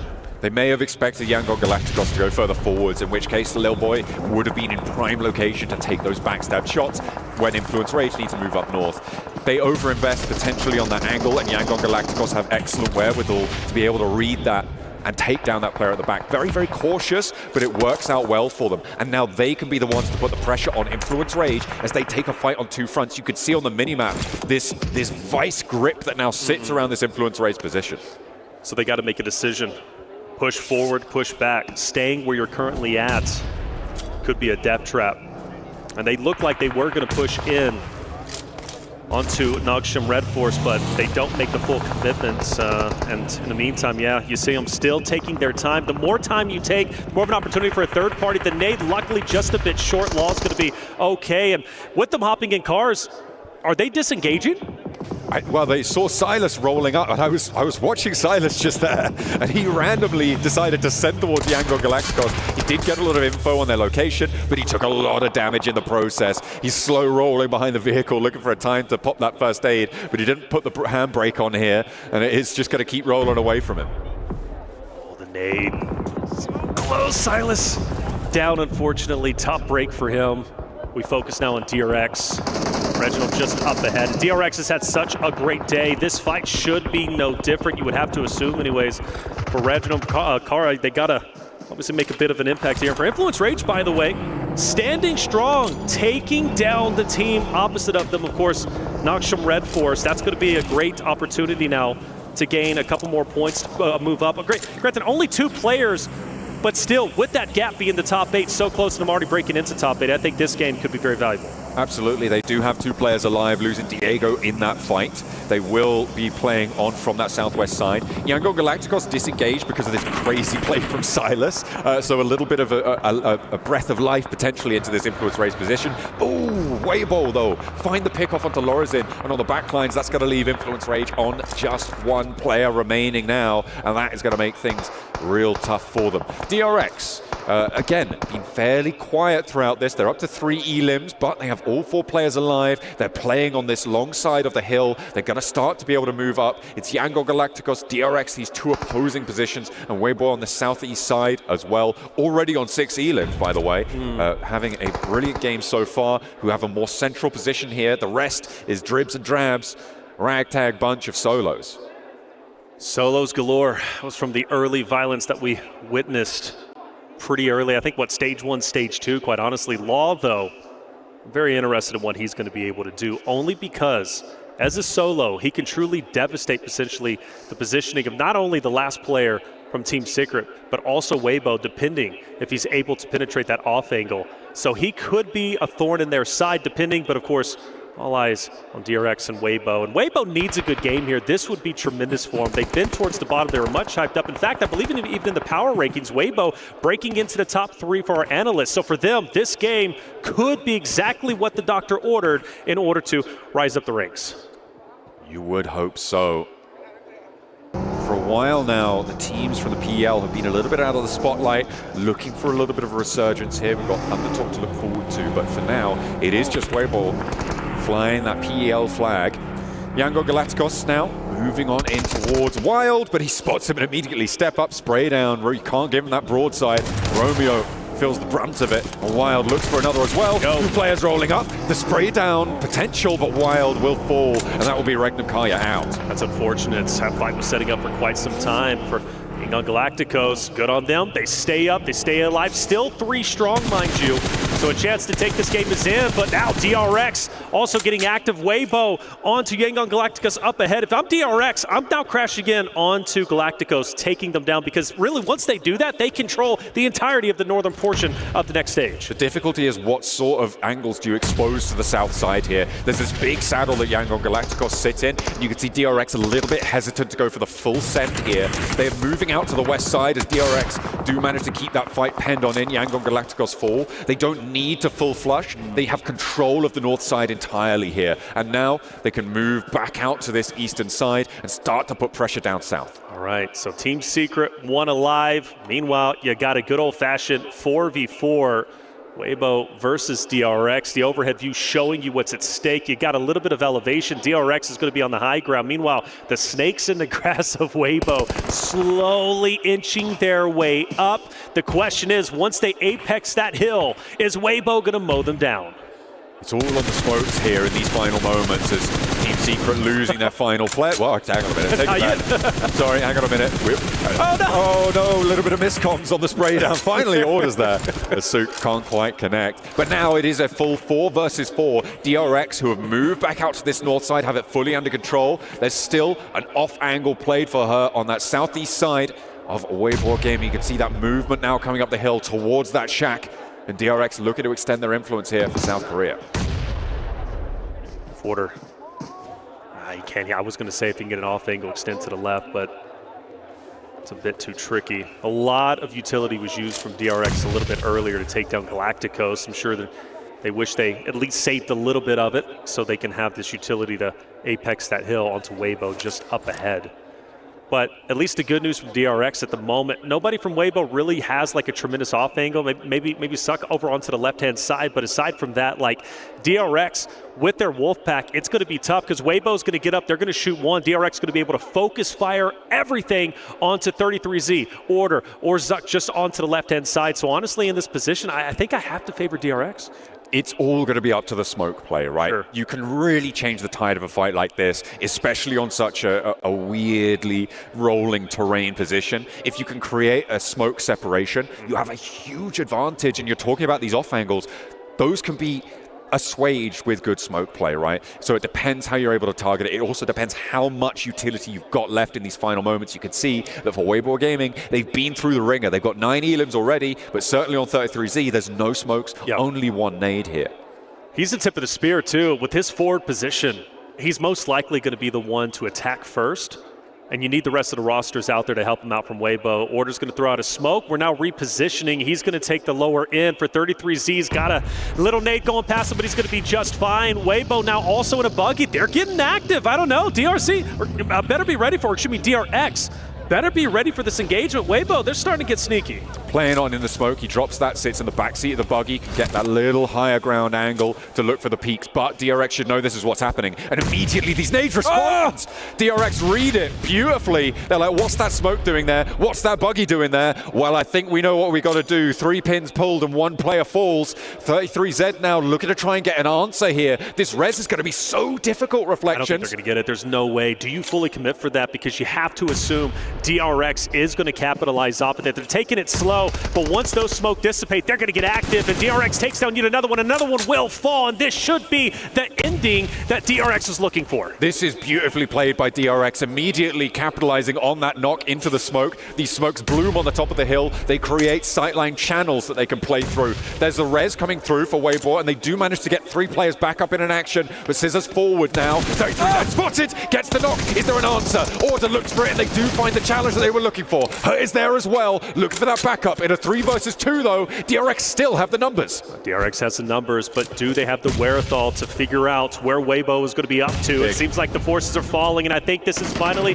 going to be the end, albeit a miracle play. DRX closing the vice grip, pushing forward. Weibo falls, and it will in fact be DRX taking game number 4 on Erangel. Lying in wait, they move through the hills, a coordinated approach, a brilliant read onto Order's buggy rotation, looking for vision, and they will be able to find that knock, open up the bidding on that final engagement. Not enough utility from Weibo Weibo to be able to survive that final fight. They've got plenty of points though on the match, and they will be nearly level with DRX to find that one. 16 points for Weibo, and DRX up on 18, so a fairly minimal Elin chicken dinner. Hey, whether it's minimal or not, that's 2 winner-winner chicken dinners of the 4 that we've seen today, which shows DRX has the proven ability to take games when it matters most and win, which is going to be so critical during the finals. DRX, all eyes on them today, and well, they look to catch up to the likes of 4 Thrives, Alpha 7. In fact, they could have very well taken second place after this game alone. Weibo are no slouches to take that 1v1 and win it. DRX on top. Absolutely, a little bit of revitalization coming through for Weibo from the bottom of the tables, able to put a big dent in the necessary gameplay to find it. Well, let's take a breather after that one as DRX are able to take the 4th chicken dinner of the day.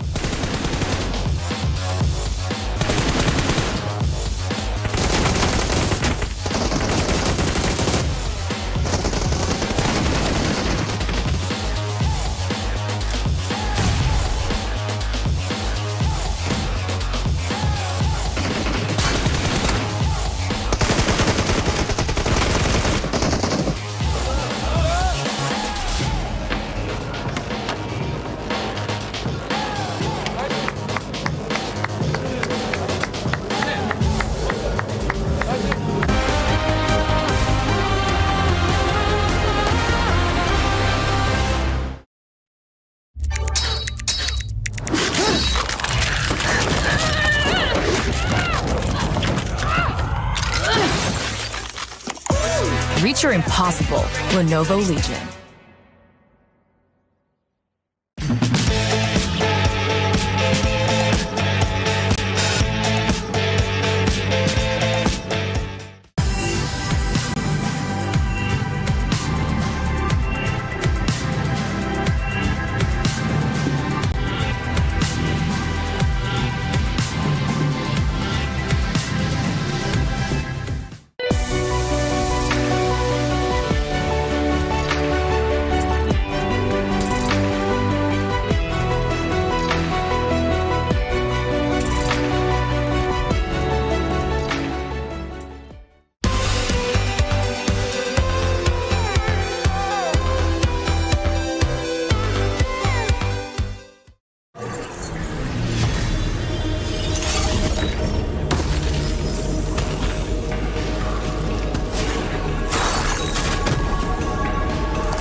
The highly anticipated addition to the Mummy series outfits is here.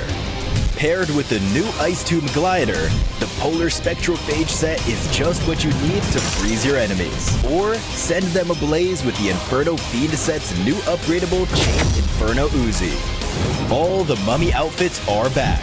Get them all. Join now and collect the whole series to turn all eyes on the battleground. Event period, July 10th, 2025 through September 2nd, 2025.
One thing is for certain, there is an abundance of fans here in the arena. Influence Rage, talk to me. How's the performance from the team been so far?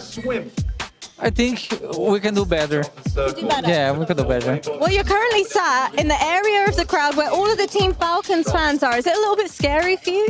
Yes, I am. Well, is there anything you want to say to the Influence Rage team right now? They need your support. Let's go, Inf. I believe. Let's go. You believe in Influence Rage? Yeah. Yeah, they can do it. Let's find out whether or not they can. Well, it wasn't Influence Rage that got the win, but it was DRX being able to get the... It wasn't the back-to-back.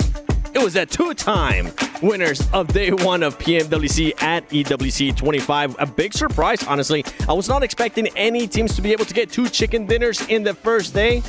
They were able to do it, Max. Yeah, it was a back, break, to back. It just took a little break in the middle of that one. But a really good execution from them, playing it relatively safe on their side. Same for WBG. There was a lot of circle luck involved, I would have to say. A lot of teams that really didn't have to fight too hard for it compared to like an Influence Rage. They were just like, we're just going to try and do something. Same for Yangon Galacticus. So you had 2 options. Teams just like fighting to just survive and teams just like, we're big chilling today. And they were. Well, we've been wanting to talk about DRX. Another team that we've been wanting to talk about has been none other than Weibo. So let's go to the SMB head-to-head, DRX versus Weibo Gaming. And I mean, look at the damage that these 2 teams were able to put up, Natura. Wow, that is actually a lot of damage, considering we didn't see anything from Weibo in that first half of the game at all. Like, completely silent from them. At all, yes. But I think it was just a really interesting game for them because they stacked up really, really close together. I think they were almost all in one shack, which is very risky, but it did work out. And then as soon as there was space around them to actually move and play, they actually spread out. They took control. They had a 3-1 split with an anchor in the field just to make sure things were moving smoothly. And it really, really worked in their favor, just able to spread out slowly, bit by bit, very steadily. There was nothing untoward. There's nothing overextending, nothing aggressive. But just by sheer movement, they were able to get that second place really well.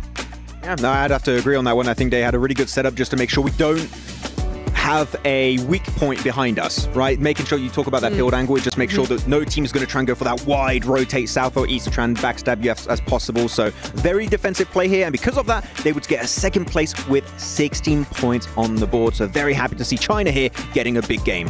And I'm pretty sure V2K is still going to be telling his team, we need to do better. Even though they ended up in 4th place there with those 9 points, one team that did end up doing better, that I'm happy to see here in the first page, Max, is Regnum Carya Esports with 8 points, 6 of them coming from eliminations. Yeah, actually a very, very big fight in the center versus, I think it was Fireflux. It's like, we're both from Turkey, guys. Let's be homies. Like, no.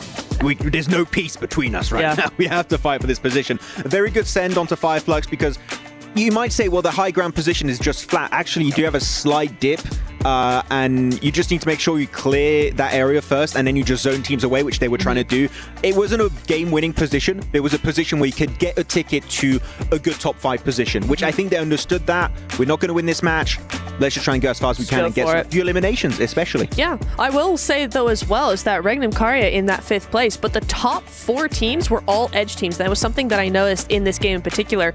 Everybody kind of just crashed to the center, except a few teams, and it was those teams that ended up getting that top 4 spot, at least in points-wise, at least in that match ranking, right? So this game was very heavily sided onto those teams that actually held off from that original fight and just kept it to the edge, kept that quiet space until the end game. I mean, there was one team that you wanted to point out, too, in regards to Team Secret. They had a 1-2 split for the longest time. Yeah, they did. They really... I'm surprised they survived as long as they did because, like, you had a one player off into the hills right in the middle of where all that action was happening. And then you had the 2 off into the field just like hanging off, just checking out, making sure they got that placement. I'm surprised that worked as long as they did because I think they got like top 6, top 7 out of that.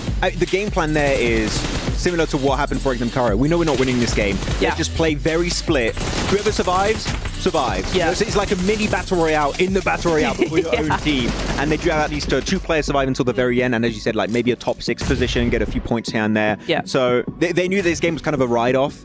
They were able to claim at least a few points, so it's not a non-game for them to at least get something of value out of it. You can even see as the replays here, DRX, the moment they start getting eliminations on WBG, they just claim so much control that WBG just fell like a house of cards instantly. Yeah, I like that quickness, right? We always talk about seeing these teams being able to react. Boy, did they end up reacting quick. And if we rewind it a little bit more towards the beginning of the match, a big surprise that we saw was Alpha 7 fully send it to E-Arena. E-Arena, though, they were able to defend it pretty good. And Alpha 7, ultimately, Carya just coming out on top. Carya is like, that smoke means nothing. I can see right through it. Like, he had laser eyes. I don't know what happened to Carya. He got like LASIK surgery or something because he's got 10 out of 10 vision on both eyes. Yeah. He was able to then survive that one a little bit. He sent it to the center. That was quite unfortunate that he did get picked off, but hey, the thing is, even the IGL, right? A lot of people, the IGL sometimes is the weakest fragger. No, like Carya can bring the heat. He can clutch up against E-Arena. So Alpha 7, if it's a full squad or a duo on that Erangel earlier or a solo, they're always a threat in this lobby. I mean, you got to remember, Carya did start off as a fragger. That's what he was known for. And now he has become the IGL for one of the best teams in the world. And talking about the best teams in the world, currently 4 Thrives wanting to become that as they're still sitting at the top there with 44 points, Neptura. I'm just looking, and actually, they are on top. You are exactly right. I can confirm. But what I'm looking at is actually DRX moving in. We had a big gap before this game, and DRX have managed to just smash right through that, double their placement points with that extra win. And now they are kind of threatening 4 Thrives' position at this point in time. I will say though, just over halfway point, Max, none of our power rankings are looking particularly accurate at this point. Yeah, as of right now, our prediction game is very off, which I would say is on brand. Pretty bad. So, you know, I wouldn't talk about it too much, but Yangon Galacticus, I was not really expecting much, but they are such an aggressive, oppressive team going into this. They're not scared of going for fights, which I like to see, because a lot of times you see underdogs just being a little bit too scared in lobbies like this. Like, we don't want to fight, we purely want to get placement points. No, Yangon Galacticus, if they see a team that have a very clear weakness, they will not be scared to go for that engagement on that position. So Yangon Galacticus, seeing them be this confident early on, is a very good setup for what's coming next. I mean, and they showed it right away. They showed it from the start. Yeah. One thing, though, for everybody currently watching at home, from July 25th to the 27th and August 1st to the 3rd, log in to summon airdrops and collect 2025 airdrop vouchers to enter prize draws for official merchandise, smartphones, BD partner rewards, permanent in-game items, and more. Every participant is guaranteed to win. Additionally, from July 25th to the 31st, vote for your favorite airdrop partner for a chance to receive a special gift from them. I'm going to be doing it. Max is going to be doing it. Neptura is going to be doing it. Don't miss this year's airdrop carnival and unbox your surprise, because we're all going to be doing it, and I can't wait to see what surprises we're going to be unboxing, especially when we go to Miramar. And I kind of want you to go with the Dr. Suleiman Al-Habib hot take. Are we going to be getting any hot drops, Max? Well, there's actually a lot of teams dropping in El Pozo, so I would say yes. El Pozo hot drop specifically is going to be happening. El Pozo? Okay. All right. Neptura? Yes. To answer your question? Okay. Right on. Yes. What a hot take. Wow. Yes. My other hot take was that Miramar is hot. Spicy. It's going to be spicy. Should we just ban her from the I think we should just... I'm going to ban myself at this point. Yeah, they're not good. No. Now, at one point, going back to that last match, though, I think you mentioned something in regards to 4 Thrives, Neptura. Is there anything you wanted to mention about them? Because it was a lackluster match considering that big gap that they had.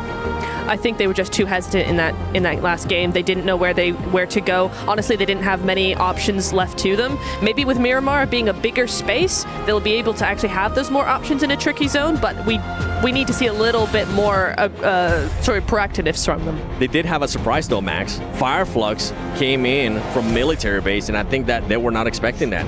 Actually, they didn't even really encounter each other, but they know this typically the pressure might rotate. There's going to be Fireflux. There was power earlier, so they're not being also completely careless because Alpha Gaming's not here. They're like, they might be a team, let's be a little bit respectful, but Alpha Gaming's going to be the real competition when they do encounter Group Green eventually later on down the line. But they were very cautious, but I do have to fully echo what you were saying here, Neptura, on this game. Very hesitant. I don't care if you go for a good or bad play decision. commit to it as a full team. Your odds of being successful are way higher if you just send it on a big play. And you know what? Your sheer fragging power that we know Fourth Rise have might be enough to just tear down any team they go up against. Well, I think, and the team that we were all looking for them to actually go after was going to be Weibo, and if that would have happened, if they would have came out on top of that fight, guess what? It would have been a top 2 guaranteed. But you know what? I'm excited to see what's going to be happening here in Miramar. Let's send it over to Reflections and John Allen. The tables keep on turning, and we will not stop. We're 1 and 2 more revolutions going around Miramar for 2 times, 2 laps of the desert to see us out of the first day of games here with our first 2 groups on play. We've seen some miraculous turnarounds from these matches. DRX holding their nerve on the northeast side. We've seen Alpha 7 holding the riverbanks right now. But what will the desert have in store for us? That's the question, isn't it? It's going to be a really good time as DRX take over second place after a tremendous win. They've won 2 out of the 4 games today. Question is, what can they do for the first time on Miramar? A map where teams start to wake up, more specifically from the Americas region. Influence Rage do very, very well on Miramar. Alpha 7 as well. I've seen them drop 20-plus elimination games on Miramar. That would be insanity if they do it here. But top 8 is what they're shooting for currently. Top 6, still very healthy. But you want to finish off day strong. You want to finish off, in top 8. Doing so will then set you up very nicely going into your next group stage matches. We've got a pretty standard playing path, which means we shouldn't see too many crazy drops. Yeah, we are going to be fairly fair on the start of this Miramar here in terms of achieving that top 8 towards the end of this tournament, right? Well, the first league stage, rather, of this tournament. You're going to be looking, as we said, during that last match, probably around the 80-point margin, which sits you at 6 2/3 point average if you're doing specific exact math. Sure. So if you're looking to get above that, you want to be putting up 7-8 points average, right? To feel a little bit more comfortable when it comes towards those later games, if you're able to keep that up. So over these first 4 matches, you're going to be looking up towards the mid-30s right now to be looking a little bit more healthy. Obviously, 32 points would be really nice, but not too many teams have been able to break that 30-point barrier just yet. However, it is always more dramatic, the curve of the point scoring going over this one. A pretty dramatic circle shift as well, coming on through all the way down to the south side here. I said standard. Well, it's not going to be. We go all the way down low to the south, which for all those rosters who are still up in the air, right, going to their original POI, their landing POI, now have to rotate towards the south, which, of course, you know there's going to be a lot of competition going your way. And so for Hora, Alpha 7, maybe going to run into a bit of a scuffle. For Team Vision, they've got the longest travel all the way up towards the top side, but that's just the way it goes. It's going to be relatively slow until the very end. But for DRX, another great position inside stage number 1, which could put them in an amazing spot to potentially win 3 out of the 5 games today. That would be pretty incredible. And the fact that there's 2 chicken dinners and they're not in first place is kind of miraculous. But, you know, that's just how Fourth Thrives like to play it.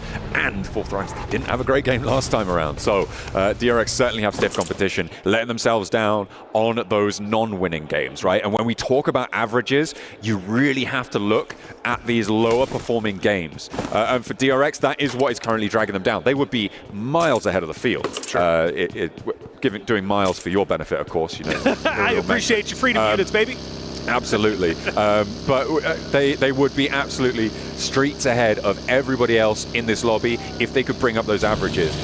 I always give this comparison, right? You can look to earn 12 more points in one match, or you can look to earn 1 more point in 12 matches. And it is if you could do that every single time consistently, that will build up to the same result. Sure, you can look for those 18 elim chicken dinners. Yes. Or you can look to put 2 more points on average every single game. And those are the small differences that really start to bring up these averages that can really power you through these tournament stages. It goes back to that consistency conversation, right? You can have a great flash in the pan game, but if you only have 1 out of the 12 games you're playing in group stage, that's incredible. Yeah, you'll be up 40+ points, and well, then it starts to dwindle away, and by the time you reach the final game of your group play, now you're in trouble. You've got to go for another Hail Mary attempt, and well, it might not work out, and typically it doesn't, so you'd rather average a better position than, of of course, have just a good flash in the pan play. By the way, thank you once again for doing the miles. We were talking kilometers the other day, and I'm trying to think to myself, what's the conversion rate from kilometers to miles to teaspoons? I couldn't tell you because I don't even know the difference between a rock and a ficus, man. I get so lost in the conversation. It's about 17 millimeters of it. Somewhere around there. DRX, though, they might have had a central position, but Yangon Galacticus getting aggressive, like Max was saying on the desk, trying to take that from them and immediately taking down one of the South Korean players there, losing and going down to 3. Smiles on the chase as well. He wants more. He wants more, and he might get it. Shots potentially connecting a bit shaky. It's far out there. I don't blame him, but he at least says, hey, I'm still here. You cannot take any respite. You cannot rest. Keep on going and get out of our location.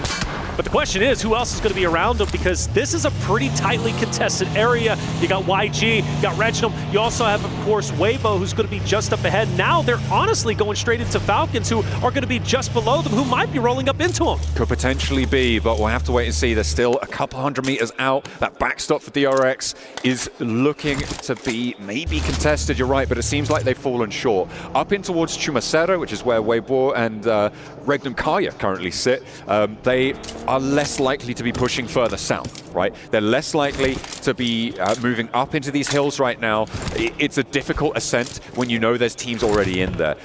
It will be difficult if it goes further south, but I imagine they're going to look potentially to split around the sides. Currently just looking to hold a little bit more pressure there. They'll have the high ground in Chumacero, hopefully under control, fingers crossed. But for now, they're just trying to keep the teams moving in from that north side out and force them into these coastal rotations. Falcons in a great spot, looking pretty good. They need a decent game. Feel like they've kind of fallen a little bit behind, but still relatively healthy within the top 9. As we look at their position, the question was, would they be able to see DRX? And they can, way off in the distance, but for the meantime, there's no reason to get antsy. For the teams who are down here towards the island, like, they're chilling. There's no reason for them to engage. There's no reason for them to get too crazy, unless you're trying to, of course, overtake one of the hillsides. For DRX even, despite an early loss, losing a teammate, I would still say they're relatively healthy, right? They've got 3 members up. They're still relatively center zone. For them, no reason to get too crazy. Four Thrives, though, maybe getting into an engagement with Weibo up top. You got IQ, who's already down and out. The question is, Four Thrives, do they challenge once again for the hilltop? No, they do not. They are dipping out. Alpha 7 are behind this as well, about a kilometer out of this, so it could potentially run into this fight if it carries on. But Four Thrives, you're right, disengage. They don't want this fight. This is a really good opening for Weibo to maybe look to transition to the hills on the south side. It's difficult when you don't know the timing of the teams approaching you to try and establish. And with Four Thrives backing up, they're going to shunt straight on into Yangon Galacticus, who, remember, crashed into the DRX earlier on, but they find out just what is waiting for them. They figure it out immediately. They're straight back down the hill. Straight back down. They see it. They dip away. They're gone. Couple of warning shots. Hey, don't come back around our area. We're controlling this hilltop, and Weibo in a power spot for sure, without question. Still very tightly contested. Alpha 7 now starting to get a little bit active coming into where Weibo's at. Of course, a lot of distance still separating them 100 meters, as I just learned from you just a couple seconds ago. But yeah, for the rest of the rosters moving in, you know, it's still going to get even tightly contested up in the northern side, especially if we have a shift up there. Things could get wild for all the southern teams. It certainly could. It is going to be the South Chumacero Hills, still the focal point. I'm waiting for this second circle to pop before we go a little bit crazy here, because we do have that potential Partona finish. That Minas del Sur area could potentially be on the cards. It's a little bit unlikely. In fact, I would say bordering on impossible, but it could be the case, right? The second circle shift can be pretty titchy when it comes to the cutout on the area. So we'll see where we end up. We've still got about 20 seconds or so before that one comes on through, and we'll have to see where that drops. Could go over to Los Leones as well, or center up on Chumacero to the north. Find out very shortly. The arena's set up nicely inside of a compound themselves. Team that desperately needs to finish these two Miramars strong. Take a peek at the map as it will be transitioning very shortly. Every team very, very healthy. We do have a shift towards the south, which is going to be great for DRX. Honestly, even better for Alpha 7 as far as I'm concerned. They've got Hora moving in, but for Alpha 7, DRX, some heavy hitters still looking strong in this next stage. I was interested to see if anyone is going to go down to this south island, like Falcon, try and head on through. It looks like they might be taking that option, or they could. I think they're just wrapping around the coast for now. But potentially could branch out. Alpha 7 down to Carrillo as well. Carrillo, I mean, they're moving. Yeah, they're moving. They're still just on this coastline, but it could be a crash between the Falcons and Alpha 7 on this coastline. Influence Rage trying to send straight on past. Weibo allow them through here and trying to get more central towards Yangon Galacticos. It looks like Regnum Carya have a similar idea. Teams are moving fast. Fast indeed. Question is, when do they run into each other? Eventually, they're going to have to. Influence Rage still has a lot of distance between them and other rosters. It looks like Carrillo has backed away, by the way. I got a little bit worried because if you go back to the last Erangel we casted, Carrillo was isolated by himself from his teammates, and that was really unfortunate. You don't want to see too many teams splitting up as much as they do, and Alpha 7 does have a tendency to do that. Granted, typically they hold their ground, but running into a full-fledged unit of Falcons would have been scary for Carrillo, but they get back together. Here it is, Influence Rage. Regnum Carya also going to be very, very close to each other, but for the meantime, it looks like everybody is settling down. Loxy defending this new roll-up position for Regnum Carya, all four of them in the same spot. They're going to look to start to extend their influence over the compound, establish some sight lines. Silas now repositioning on the vehicle, and it looks like they just want to get on the inside of this warehouse. Holding out these sightlines is going to be good news, but actually breaking out back, that's interesting. They're going to try and put pressure to the teams moving in behind them as everybody's still on this mad dash. Falcons, Alpha 7, still safe from one another for the time being, right next door to each other on the tables as well. We'll see if they can conclude it. AXTMG moving in from the east side slow with Team Secret on their south edge. Yeah, Team Secret's right next to them. I'm sure this fight is eventually going to conclude as soon as they get closer and closer into the next stage, which therefore opens up a potential for a third party. But for Team Secret, trying to stay as close to the edge they possibly can to avoid any potential shots from AXTMG, which surely are going to be coming through. As far as AXTMG go, where do they really go? I mean, there's not a lot of real estate inside of this next stage. They're going to have to fight, and I think, if I'm not mistaken, they're going to have to either go through Team Secret eventually, or, I don't know, maybe Fireflux, who's just up ahead of them. There's also the option of holding and playing for the next circle. The bridge that sits between the South Island and the mainland can play around that a little bit. It does force you into isolation. Team Secret, look at what Team Secret are doing right now. On our minimap, we're looking at Team Secret right now because they've just broken down south side to Partona. You can see that rotation led by Zerus on that south edge. They're looking to try and ruin the day for Falcons potentially here. You do have that bridge approach that you could take further into the circle. It pushes further away and keeps that Via de Mar bridge in the circle as well. Alpha 7 wants more in the center, but this is getting messy now. Very messy indeed, and Team Secret, all eyes on them because this is such a unique play, something I personally wasn't expecting, and they do have a bit of a piece of the next zone if they do go up towards that left side bridge, as you mentioned, and could be the bridge trolls themselves. We focus in on Influence Rage, who is opposite of E-Arena, and also Falcons, who's been standing up against DRX. DRX taking a couple of shots, but they're going to be just fine, you would have to assume anyways. I'd say that, get out of the car, and unfortunately Sykes is going to drop down, and another one taking too much damage. Now the question is, does anyone take advantage? Well, Alpha 7's a little bit too far away, so they should be able to recover, but my goodness, could it be any slower? Falcons going to try and take some advantage here. Soez rebuffed from the windowsill. Alpha 7 are still taking shots in the roll-up on Navallo, makes the cross. Koa not so lucky. Navallo goes down as well, and maybe with the hold, the assist coming through from Alpha 7, the Brazilians playing spoiler to the Falcons approach here. They try and fly on in, but instead they have to divert, head out to the west, but Alpha 7 aren't done. Another volley of fire, and they aren't going to quite connect on this one, but the damage is done. Oh my goodness. Oh, and actually still taking damage from a distance, and they're going straight into Hora, as Hora is going to be gunning down Falcons. This is surely the end. Only one more player remains, and Falcons, unfortunately, unfurling right before our eyes, the first team to be eliminated. And you know what's kind of spooky about that? That could have very well been Team Secret too, if they would have stayed right next to Falcons, because they were at one point and going in the same exact direction, the same path, before Team Secret decided to drop south. Well, let's see if AXTMG can change the tune, because they're doing exactly that. You could see they are now positioned where the Falcons were. They're looking to push maybe towards DRX, depending, or they could just hold in this longhouse, hold in this compound on the edge of the circle, wait for E-Arena to try and make some moves, or Alpha 7, very unlikely that they move out from their spot right now with how central they are. It is only, of course, stage 3, so they are going to be looking to try and hold things down. AXTMG, I think, had the right idea. I don't think Falcons had to move here. I think it was a little bit of a misplay. They felt like they wanted to be more central, and they paid the price for that.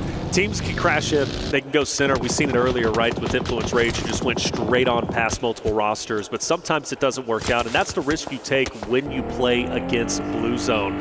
It will tank damage away. Obviously, at this point in the stage, it's not too bad, but I think Falcons could really feel the pressure, and once they started taking damage, and that first initial fight just didn't work out for them, they just went haywire. They weren't thinking things through, and everything went blank, and, well, once they pushed in, they were done. Hora takes them out. It's really unfortunate because Falcons have played so well today. Still in a great spot, though. Don't get me wrong, top 9. They're going to have to finish strong in the final game. I believe in them. Power now with 3 players forward, 1 on the backstop, looking to push past Fireflux on the east edge. Another shift out west means that they will have to get a shift on after this circle. But they have to conclude first. Power could potentially divert, but they've got Influence Rage to the south, Regnum Carya at the front. It is really a cage match right now. Any team could look to try and disengage it, though, on those edge positions. Try and get out of the way, but Power, they take a shot. Again, it's not looking good. Easy falls once more. Just feel like Power is a team that sits too long. They're too indecisive, and that's what's been doing them in. That's why they're currently at dead last in 16th place. Even in this moment, what do you do? I understand it's a tough spot. Influence Rage on one end. On the other, of course, you've got Fireflux, who's going to be gunning you down. But Power didn't have to be here. They could have made a move, as we do have a zone shift. We still have Team Secret, who could take that left-hand bridge. But again, all eyes on Influence Rage, Fireflux, as well as Power. Power, I can't believe they're actually sitting in. They got a knock, and they said, well, it's time to go in and go for it. Take down Influence Rage, and, well, shots are connecting, and Influence Rage will fall. That's 2 down. Ragnar and Alhaji roll on in. What? A rampage as Easy is the only casualty. Esports E-Arena are moving in from the southwest side as well. They want to take a piece of this pie, but it's just Little Boy remaining. If Power can conclude now, they have a chance against this fight. Let's go, and E-Arena Power! moving in, trying to take this third party, but instead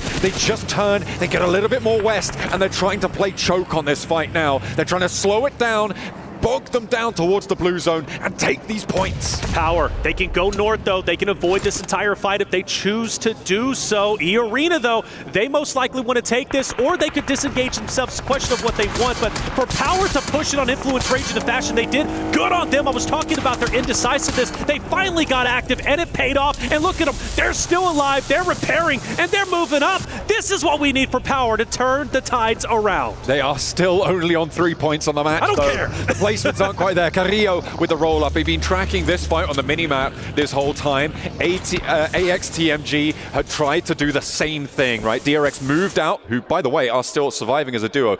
And AXTMG moved in. Alpha 7, same spray down they made onto Falcons. Spray down again. They pick up those points. They pick up those elims. And now they're trying to take down the stragglers. Oh, Weibo on Vision.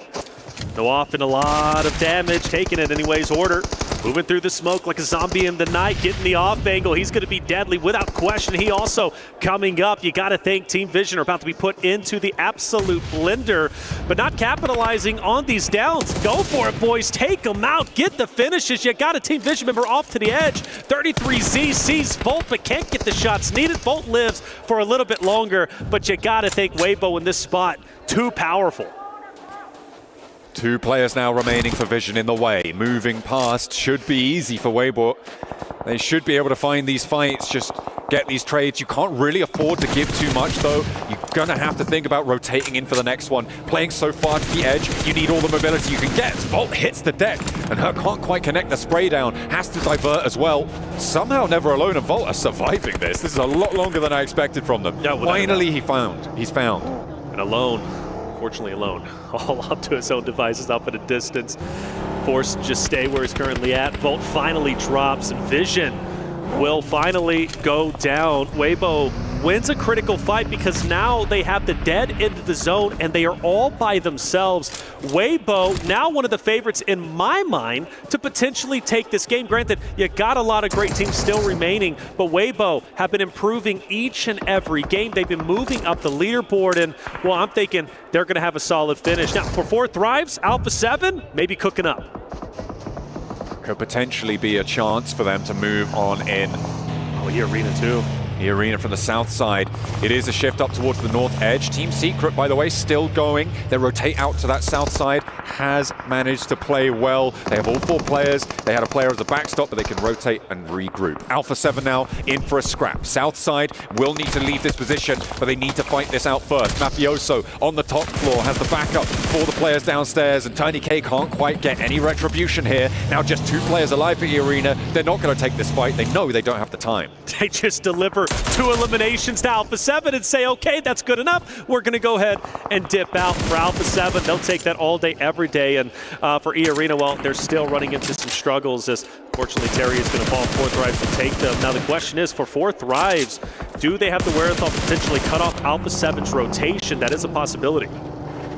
It is definitely a chance here, but they do need to, again, hold their backstop. I think that they're going to be a little bit more chill with it. Alpha 7 looking to try and push through. They may be trying to backfill and sweep out to the east side. It's a pretty difficult progress no matter where you go, but for Carrillo, he's opening up the bidding, allowing his team to move forwards, dropping some smokes, expending that utility to allow them a bit more mobility here. The circle isn't going to be on them for another couple of seconds, so they've got a little bit of time to play with. You can see they're moving up towards that roadside. They've already cleared out all the teams who tried to backfill on that western edge with AX TMG, with Falcons, all trying to make that rotate. They know there's going to be a little bit of a vacuum there, so they know they can be a little bit more maybe risky with that position, with that angle.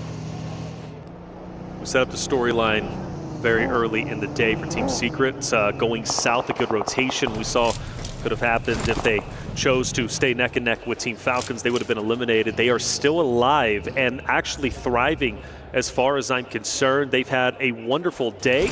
We'll see if it can continue to get even better. They are tied currently with Galacticus in 3rd place, and they've got all the compounds they need in their current location. Now, Joker, he's been a solo for a long time. Carrillo's had him in his line of sights, and you can tell Alpha 7 gets a little bit spooked because they were trying to push up onto the compound of 4 Thrives. Granted, that would have been a risky push, but what kept them in check was Joker from E Arena, who continues to be a thorn in the side of Alpha 7.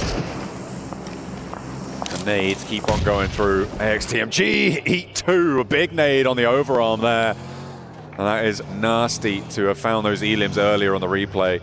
Alpha 7 doing a lot of work to find the punishment over towards the west side, rotate up along that coastal road. Falak with the down shots over towards Mafioso, can't quite connect, only sees the buggy. Needs to be worried about the further tiered up high ground though. He will retreat. Nice and sensible there from Falak. Yeah, without a doubt, Falak. Unfortunately, it's easy, right, at times to get tunnel vision and just continue to fire down and lose your line of sight. Keep your head on a swivel, though. He absolutely does that. For DRX, I don't know how this fight even ended up unfolding. It's kind of awkward at the moment, but I tell you what, for the solo of AXTMG, he's given it to the duo of DRX just up ahead. And, well, at this point, right, if you're a solo, you're going for survivability. You're going for any points you can. Masoa says enough is enough. I want to get the finish, but I'm not able to get it, actually. Devo T gets to clean up and somehow, some way, still swimming, still staying alive, and takes down DRX by himself. He will have the assist of Team Secret. Off on the way there were those off-angle shots coming on through. A huge amount of suppression being delivered over that way. Really does help him out. But finally DRX full, so 2nd place out. He's behind us, Joker. He's behind. He's got the nade. He's got the cook. Oh! Too long on the cook there, and now the nade position's given away. He doesn't have another one. He's got a Molotov, but will need the spray downs as Team Secret finally start to eat lead. They don't look at him. Joker could take down the entirety of the Alpha 7 roster. It would be so hard to do. But if Joker gets active, if he can push up with Revo down, Joker, like I said, the thorn in the side of Alpha 7. We've been setting it up, but can he get it? He's going to take down 1. Now you got to focus on the 2. It's going to be over to your right side. He's going to reposition. Not a lot of health, but still for Alpha 7. Takes down, I believe, 1 member. They'll recover, but for 4 Thrives, they smell blood in the water, and they're going for it. The Sharks are out here, but 4 Thrives have a hell of a task to achieve there. Falak immediately sprayed down. The UMP keeps them safe. The breakout wide for 4 Thrives wants to keep them going, but 2 players now knocked, and they just can't hurdle the distance here with just Noki left remaining. He's tumbling down the cliffside as Alpha 7 get back to their feet. They lost Revo to that off-angle spray down, and that is a big blow to be dealt, but they've still got some life in them. 4 Thrives, can they stay alive? That's the question. They're already in shambles. Carrillo onto Power, and Power's now out. Alpha 7 is this team that miraculously finds ways to get back into the fight with infinite reses, it seems. They just know how to keep together. They are sticking to it, sticking to their guns. And with 8 elims on this game, Weibo, Regnum Carya, Nong, Shim, Redforce, the 4-player teams in this one, it feels like they've got a good chance. They are sticking to this edge-style play. I know Seven was talking a lot about how he's expecting them to try and stick to that over the course of this tournament. It looks like it's working out for them here on Miramar. All right, so Alpha 7 have effectively won the Hilltop. Yes, I can't believe you still got the one solo from AXTMG in the water. I don't know how much of an impact he's going to have, but at least against DRX, he was the Grim Reaper and took them down. 4 Thrives currently in first place, but with only a solo remaining, he's most likely not going to be able to do much. So this gives the opportunity for a lot of the teams who are towards the bottom end of the standings now to finish strong and potentially break into top 8. What they'll be looking for here. On the north side, I'm looking at Weibo trying to get, again, another consistent game, get those points earnings going. Obviously, starting the day a little bit weak, but that second place in the last match may be looking to convert into a first place here. On that northern side, they are fairly alone, fairly isolated, as the final player from AXTMG gets spotted, and Mafioso won't let that one go. Rest in peace, man. He lived a long time, did his absolute best. It was fun watching him do his best. Michael Phelps out there, but tell you what, for DRX, again, taking him out, that's tough. Team Secret still alive, by the way. They haven't done much, which I'm quite surprised with, and they've been now currently gatekeeped by Hora, who I do not believe is going to allow Team Secret to rotate out. So I believe Hora going to take them down relatively shortly. I think Team Secret is going to be out. And Hora then has a pretty good amount of real estate on this left side of the stage. What? That was from Alpha 7. Huh? What? That's the all the way on the other side of the circle there. Yeah, what the heck? Towards Weibo. Unlikely that this gets flushed out, but Weibo, they're going to be slowed down by this. The circle has moved away from them, and Alpha 7 are a lot closer to it, so a really big pickup here. The Mini 14 for Mafioso is doing bits. So you got levels to this, right? You got Team Secret who's being gatekept by Hora. You got that Hora who has, really Alpha 7 has infinite line of sights and is also looking down. For Team Secret, good on them. They actually make an attempt, and No Fear is dropped low, going closer and closer to the edge of zone to try and commit for an off angle. I don't know if this was intentional. Maybe he fell down, but Jaiki wants to take it to him, and, well, No Fear's wisely going to go ahead and back away, but that would have been really awkward. And for Weibo, they're setting up for an off angle themselves. They found that res. They are back as 4, not taking off angle shots. They want to sweep through, control this roadside. I don't expect them to crash down here. I don't think that they want to. What they want is to pick up the pieces of this fight, find these third-party fights, find those elims and try and steal them away. Mafioso spotted by Order in the meantime, but they've got to fight in their own town to deal with. No Fear, still just going for it with the shotgun, despite being on fire. Will not quite connect on it and will get flushed away. Order getting picked apart in the meantime, but Frankie goes down, leaving 1 player for Team Secret. Regnum Carya and Nong Shim Redforce in the meantime on the east side. They're also in a fight, and utilities starting to come down from, I believe, somebody else off in the distance. Silas, who has so much to gain and earn from PMWC right before your eyes, taking on the entirety of the world up ahead, but the shots aren't hitting. He's fully exposed, and all it takes for Benny to just swing to the right-hand side to take him down. A nade potentially that opened up the door to take down Silas. It's thrown. Swing left, my boy. Take him down. Fully commit to it. Don't let him get the reses, but Alpha 7 up top are going to take everybody out anyways. He has to stick to this monster truck right now. It's a slow-moving castle for him, right? As it stands, it just keeps rolling. It keeps him safe as Regnum Carya fall before him. Benny now can just chill behind this one. I wonder if Alpha 7 expect there to still be a player behind this monster truck. We'll have to wait and see if they've got that scouting info. But now we're down to 4 teams alive. Benny's still going, and he's going towards the circle. He actually is.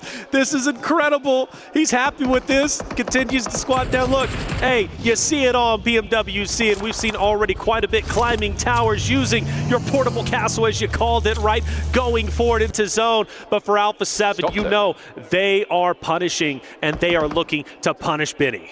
He hopped in, he tapped the brake there into the monster truck, so he's stopped dead. Sook gets spotted. That is a big pickup for Alpha 7 because they're going to need to descend soon. And Weibo had that ridgeline. It would have been broadside if they went for a flat rotate, but they found that opener. The res needs to come through fast for Weibo.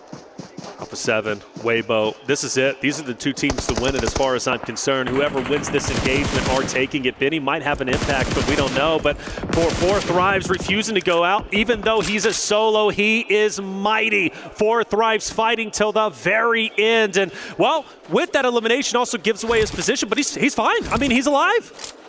Why did Weibo not capitalize? I mean, they were all going down, right? They tried to cross the road. It felt messy from Weibo. That is unfortunate. Not what we wanted from them. Up the top now, Alpha 7 have 2 solos to deal with. The circle will close dead center on this one. We're into stage 9, into nearly the 29th minute now. But Binny, I just wonder if he's safe from Alpha 7. Not because of his position, but because of the knowledge that they have or don't have. It's weird for him, right? Because you got 2 solos and, well, now we're traveling. Look at it, Naki's out. 4 Thrives, he says, man, I got to dip a little bit. But there is still a world Alpha 7 doesn't win this if things get weird. And Benny is holding on tight to what he's got. And does Alpha 7 know Benny has left this monster truck? This is the thing.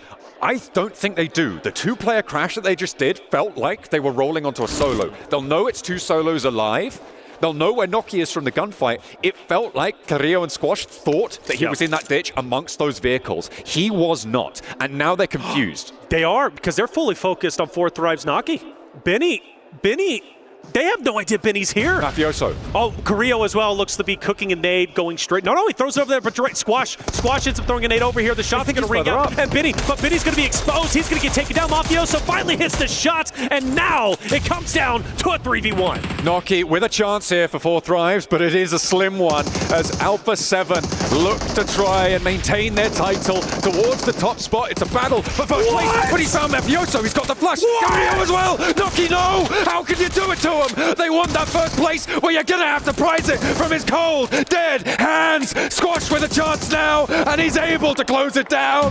Finally finds it, but my God, what a run they gave him. Oh my gosh, and you could see the relief on Squash Boo's face. Squash, the new addition to the Alpha 7 roster, such a heavy burden, such a momentous occasion. In the left, you can see how relieved they are from a guaranteed win to just a matter, just really winning by the skin of their teeth. An unbelievable finish, but for 4 Thrives, I mean, they've got to be happy with that result. Such a tremendous performance, but still for Alpha 7, give them their flowers where flowers are due. That is 2 wins out of the 5 games today, matching DRX's performance. A brilliant result for Alpha 7 there. They played edge beautifully from the south side. They controlled the rotations of teams like DRX, who are going to be their chicken dinner tied up places, kissing that PMWC logo as well. Defending champs, beautiful stuff. They controlled Falcons in that game. They controlled AXTMG in that game,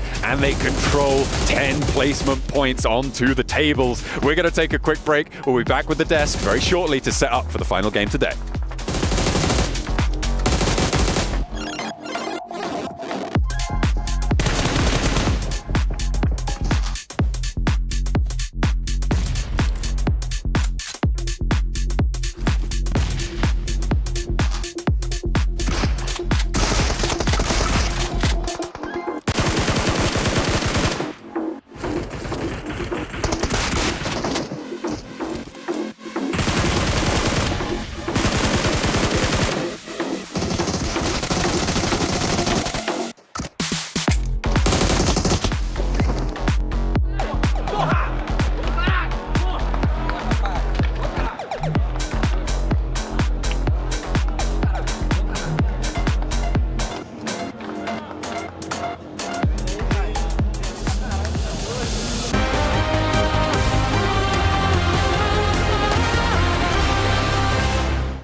Dear PUBG Mobile fans, we are delighted to invite you to the 2025 PUBG Mobile World Cup at the ESPORTS World Cup in Riyadh, KSA. This exciting event will take place from July 25th to August 3rd at the Boulevard City. We've prepared tons of event perks, such as the PMWC avatar frame, Esports Passion set, Esports Passion parachute, and tons more items. Let's check out how you can get all these rewards. During the tournament, go to the Pandora event page via Lobby, Event Center, Esports to join the event. Mormon from SEA, Top from CSA, Pedrinho from the Americas, Silas from the EU, and Prestige from MENA will guide you through the 5 major parts of the event.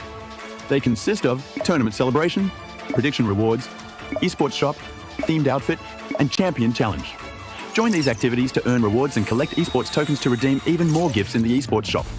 The more esports tokens you collect, the better rewards you'll get.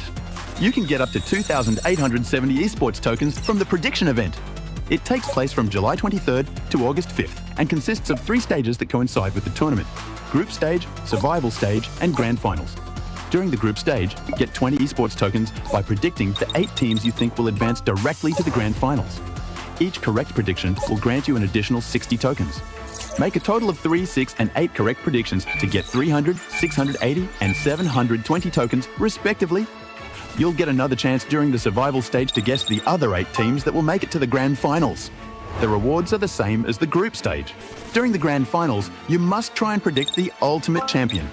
Just predicting will grant 30 tokens, and a correct prediction will grant 400 tokens. If you're unsure about your predictions, you can let your friends' predictions guide you. Find someone reliable, copy their predictions, and wait to be rewarded. The 3 prediction rounds take place on July 27th, July 30th, and August 3rd at 10:45 UTC 0. Rewards are issued the second day after each stage ends at 4 a.m. UTC 0. You'll receive esports tokens based on your prediction results. Note, esports tokens don't expire and can be used in future esports events. Who do you think will be the ultimate champion? Join the 2025 PMWC event and share your predictions. Invite your friends to join the predictions and watch the tournament unfold.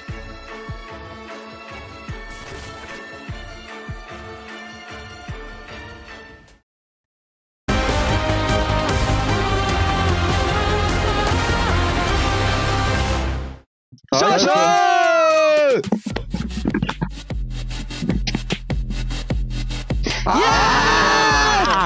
Nice.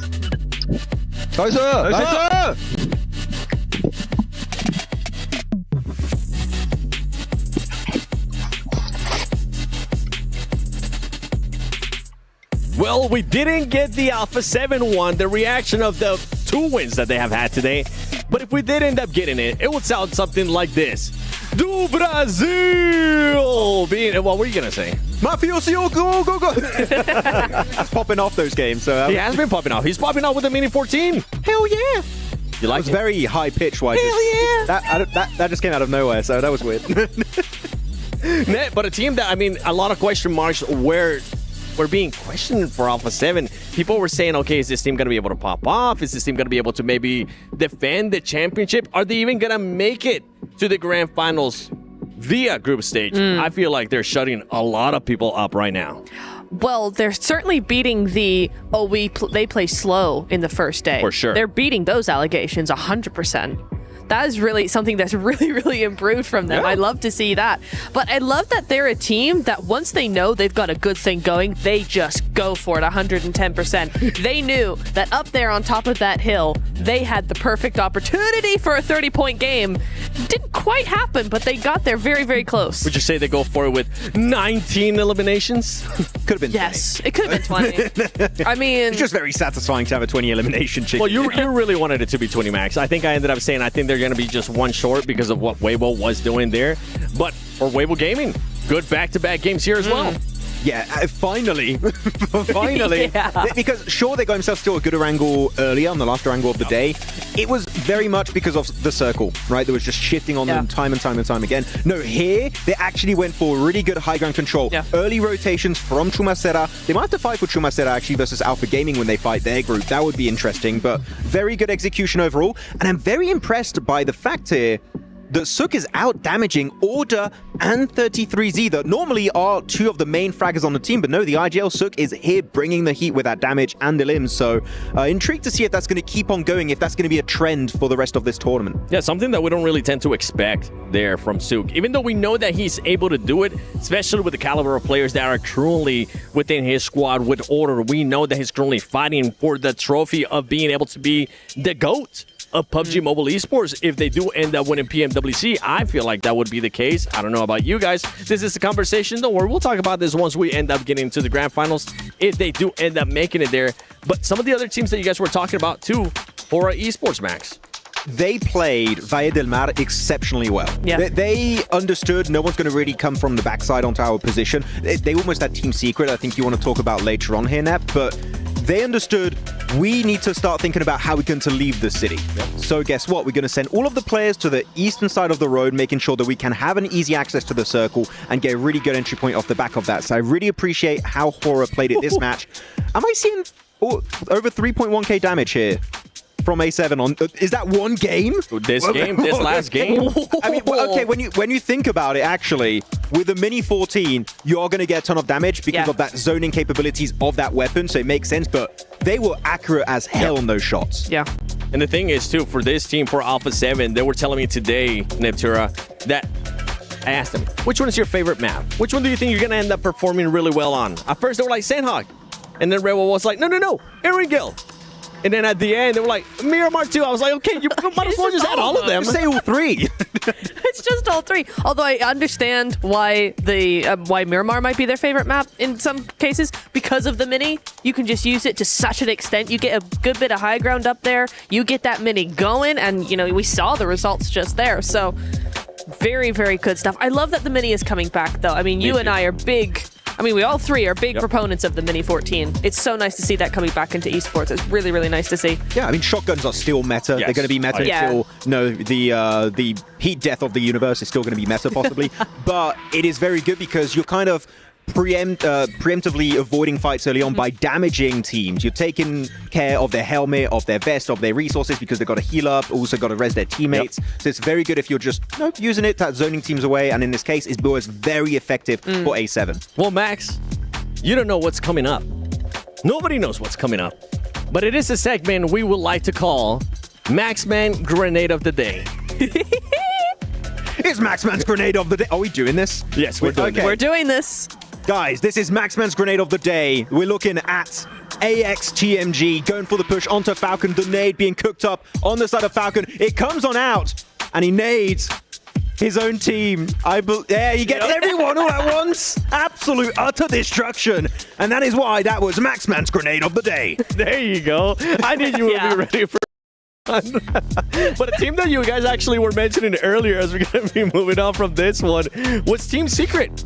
You really wanted to talk about this team, Natura. I did, because they're doing something that's a little unorthodox, perhaps. Ooh. I feel like it's odd. I'm not really sure how to feel about it, but I will say they are doing this weird, like, 3-1 split. They're making an anchor point, which is very standard for this level of esports. This is the standard.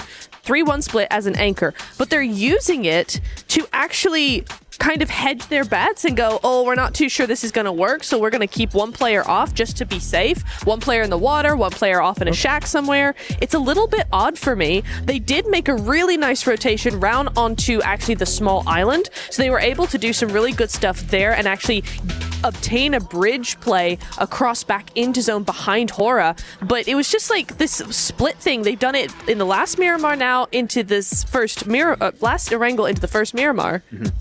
It's odd because there's not anything coming out of it except kind of a few placement points, like 2.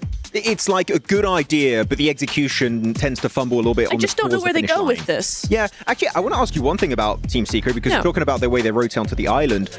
What did you think about when they went for a little bit of a swimtation, or they just swam across into Valle del Mar behind Hora? Because I think the game plan was to just deny information, right? Yeah, I can understand why they did that. It was quiet. They were trying to be very quiet. They're trying to be very sneaky. They did lose a few time points, maybe. It took a little bit longer.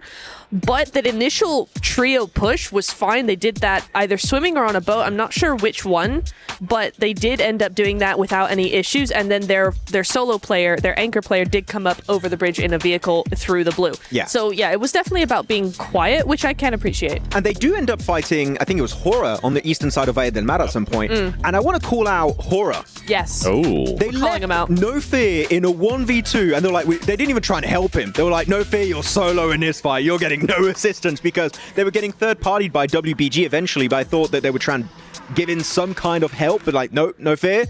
You better be scared now, because you're taking that 1v2 while you decide to do so. Sorry, Max. Oh, wait, what? I'm just reacting here to the over-ranking, especially after that last match. Remember, Fourth Drives had a healthy lead. That has been cut down, and Alpha 7 has now pushed to that first place with 55 points. Okay. Okay, so... Wow, sorry, hang on. DRX coming in with 19 elims with 2 wins. Alpha 7 with 2 wins, 34 eliminations is a crazy stat to have. Yeah, I mean, we did see only 1 placement point outside of the chicken dinners for Alpha 7. There's a little bit of a scary prospect here as we go to the second page, and it goes away. You see what I saw there too from Power? Power, all of their points are just coming in from eliminations. We'll see, maybe in this last match, they're going to be able to clutch up some placement points and some more eliminations as well, as they send it over to Reflections and John Allen. As we take a look at Alpha 7, the previous winners of that Miramar, we have another one on the cards. We'll see if they can repeat that performance here, but there are plenty of other teams looking to try and change the story now. A pretty dramatic circle set that we had at the start of that last match. I think it's safe to say, especially that hard south shift to kick things off. That's it, yeah. Falcons punished, right? And I think I look at them to potentially be the team to make an impact. What would have happened if they didn't run into literally 4 or 5 teams as they tried to full send it into the zone? And well, I think they could have made a deep run. After all, this is the first time Team Falcons will drop below top 8. So you know they want to break back in, but it takes this one game, this final game of day 1. What's interesting about where Falcons were is that I think they could have sent 1 player down to the South Island. I think it would have been potentially a good call for them. You can hole up, you know you're not going to be shot from that far side. You've got 2 positions. You've got a crazy isolated and safe off angle. Maybe Team Secret sweep it away, but I feel like they could have tried to change that fight a little bit. Unfortunately, they're not going to have the opportunity to. You can see all of our beautiful players there on that multi-cam. Nice stuff. All 64 of them locked and loaded into the plane, heading on over Miramar. From Tierra Bronca over towards La Riera. You can see those overall rankings as well on the left-hand side of your screen. I know it's pretty rapid back over on the desk, and they were gambling to get through it. But we get a little bit more of a leisurely pace to look at this one. That's it. Alpha 7 taking first place is huge for them. You know, during the America season, I felt they dropped the ball. I really did. 3rd place, barely making it through a North American roster of the Wolves with Coops and Co. Like, nearly dethroning the previous Esports World Cup champions. So Alpha 7 finally skate by. They get top 3 in Americas. They come into today, at least in my mind, with a lot of questions, which have now been answered. Are they going to perform well on that stage? Well, absolutely the case. They've won 2 out of the 5 games today. They could very well go 3 out of the 6. It's absolutely a possibility. And a Carrillo leading the charge in most eliminations is really awesome to see, because you already know Squash is going to perform well in the elimination category. He had the 2nd most eliminations during the PMSL America season. Then you also look, of course, on the opposite side, you have Revo, who you know can slay out. Yeah, he's a little bit quiet today, but make no mistake, he's always going to be that guy. And the Mafioso with the highest damage. You've got 3 dominant players who are controlling the stat lines across the board. Absolutely. You've got to look out for them. You've got to make sure that you are ready for it. And are we going to see any hot drops, any early elims here? It looks fairly disparate between all of our teams right now. Maybe potentially over on the southwest side, Yangon, Galacticus and DRX could come into conflict. But other than that, El Pozzo, Alpha 7, Falcons. That's interesting, isn't it? Alpha 7 Falcons. You've got one who won the club championship trophy from an organizational standpoint. Got Alpha 7 who are looking to reclaim the throne, and we're already getting it underway.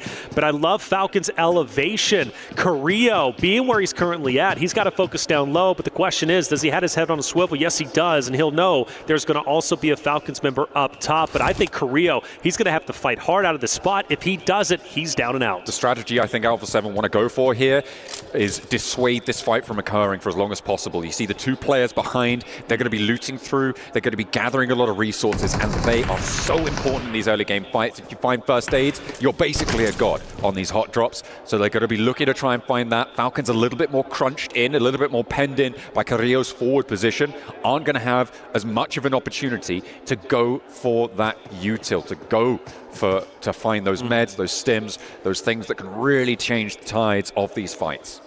Ralph, Narvalo, I mean, just so much going in the way of Team Falcons. I think they're looking great, I really do. And honestly, this fight should stalemate, if I had to guess. I don't see the reason why either one would want to really go at it this early on, especially when they understand what's at stake, the final game of the day. But let's face it, Team Falcons losing this is going to hurt a lot more than Alpha 7 losing this, right? So Alpha 7 can go in this fight kind of free and clear. They know they're well within the top 8. For Team Falcons, they're not. They need a solid ending to day one. They definitely do. It is, as you say, something they can't afford to let slip from them. Just like Falcons are going to continue. I mean, a fight for El Pozo between these two teams seems like they're fairly committed. But Narvalo grabbing a little bit more. It's burning time for this looting phase as well, which is what we ought to always talk about when it comes to these hot drops, especially on Miramar. Rotations take a little bit longer. You do need to get on the road as fast as possible. Mafioso thinks he's got enough to be getting on with, does have a med kit in tow, and will be able to get all the way up to the top, get that high ground unchallenged. First shot.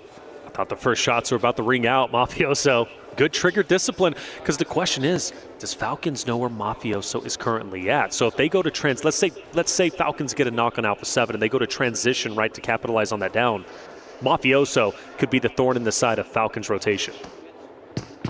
Certainly could. It's oh, hang on a minute. Influence Rage trying to rock up to Team Secret. They say no, thank you.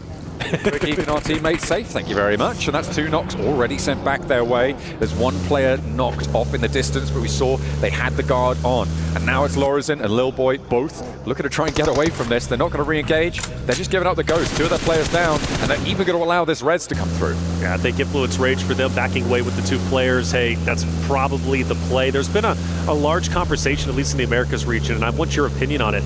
Is it worth it to just full send with your remaining 2 players, your remaining solo, and try and go for the eliminations, or live to fight another day? Because there are some opinions that it's much better to just full send and fully commit. Even if you're the first team out, it's a better option than just surviving for another engagement.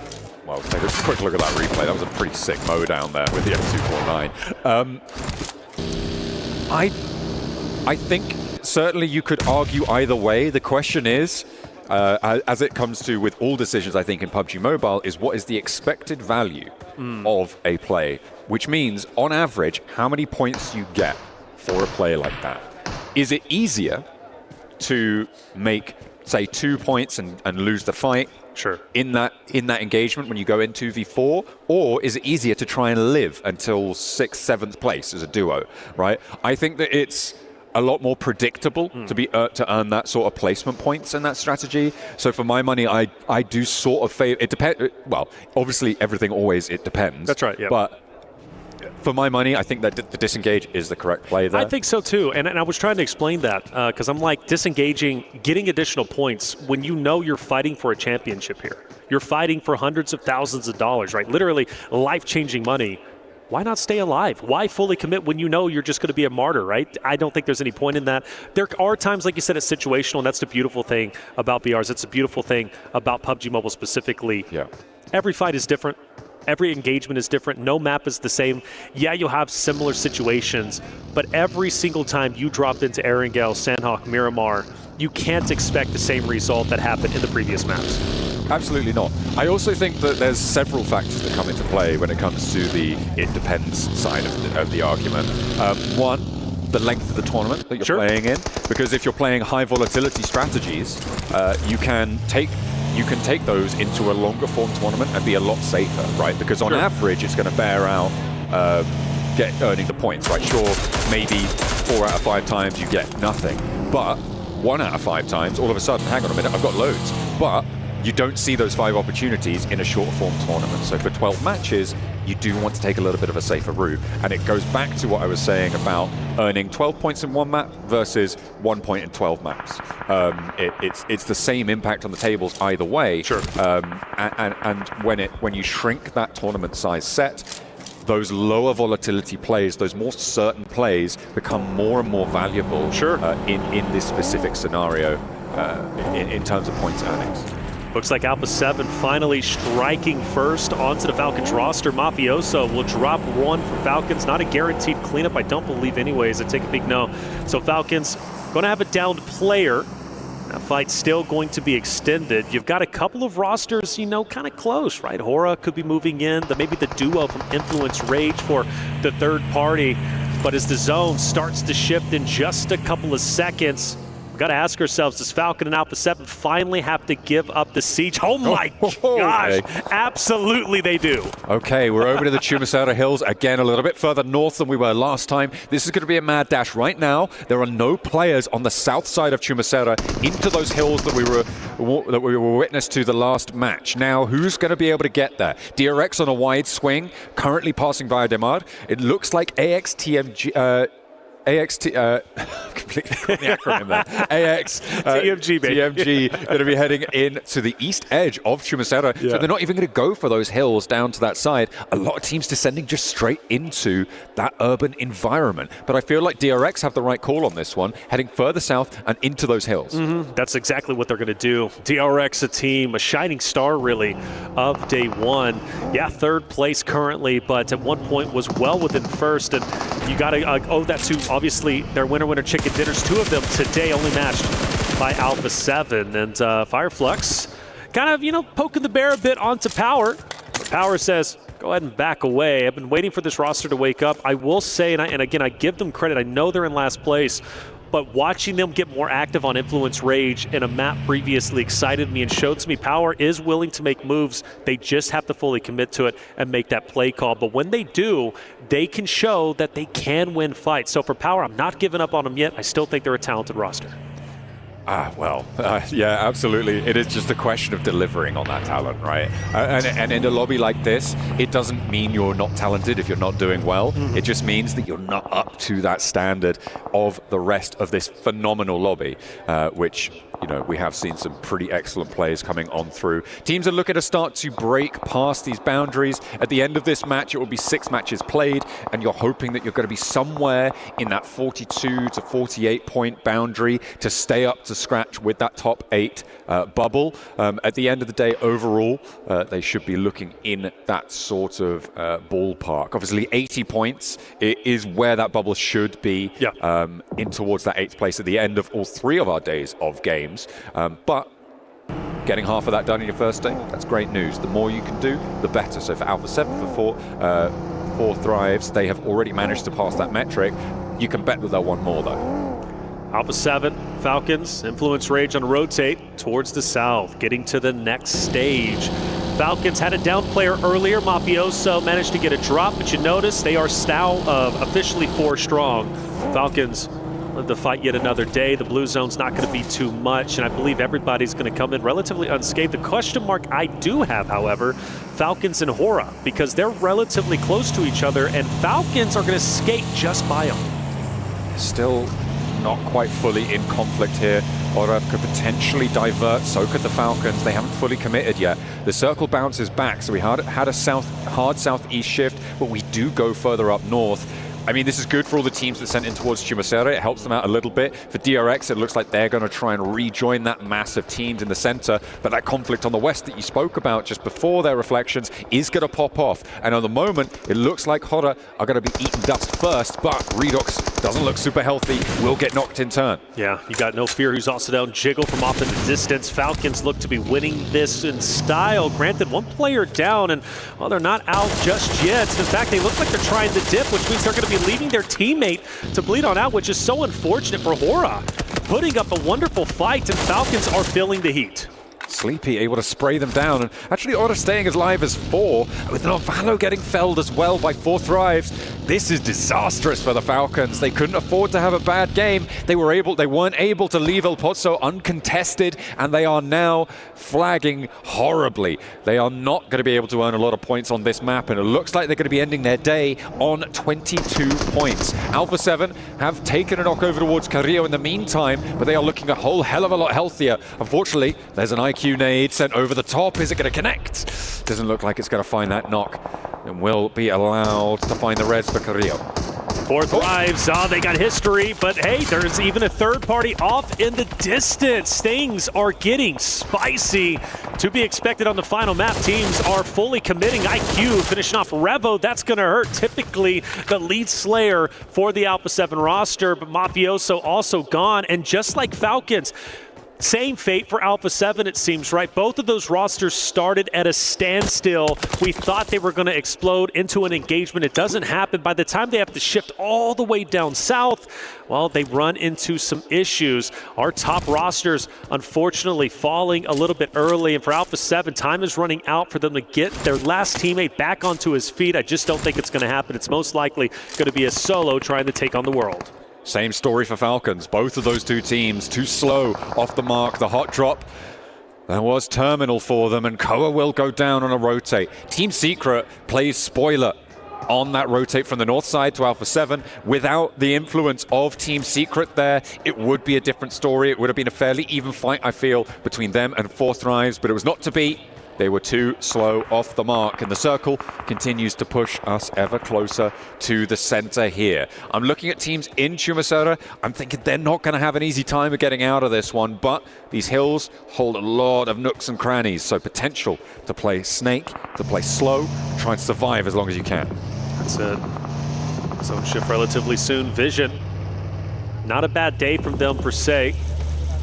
But still, finishing this game off would feel great for them, of course, and they've got to now travel once again further in, and well, they're going to have to cross paths with AXTMG, which is not going to be a good feeling, because I do think AXTMG is going to take the building just up ahead of them, depending. You've got a lot of company in that one area. For example, right, you've got Nong Shim Redforce who's going to be rolling in. You also have, of course, E-Arena, and AXTMG finally starting to lay down some bullets downrange onto the Vision roster, who have to make a decision, swing wide or go straight in. They can't stop off in that building because the blue zone will push them out. Meanwhile, over in Chumacera, Fireflux are trying to go for a mad dash into the middle, and they are heavily punished for it, but not getting knocked just yet. There is the push coming on through as they will crash straight into Yangon Galacticus here. They're not going to get any further than that. Scarface flushed out. Fireflux tried it, but they weren't able to get much more than that single knock onto Smile. All the teams we knew crashed into this area, now forced to fight against each other.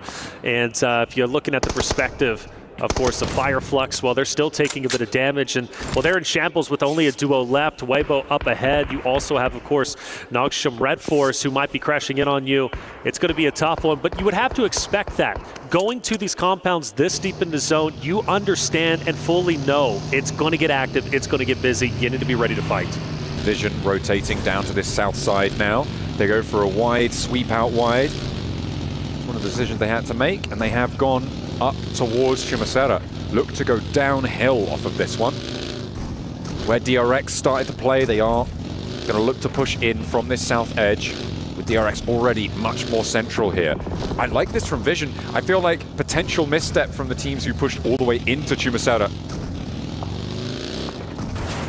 And could be a little bit of an open run for Vision, where it didn't need to be for those teams who will now feel that threat from the south. But I still feel, even with that early pressure from AXTMG, you got to appreciate Vision still staying alive despite them being spread out. I thought it was going to be a lot worse than what it ended up being. Squash, unfortunately, last alive from Alpha 7. We talked about it, and, well, he's going to try and survive as long as he can. But for 4 Thrives, they're looking to put the final nail in the coffin, and IQ is looking straight at Squash. I don't know. Are we starting to set up a bit of a storyline? 4 Thrives, the boogeyman of Alpha 7? Could be. I mean, these guys came in. They're hugely popular. They've got a lot of support. Now they've got the numbers to back it up here on the global stage. It is really good to see. coming through from the CSA region, having a massive impact there.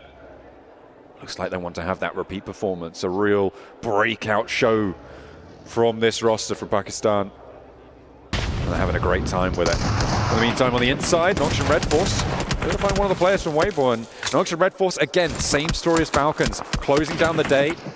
They want to do so strong, but they've only got 2 players remaining. Sure, they're on the inside glut of teams in Chumasera, but you've got to question their point scoring ceiling in this situation. Yeah, but the tough thing for them is you got E-Arena as well, who's off in the distance, and they're third partying. So there's no safety net. There's no way to feel comfortable, even if you're trying to peek out a window, because well, E-Arena is looking to gun you down. For Team Vision, still scouting, still thinking, how can we get involved in this next stage? Well, there's your answer, and they got to go forward. Now, for DRX, once again, they have to relocate. When we started off the narrative, DRX was in a great spot, but every single stage shift, they've had to rotate up. And now the job gets even more difficult because you got to go through Weibo. You've got to go through another roster, of course, of Nong Shim Redforce, who is now getting third party by E-Arena. Then you have Galacticus, too. DRX swinging left, maybe swinging wide where Hora is currently positioned. Is that a realistic option, or do they have to go forward straight into the other rosters? It's such a difficult decision. I feel like fighting through these urban environments is always really difficult, especially with the road that's on your screen right now being as bad as a river in terms of getting across this one. There's so many teams in the circle on the far side of it. You have to think maybe try and go around, right? Maybe try and sweep out wide, take a fight on an off angle, and try and play that west side against Hora, potentially one of the options there. But they've taken a knock, and that is, again, just going to slow DRX down. It's going to make their lives a lot harder towards this next rotational set. But all of those teams in Chumasera should hopefully keep each other busy. Squash, in the meantime, trying to ply his trade, but it looks like IQ has his number. That's right, IQ's been keeping a close eye on him and is ultimately going to get the elimination. If it wasn't going to be him, it was going to be Naki, who was rotating over to seal the deal. He's still angry that he didn't clutch up that final player in Squash in map number 5. Finally, Vision gets active onto the team of AXTMG. This has been boiling for some time. Vision was just on the outside looking in. XTMG effectively held them back. Vision then went for a bit of a reset, but now it's no longer time to sit onto the sidelines. It's time to push up because this compound is valuable and both teams want it. It's also a chance for Power to third party if they want to try and find that engagement, but E-Arena are just around the corner as well. Power are 2 split right now to go for this full force, and the fight hasn't really set off right now. Engaging at this stage could just draw Team Vision into that backfill counter. That might be a tough time, but Vision now look to be committed onto the inside of the compound. They've moved 2 players on in, but they have disengaged. The game given away a little bit by an early third party from Power on the north side. Marcelo, he's the one with the off angle. You got to question who's going to be looking his way. And Henry actually looks the opposite, so I think he's going to be the, oh, you know what, he's even going to have a teammate. So this is a decent push as far as I'm concerned. Power, though, you mentioned that third party, they are hinting at it. They want to, but I believe it's going to be Nalif up top from Team Vision who's keeping them back so they don't get too overzealous, but that means he's going to be out of play, and now you got the Vision members who have to try and finish off the remainder of this XTMG roster who has 3 members, so it's going to be a good old-fashioned 3v3. The thing is, the longer this extends, the more opportunity for Power to move up, maybe even another roster to third party. And then at the end of the day, worst case scenario, you both end up cannibalizing each other. And then now you got to fight the rest of the roster with a solo or a duo. But either way, the fight must happen, and the fight continues. The next circle just about to pop, and it will move away from the compound, meaning that this fight doesn't necessarily need to happen now. It could be a disengage, and I feel like that's exactly what Vision may have been looking for there. They might be able to find some exit frags, but they can disengage now. They just needed to keep AXTMG busy. They kept Power busy on the north side, but Marcelo charging in. They're changing their tune once more. Never Alone also breaking out with a bold push to an open wall. Was in a lot of danger there. Could have been nasty. In the meantime, over on the northwest side, IQ from 4 Thrives has been found, and they're now down to 2 players. Yeah. Leaving Hora with the advantage on the numbers. They've moved 3 players forwards. You can see No Fear on the back, looking for that backstab. Yeah, it's T24. He's the thorn in the side currently. of the roster of Hora. No Fear trying to take him out. Finally, Vision as well as AXTMG start to unfold. Henry is down. Bolt swings wide. Takes down yet another member. The cleanups are in, I believe. One solo remains. I don't know where that XTMG roster, or Shumi, it's Aaron. He's going to be off in the distance to the south of Vision. The question is, why was he so far away and not helping his roster? Because based off of what I'm seeing, he had a beautiful off angle, but he had zero effect. I think there just wasn't those sight lines available to him. It's really hard to have that impact against someone who's pushing so fast through those tight corridors. You don't know which window you're looking in towards. Could have potentially been played a little bit better, but in the end, has to back off. In the meantime, a lot of teams are suffering now as they're having to move through, past, around, any way to get past Chumasaura. It looks like DRX are going to break out west. They're not going to go through. They're going to float up towards where Hora were. They've given ground a little bit on Hora's side. Hyunbin, Rezable here, and this high ground position for DRX actually looking pretty tasty. They could potentially strike out all the way along it if they want to. Yeah, they could, and I think it's going to be necessary because fighting this fight against Yangon Galacticus is not going to be easy. They already got one down, like you said, back on the feet, though, for DRX. They're going to be a four-man unit, but Galacticos is looking straight at them. There is an opportunity, maybe, if a third party comes in onto Galacticos from the likes of Fireflux, maybe Weibo, who's just to the right-hand side of them. But for the meantime, Hora also, T24 going up against Jiggle, who is going to get taken down from the backside. I believe that was a third party from DRX. T24 finds the opportunity, takes a little bit of damage, but gets the finish nonetheless. There it is. And Hora now down to one player alive. They had 4 on that angle, but DRX moved up. They got a knock and a flush, I believe. I don't know where all of their players went down, but we just saw that 4 Thrives kept it together towards the top side of those tables. DRX having a big impact here on all of these teams. They've managed to now get ahead of this Chumasaura rotation. The flank out to the west, unchallenged anymore by Hora, is huge for DRX. This high ground spit of land is absolutely massive when it comes to the shots that they can take towards Fireflux, to Weibo, to Yangon Galacticos, and across the circle towards Regnum Carya. Yeah, they've managed to take a power position. I'm so impressed. This could very well be the roster right before you to win 3 out of the 6 games today. A heroic effort for a roster that has played so very well. Already at 3 eliminations. One of the things we discussed was they're in 3rd place with 2 wins of the day. And that means because they're not necessarily slaying out per se, but this game could be incredibly valuable based off of their positioning. Now, I do want to say rest in peace, right, to one of our rosters, 4 Thrives, who is out. I feel like they put up a wonderful fight and a good engagement against Alpha 7 a little bit earlier, but they exit a little bit earlier than they were wanting in our final game of the day. But yeah, at the moment, I think DRX are in a great spot. The question is, though, for Galacticus, how can they get out? Can they effectively lead? Because I think DRX is going to gatekeep them. It feels that way. Might just be.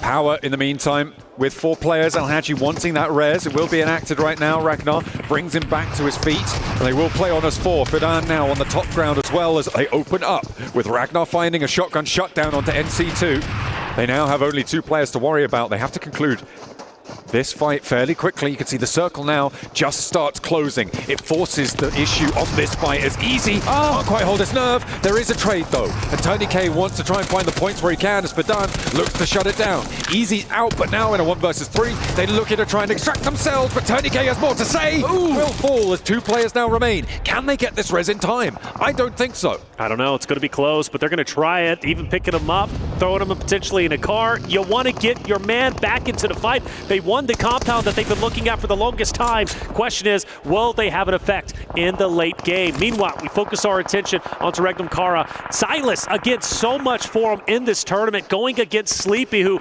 backs away, but the nade takes a little bit. Buggy, I believe, is now gone, and Sleepy, just a narrow bit of health, and this next stage should put him in the grave, and it absolutely will.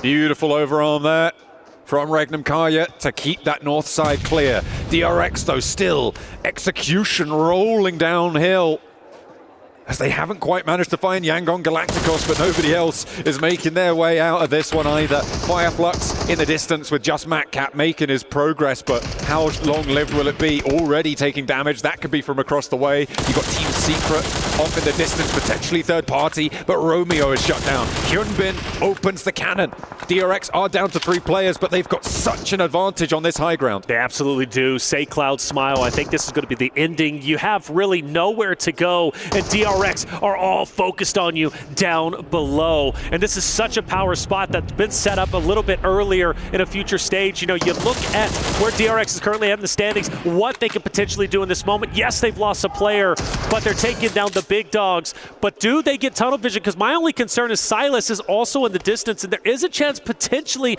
he's able to third party from where he's currently at.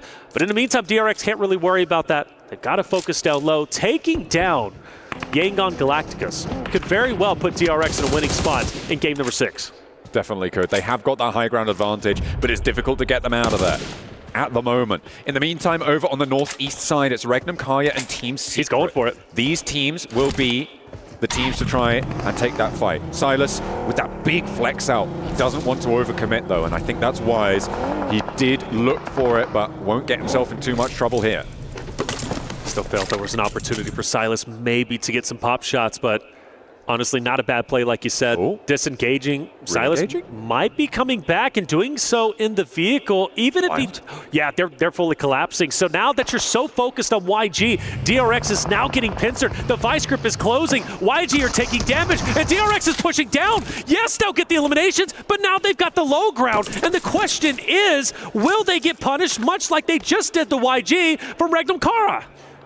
They've left Soaz up on the high ground. That will slow down Regnum Carya because that high ground is not fully under control. They don't know that 2 players from DRX have dropped down. They know that a fight has concluded there, sure. Matcap is also a thorn in the side of this position, and DRX need to be careful here. A misstep, and they lose a player, and that could be devastating. A nade in hand for Matcap, and there's a lot of damage being poured on in. Team Secret are here to play as well, and they can't quite get back up towards the top here. Matcap spotted, and the nade no longer an issue. 3 teams remaining. It's Team Secret, it's DRX, and it's Regnum Carya. That's it. You've got all 3 teams with 3 members alive. It's anybody's ball game without question. Team Secret, a win here would be tremendous. We haven't seen them in the winner's circle just yet. This will be their first opportunity for DRX, though. They won 3 out of the 6 today, and that's going to be a massive drop.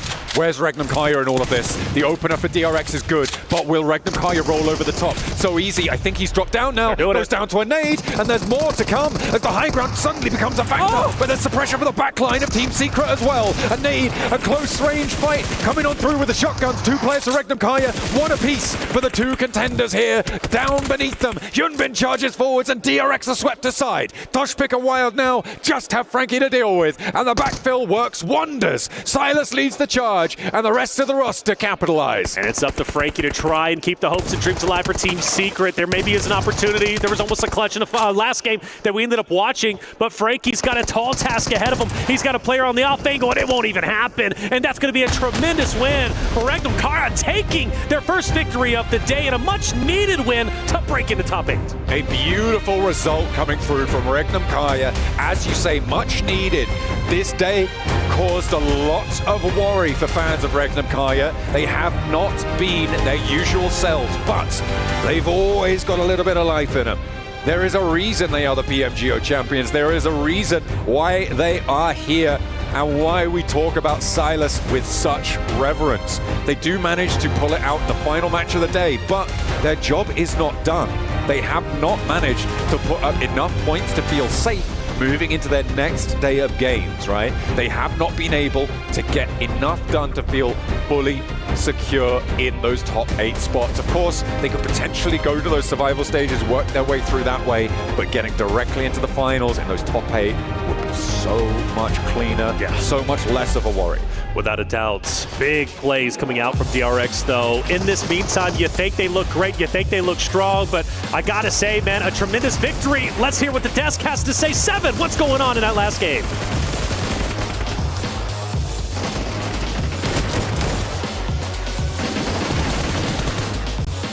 We finally got somebody different being able to get the win. Not DRX, not Alpha 7, not 4 Thrives. Regnum Carya Esports being able to come out on top there with the win. And it came down to the high ground of Tura.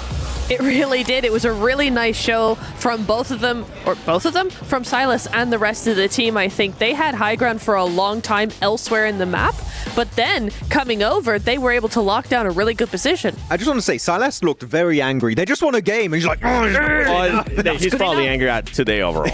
Yeah, maybe he's still going to win. But no, a very, very strong position thanks to Silas in particular. He kind of scares away DRX purely by the act that he's there. His presence scares away DRX because, like, if we could fully commit to the fight on Team Secret and Yangon Galacticos, we're going to get third party. So we're going to rethink our whole strategy because Sylas is a direct threat to our positions at that point in time. So Sylas was very impactful despite maybe not fragging out big time in this match, like a Tospic, like a Wild, like a Loxy. So great to see the first Turkish chicken dinner here going into PMWC. And by one of the strongest Turkish teams as well with Regnum Carya. Now, there was another team that you guys were talking about that you kind of wanted to see there towards the high ground. I know at one point you were saying Hora Esports, Max. I was hoping they would send it, I think it was on phase 2 next to Trumastera, because it was free. Yangon Galacticos were around that position, but really they were no direct threat to that kind of area. And you said they couldn't even do much with it, but at least trying to get to that position and hold on to it for as long as possible. That would have been something I would have enjoyed a lot to see coming out of Hora, but they just went for another game plan entirely after that. Yeah, I think also, even if they decided not to go for that high ground, I would have liked to see them make a move against 4 Thrives up into the north side. The problem is that they were looking very good, but they just made 0 decisions whatsoever, which I thought was odd. They didn't decide to go for the high ground. They didn't decide to actually gatekeep and get rid of 4 Thrives so they could have control of the north. They kind of just spread out, had a good position, and sat. And it was like, well, you need to do something with your position now. They just didn't. Well, I mean, luckily, and I'm glad that it was, in a way, I'm glad that it wasn't DRX because they would have ended up winning every single match today in regards to every different map. And it is 4 Thrives doing just enough to take over that first place at the end of day 1 of PMWC at EWC 25 by just 1 point. 1 point is crazy, and actually it's 1 placement point. That's really interesting. We did see Alpha 7 go out a couple of times quite early on, so 4 Thrives just able to get that point across to just clinch it up for the end of the day is really nice. And that's kind of crazy to see that performance from 4 Thrives, right, Max? Because when we think of Alpha 7, we think of an aggressive team that getting the eliminations. For 4 Thrives to kind of be able to match that, that's really impressive. Oh, it really is. Like, you're going to head-to-head with one of the best teams in PUBG Mobile Esports history, right, 7. So that's a big statement coming out from the Pakistani team of 4 Thrives, though I'm going to be critical about 4 Thrives, which is weird because they are in first place. Tell them. They're still a bit indecisive. They still have room to grow. If they fix those issues on that first Miramar that we saw earlier, on that one Erangel game where they were a bit hesitant to push WBG, chances are they would still be in first place, but even have a lead against Alpha 7. The fact that they're doing this well and there's still room for growth is very impressive for the long-term potential of this tournament on 4 Thrives. And the reason why you're bringing this up, too, is because it didn't just happen once, Max. It happened twice. Yes. The fact it happened twice really hindered them. But you know what? Noki saved the day. He got the second place on Miramar, and that gave them still a few extra placement points, which were very important, as we saw there on the leaderboards. And that's another thing we got to mention about 4 Thrives, too, Neptura, is that it's not just Falak, it's other players also starting to step up. Yeah, it really is. T24 is coming into his own. Falak is coming into his own. We've talked about him, getting into his prime here. T24 as well. IQ is a phenomenal IGL. He's doing some really, really good stuff as well. The whole team, Noki, able to almost clutch a 1v3 against Alpha 7. The fact that he didn't do it doesn't matter. He almost did it. It was down to the wire. I mean, that is huge for them. So just a really, really big squad of some really great players coming into their prime all at once. I can imagine Crypto being like, guys, is there space? Like, full season? Please. Guys, I swear I could do...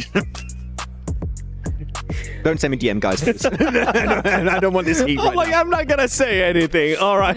It's going to leave that there. We're currently in good terms with the Pakistan fans, so let's keep it that way. DRX, there you go. You guys have your winners for the day. DRX being able to get 2 wins. Alpha 7 being able to get 2 wins in Erangel and in Miramar there, those 2 apiece, and then 4 Thrives with that win in Erangel. That's impressive too for 4 Thrives, still being able to be in that first place, even with just 1 win in comparison to what DRX and Alpha 7 have been able to do, Max. To be honest, Alpha 7 and DRX, if you look purely on the placement point side of things, especially for DRX before this last game, they got, a top 3 there, so they do get placement points. But if you remove that last game, outside of that win, I think there was only 1 placement point for Alpha 7 and 0 placement points on the 2 games where they didn't win for DRX. So it's very topsy-turvy, very much like we get a chicken dinner and we get 0-point games with maybe a few eliminations here and there. So I say this a lot in PUBG Mobile Esports and for any esports in general.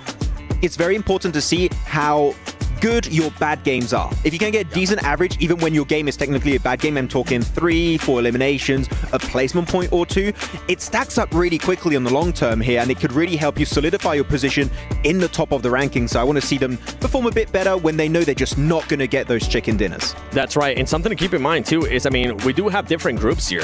And there is going to be a different group coming in tomorrow, and it's going to be none other than Group Green, as Group Red is going to be sitting out. And tomorrow's going to be the last day for Group Yellow. So for Fourth Thrives, good to see you guys there in the first place. And for some of the other teams coming in, Natura, I mean, you got some heavy hitters, too. Alpha Gaming. Yeah, Alpha Gaming. I'm so excited to see what's going to happen with Alpha Gaming, especially on Miramar. They're very heavily influenced towards Miramar, I feel like. And, you know, the games that we've been seeing out of the current teams, out of today's teams on Miramar, have been really, really interesting. So to have APG come into that mix is going to be super exciting. I'm also very hyped about Thundertalk Gaming playing here. Even though I'm more of a supporter of WBG coming out from the PL teams, so many people, I was kind of impressed, were saying Jing is an MVP contender, which I would have to say, seeing how he plays in PL, is true. Yeah. But when it comes to Thundertalk, very strong locally. Globally, though, we've seen them a few times. They were struggling a bit, but now they have that international experience. So I hope that now they're going to get over that hurdle that we're not ready for this global stage. Now they should be ready. There's no more excuses, Thundertalk. Tomorrow, you better start off with a bang. And I mean, we kind of saw it too today from Weibo Gaming. We saw them start very slow, and then they ended up picking it up. So I'm just going to put you on the spot, Max. Do you think that Thundertalk Gaming is going to have that same effect coming into tomorrow, start off slow, get their gatherings, and then pick it up, or maybe coming hot? I do think they're going to start slow. I think it's quite realistic because they had PL just a few days or maybe a week or two before the start of PMWC. So I think they might be a little underprepared, to be completely realistic. So I think that this is going to be the first day is very telling as to how they want to play the rest of this PMWC event. Yeah, well, a lot of teams have surprised us. We have seen some amazing plays today in day 1 of PMWC. So let's take a look at some of the Kiria top plays of the day, because boy, there was a bunch. And we're going to start it off with none other than Falak and Fourth Thrives, Neptura. Falak, king, just absolute icon overall. I mean, I was going to say, yeah, king of the grenade, but he's also just king of everything at this point. He's just doing such a great job. And I think we've been talking about this a lot, Max, but overall, this team, Fourth Thrives, man, I don't think we ever expected them to do as well as they're doing day 1. I mean, I did pick them as like a good team. I think a lot of people were like, there's no way they're going to perform, but they are. Good team. I sound like Palpatine right now. They are going to perform. They are. So I'm very happy. This was not play of the day. Falcons, oh my goodness. You and me, Niptura, were putting our hair out after that. Like, they go for 2 crashes with 10 seconds difference between the two as a 2-man. On Alpha 7 and then Hora, Falcons, we love you guys. We do. But, we need to rethink those pushes because it was not quite what we were expecting. Meet me after the show. Meet me after the show. We have words. You're going to analyze for them? You're a coach now? No, that's Pico's job. I'm just going to say, hey, yo, we need to talk. Okay, network, yeah. All right. Well, one favorite. You know what? Let's take a guess here. We got the Sony Hero of the Day. Before we show it, wait a second. Not yet. Take your guesses in the comments below. And I'm gonna go straight to Neptura. Neptura, who do you have first? I have Naki. 1v3. Almost. Okay. Mafioso. Ooh. Good pick. Guys, he's good at this. All right. It's like I've done this for like a few years, you know? Yeah. Okay. All right. I actually don't have to pick because I'm the host. So who's it gonna be? What? Okay, I'm bad at this. Sleepy. Here from Hora Esports. 12 eliminations, 17 knocks, over 3.4k damage. That's wild. I mean, we have a Pakistani team in #1 from CSA. We have an MVP player of the day here. There is going to be our lad, Sleepy of Hora. So CSA coming in hot already here. Yeah, I love that. I mean, we've followed CSA during the entire spring split. So nice to see them come out and do really, really well in global. At least day 1. Oh, that is crazy. I did see that earlier and I was like, hang on a second. They should have won this game. Hora should have won this game. I'm going to say it again. But they didn't. But it's okay. I feel like there's a lot of situations, especially for today, that we can say that Hora should have won that game, or Hora should have ended up being even higher in the overall. But if you're a team like Hora Esports, that's the position that you kind of want to be in, where we're talking good about you, where we're saying, hey, you're almost there. The execution just needs to be there, Max. One thing you can't knock Hora down for is that their early to mid-game stage is amazingly well executed. Yes. They always get into the late game stage. It's down to like slight adjustments that need to be made. I think it's more of a synergy thing because we saw, I think, No Fear get pushed by WBG, no backup whatsoever. If they start to play together a little bit more, have a little bit of a cleaner idea of how they want to execute the late game. I think on that one Erangel, the 4th Thrives one in particular, there were like slight fumbles in terms of exact position they want to play around. They fix that. We could start seeing wins from Hora. Like, they're getting very close. Slight adjustments will make them go that far. Okay, well, we've been going through every single segment here. Let's take a look at the Honor Dominator here. Domination. Players with 3 eliminations or more. You got DRX, Alpha 7, Yangon Galacticus, Team Secret, and Team Secret backing it up as well. So you love to see it. Players with 3 or more eliminations. Not surprised there, honestly, to see DRX or Alpha 7 up there, considering that they both ended up with 2 chicken dinners for the day. I'm surprised that Team Secret's there, actually, because the amount of time that we've spent looking at them, it's like, yeah, the rotations are interesting, the 1-3 split is interesting, but where do you go from there? They always seem to play for those low placement points, and that's kind of it. So it's interesting to see them actually up on that leaderboard. Is there anything you want to add to that, Max? I'm just happy to see Yangon Galacticos be up there because we said it that they're not scared to go for fights. I want to see that continue for the rest of this tournament. And if they do so, then I would be very happy to see how they can perform if they do head into a finals. Well, something that I want to kind of refresh everybody's memory that we did at the beginning of the day was the Aramco Power Rankings, because we had some teams pick here and there. So let's see how everybody ended up doing. Maxman, you had 4 Thrives. I have 4 Thrives as well. I have Regnum. They got to win. Hey. You're the worst out of us right now, man. Okay, I know. God, Is she? man. I mean, yeah. Falcons started off so well. What happened, guys? You're letting me down real We got to have bad. something at stake here, okay? Especially for the group stage and the group stage only.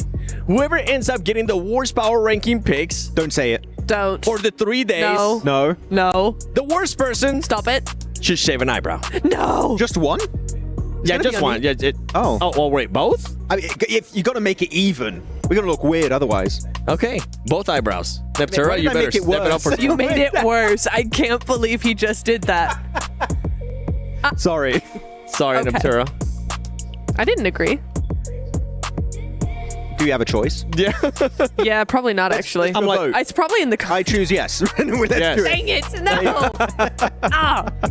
Power. Chat, back me one up. person Come on that's now. one person that's not going to be a power, and I'm actually intrigued to see who he's going to be interviewing. It's going to be Barney, so let's send it over to this stage. Welcome back to the main stage. I've got Falak here with me from 4 Thrives. Falak, what an impressive performance today. I've got to talk to you about how today went, really, because you had such a huge elimination total. Was eliminations the thing that you guys were primarily focusing on coming into this? Over placement points? Or, you know, how was the mentality coming into today? Yeah, our focus was to play aggressive because our team's gunpowder is really strong. So yeah, our main focus was on the kills, and we actually did it. So today was a very good day for us. Let's see, hope for the best for the day 2. Yeah, it was a really good day for you guys. I've got to talk to you a little bit about, you know, some of the teams that you're familiar with, because Alpha Gaming, who weren't here today in your lobby, you're quite familiar with them. Typically, when you drop an Erangel, you guys drop in quite a similar zone, and you often end up fighting early game, and that can sometimes ruin either one of your games, right, of getting into zone nice and early. Because they weren't here in your lobby, you guys managed to execute really well on Erangel, but I'm curious to know that when they're in your lobby in the coming days in the group stage, are you guys going to change your strats at all? Yeah, definitely we will make a strategy for them. I would not like to leak here. That makes sense. Yeah, don't tell. But maybe some adjustments will be made. I like to know that. Now, lastly, you know, we've got to talk about your team individually because, you know, you and T24, really strong fraggers. You've got your IGL IQ, but Noki today, he popped off. What an incredible day for him. He managed to secure the chicken dinner on Erangel, and then on Miramar, he managed to secure second place for you when he was the only one alive. You know, give some props to your team. Like, how do you feel about their performances today? Noki is a really good player, and people underestimate him, but he's proving himself right now at the biggest stage. So every player is doing his role. Hope for the best. Let's see what happens tomorrow. He's amazing. You guys played incredibly well. Congratulations on today and coming out on top. We can't wait to see you guys in the coming days at the group stage. So best of luck. Back to you guys.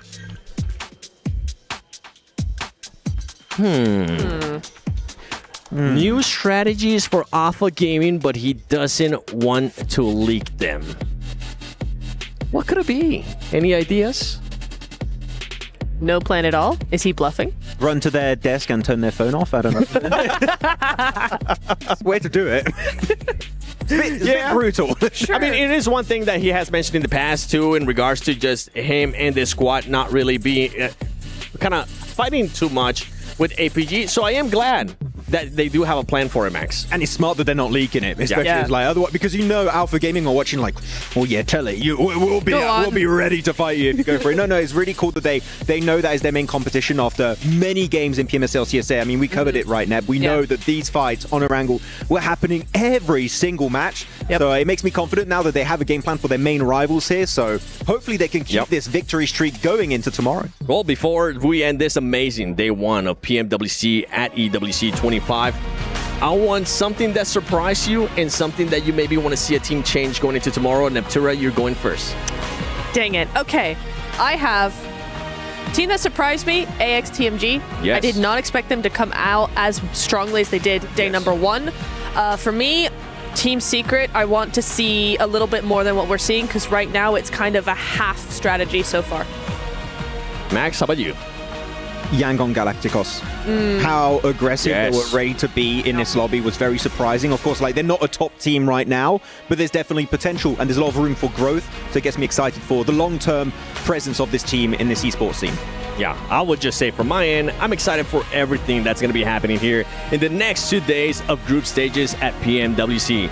My name is the 7WG, joined by none other than Maxman and Neptura. It has been an amazing day. I hope you guys enjoyed it. Make sure you tune in tomorrow, though, because tomorrow there's going to be a different group coming in, and there's going to be a lot of changes. Maybe some new hot drops. Who knows? Tune in for day 2 of PMWC at EWC 25.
The highly anticipated addition to the Mummy Series outfits is here. Paired with the new Ice Tube Glider, the Polar Spectrophage set is just what you need to freeze your enemies. Or send them ablaze with the Inferno Fiend set's new upgradable Chain Inferno Uzi. All the Mummy outfits are back. Get them all. Join now and collect the whole series to turn all eyes on the battleground. Event period, July 10th, 2025 through September 2nd, 2025.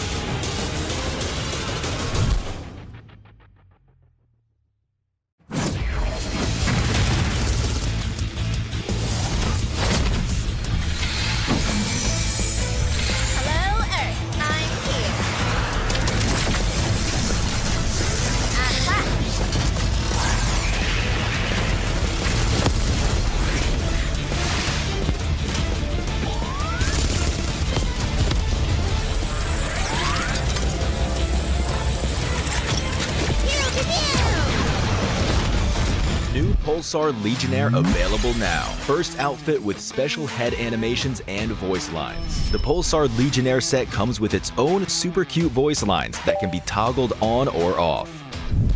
What happened? Bye, friend. Hello, Earth. I'm here. It also features the upgradable Hyperion ship DSR and Jet Reaver glider with special animations. Experience parachuting like never before. That's not all. Even more rewards await. Event period, July 25th, 2025 through August 26th, 2025. What are you waiting for? Get the new Guild set now.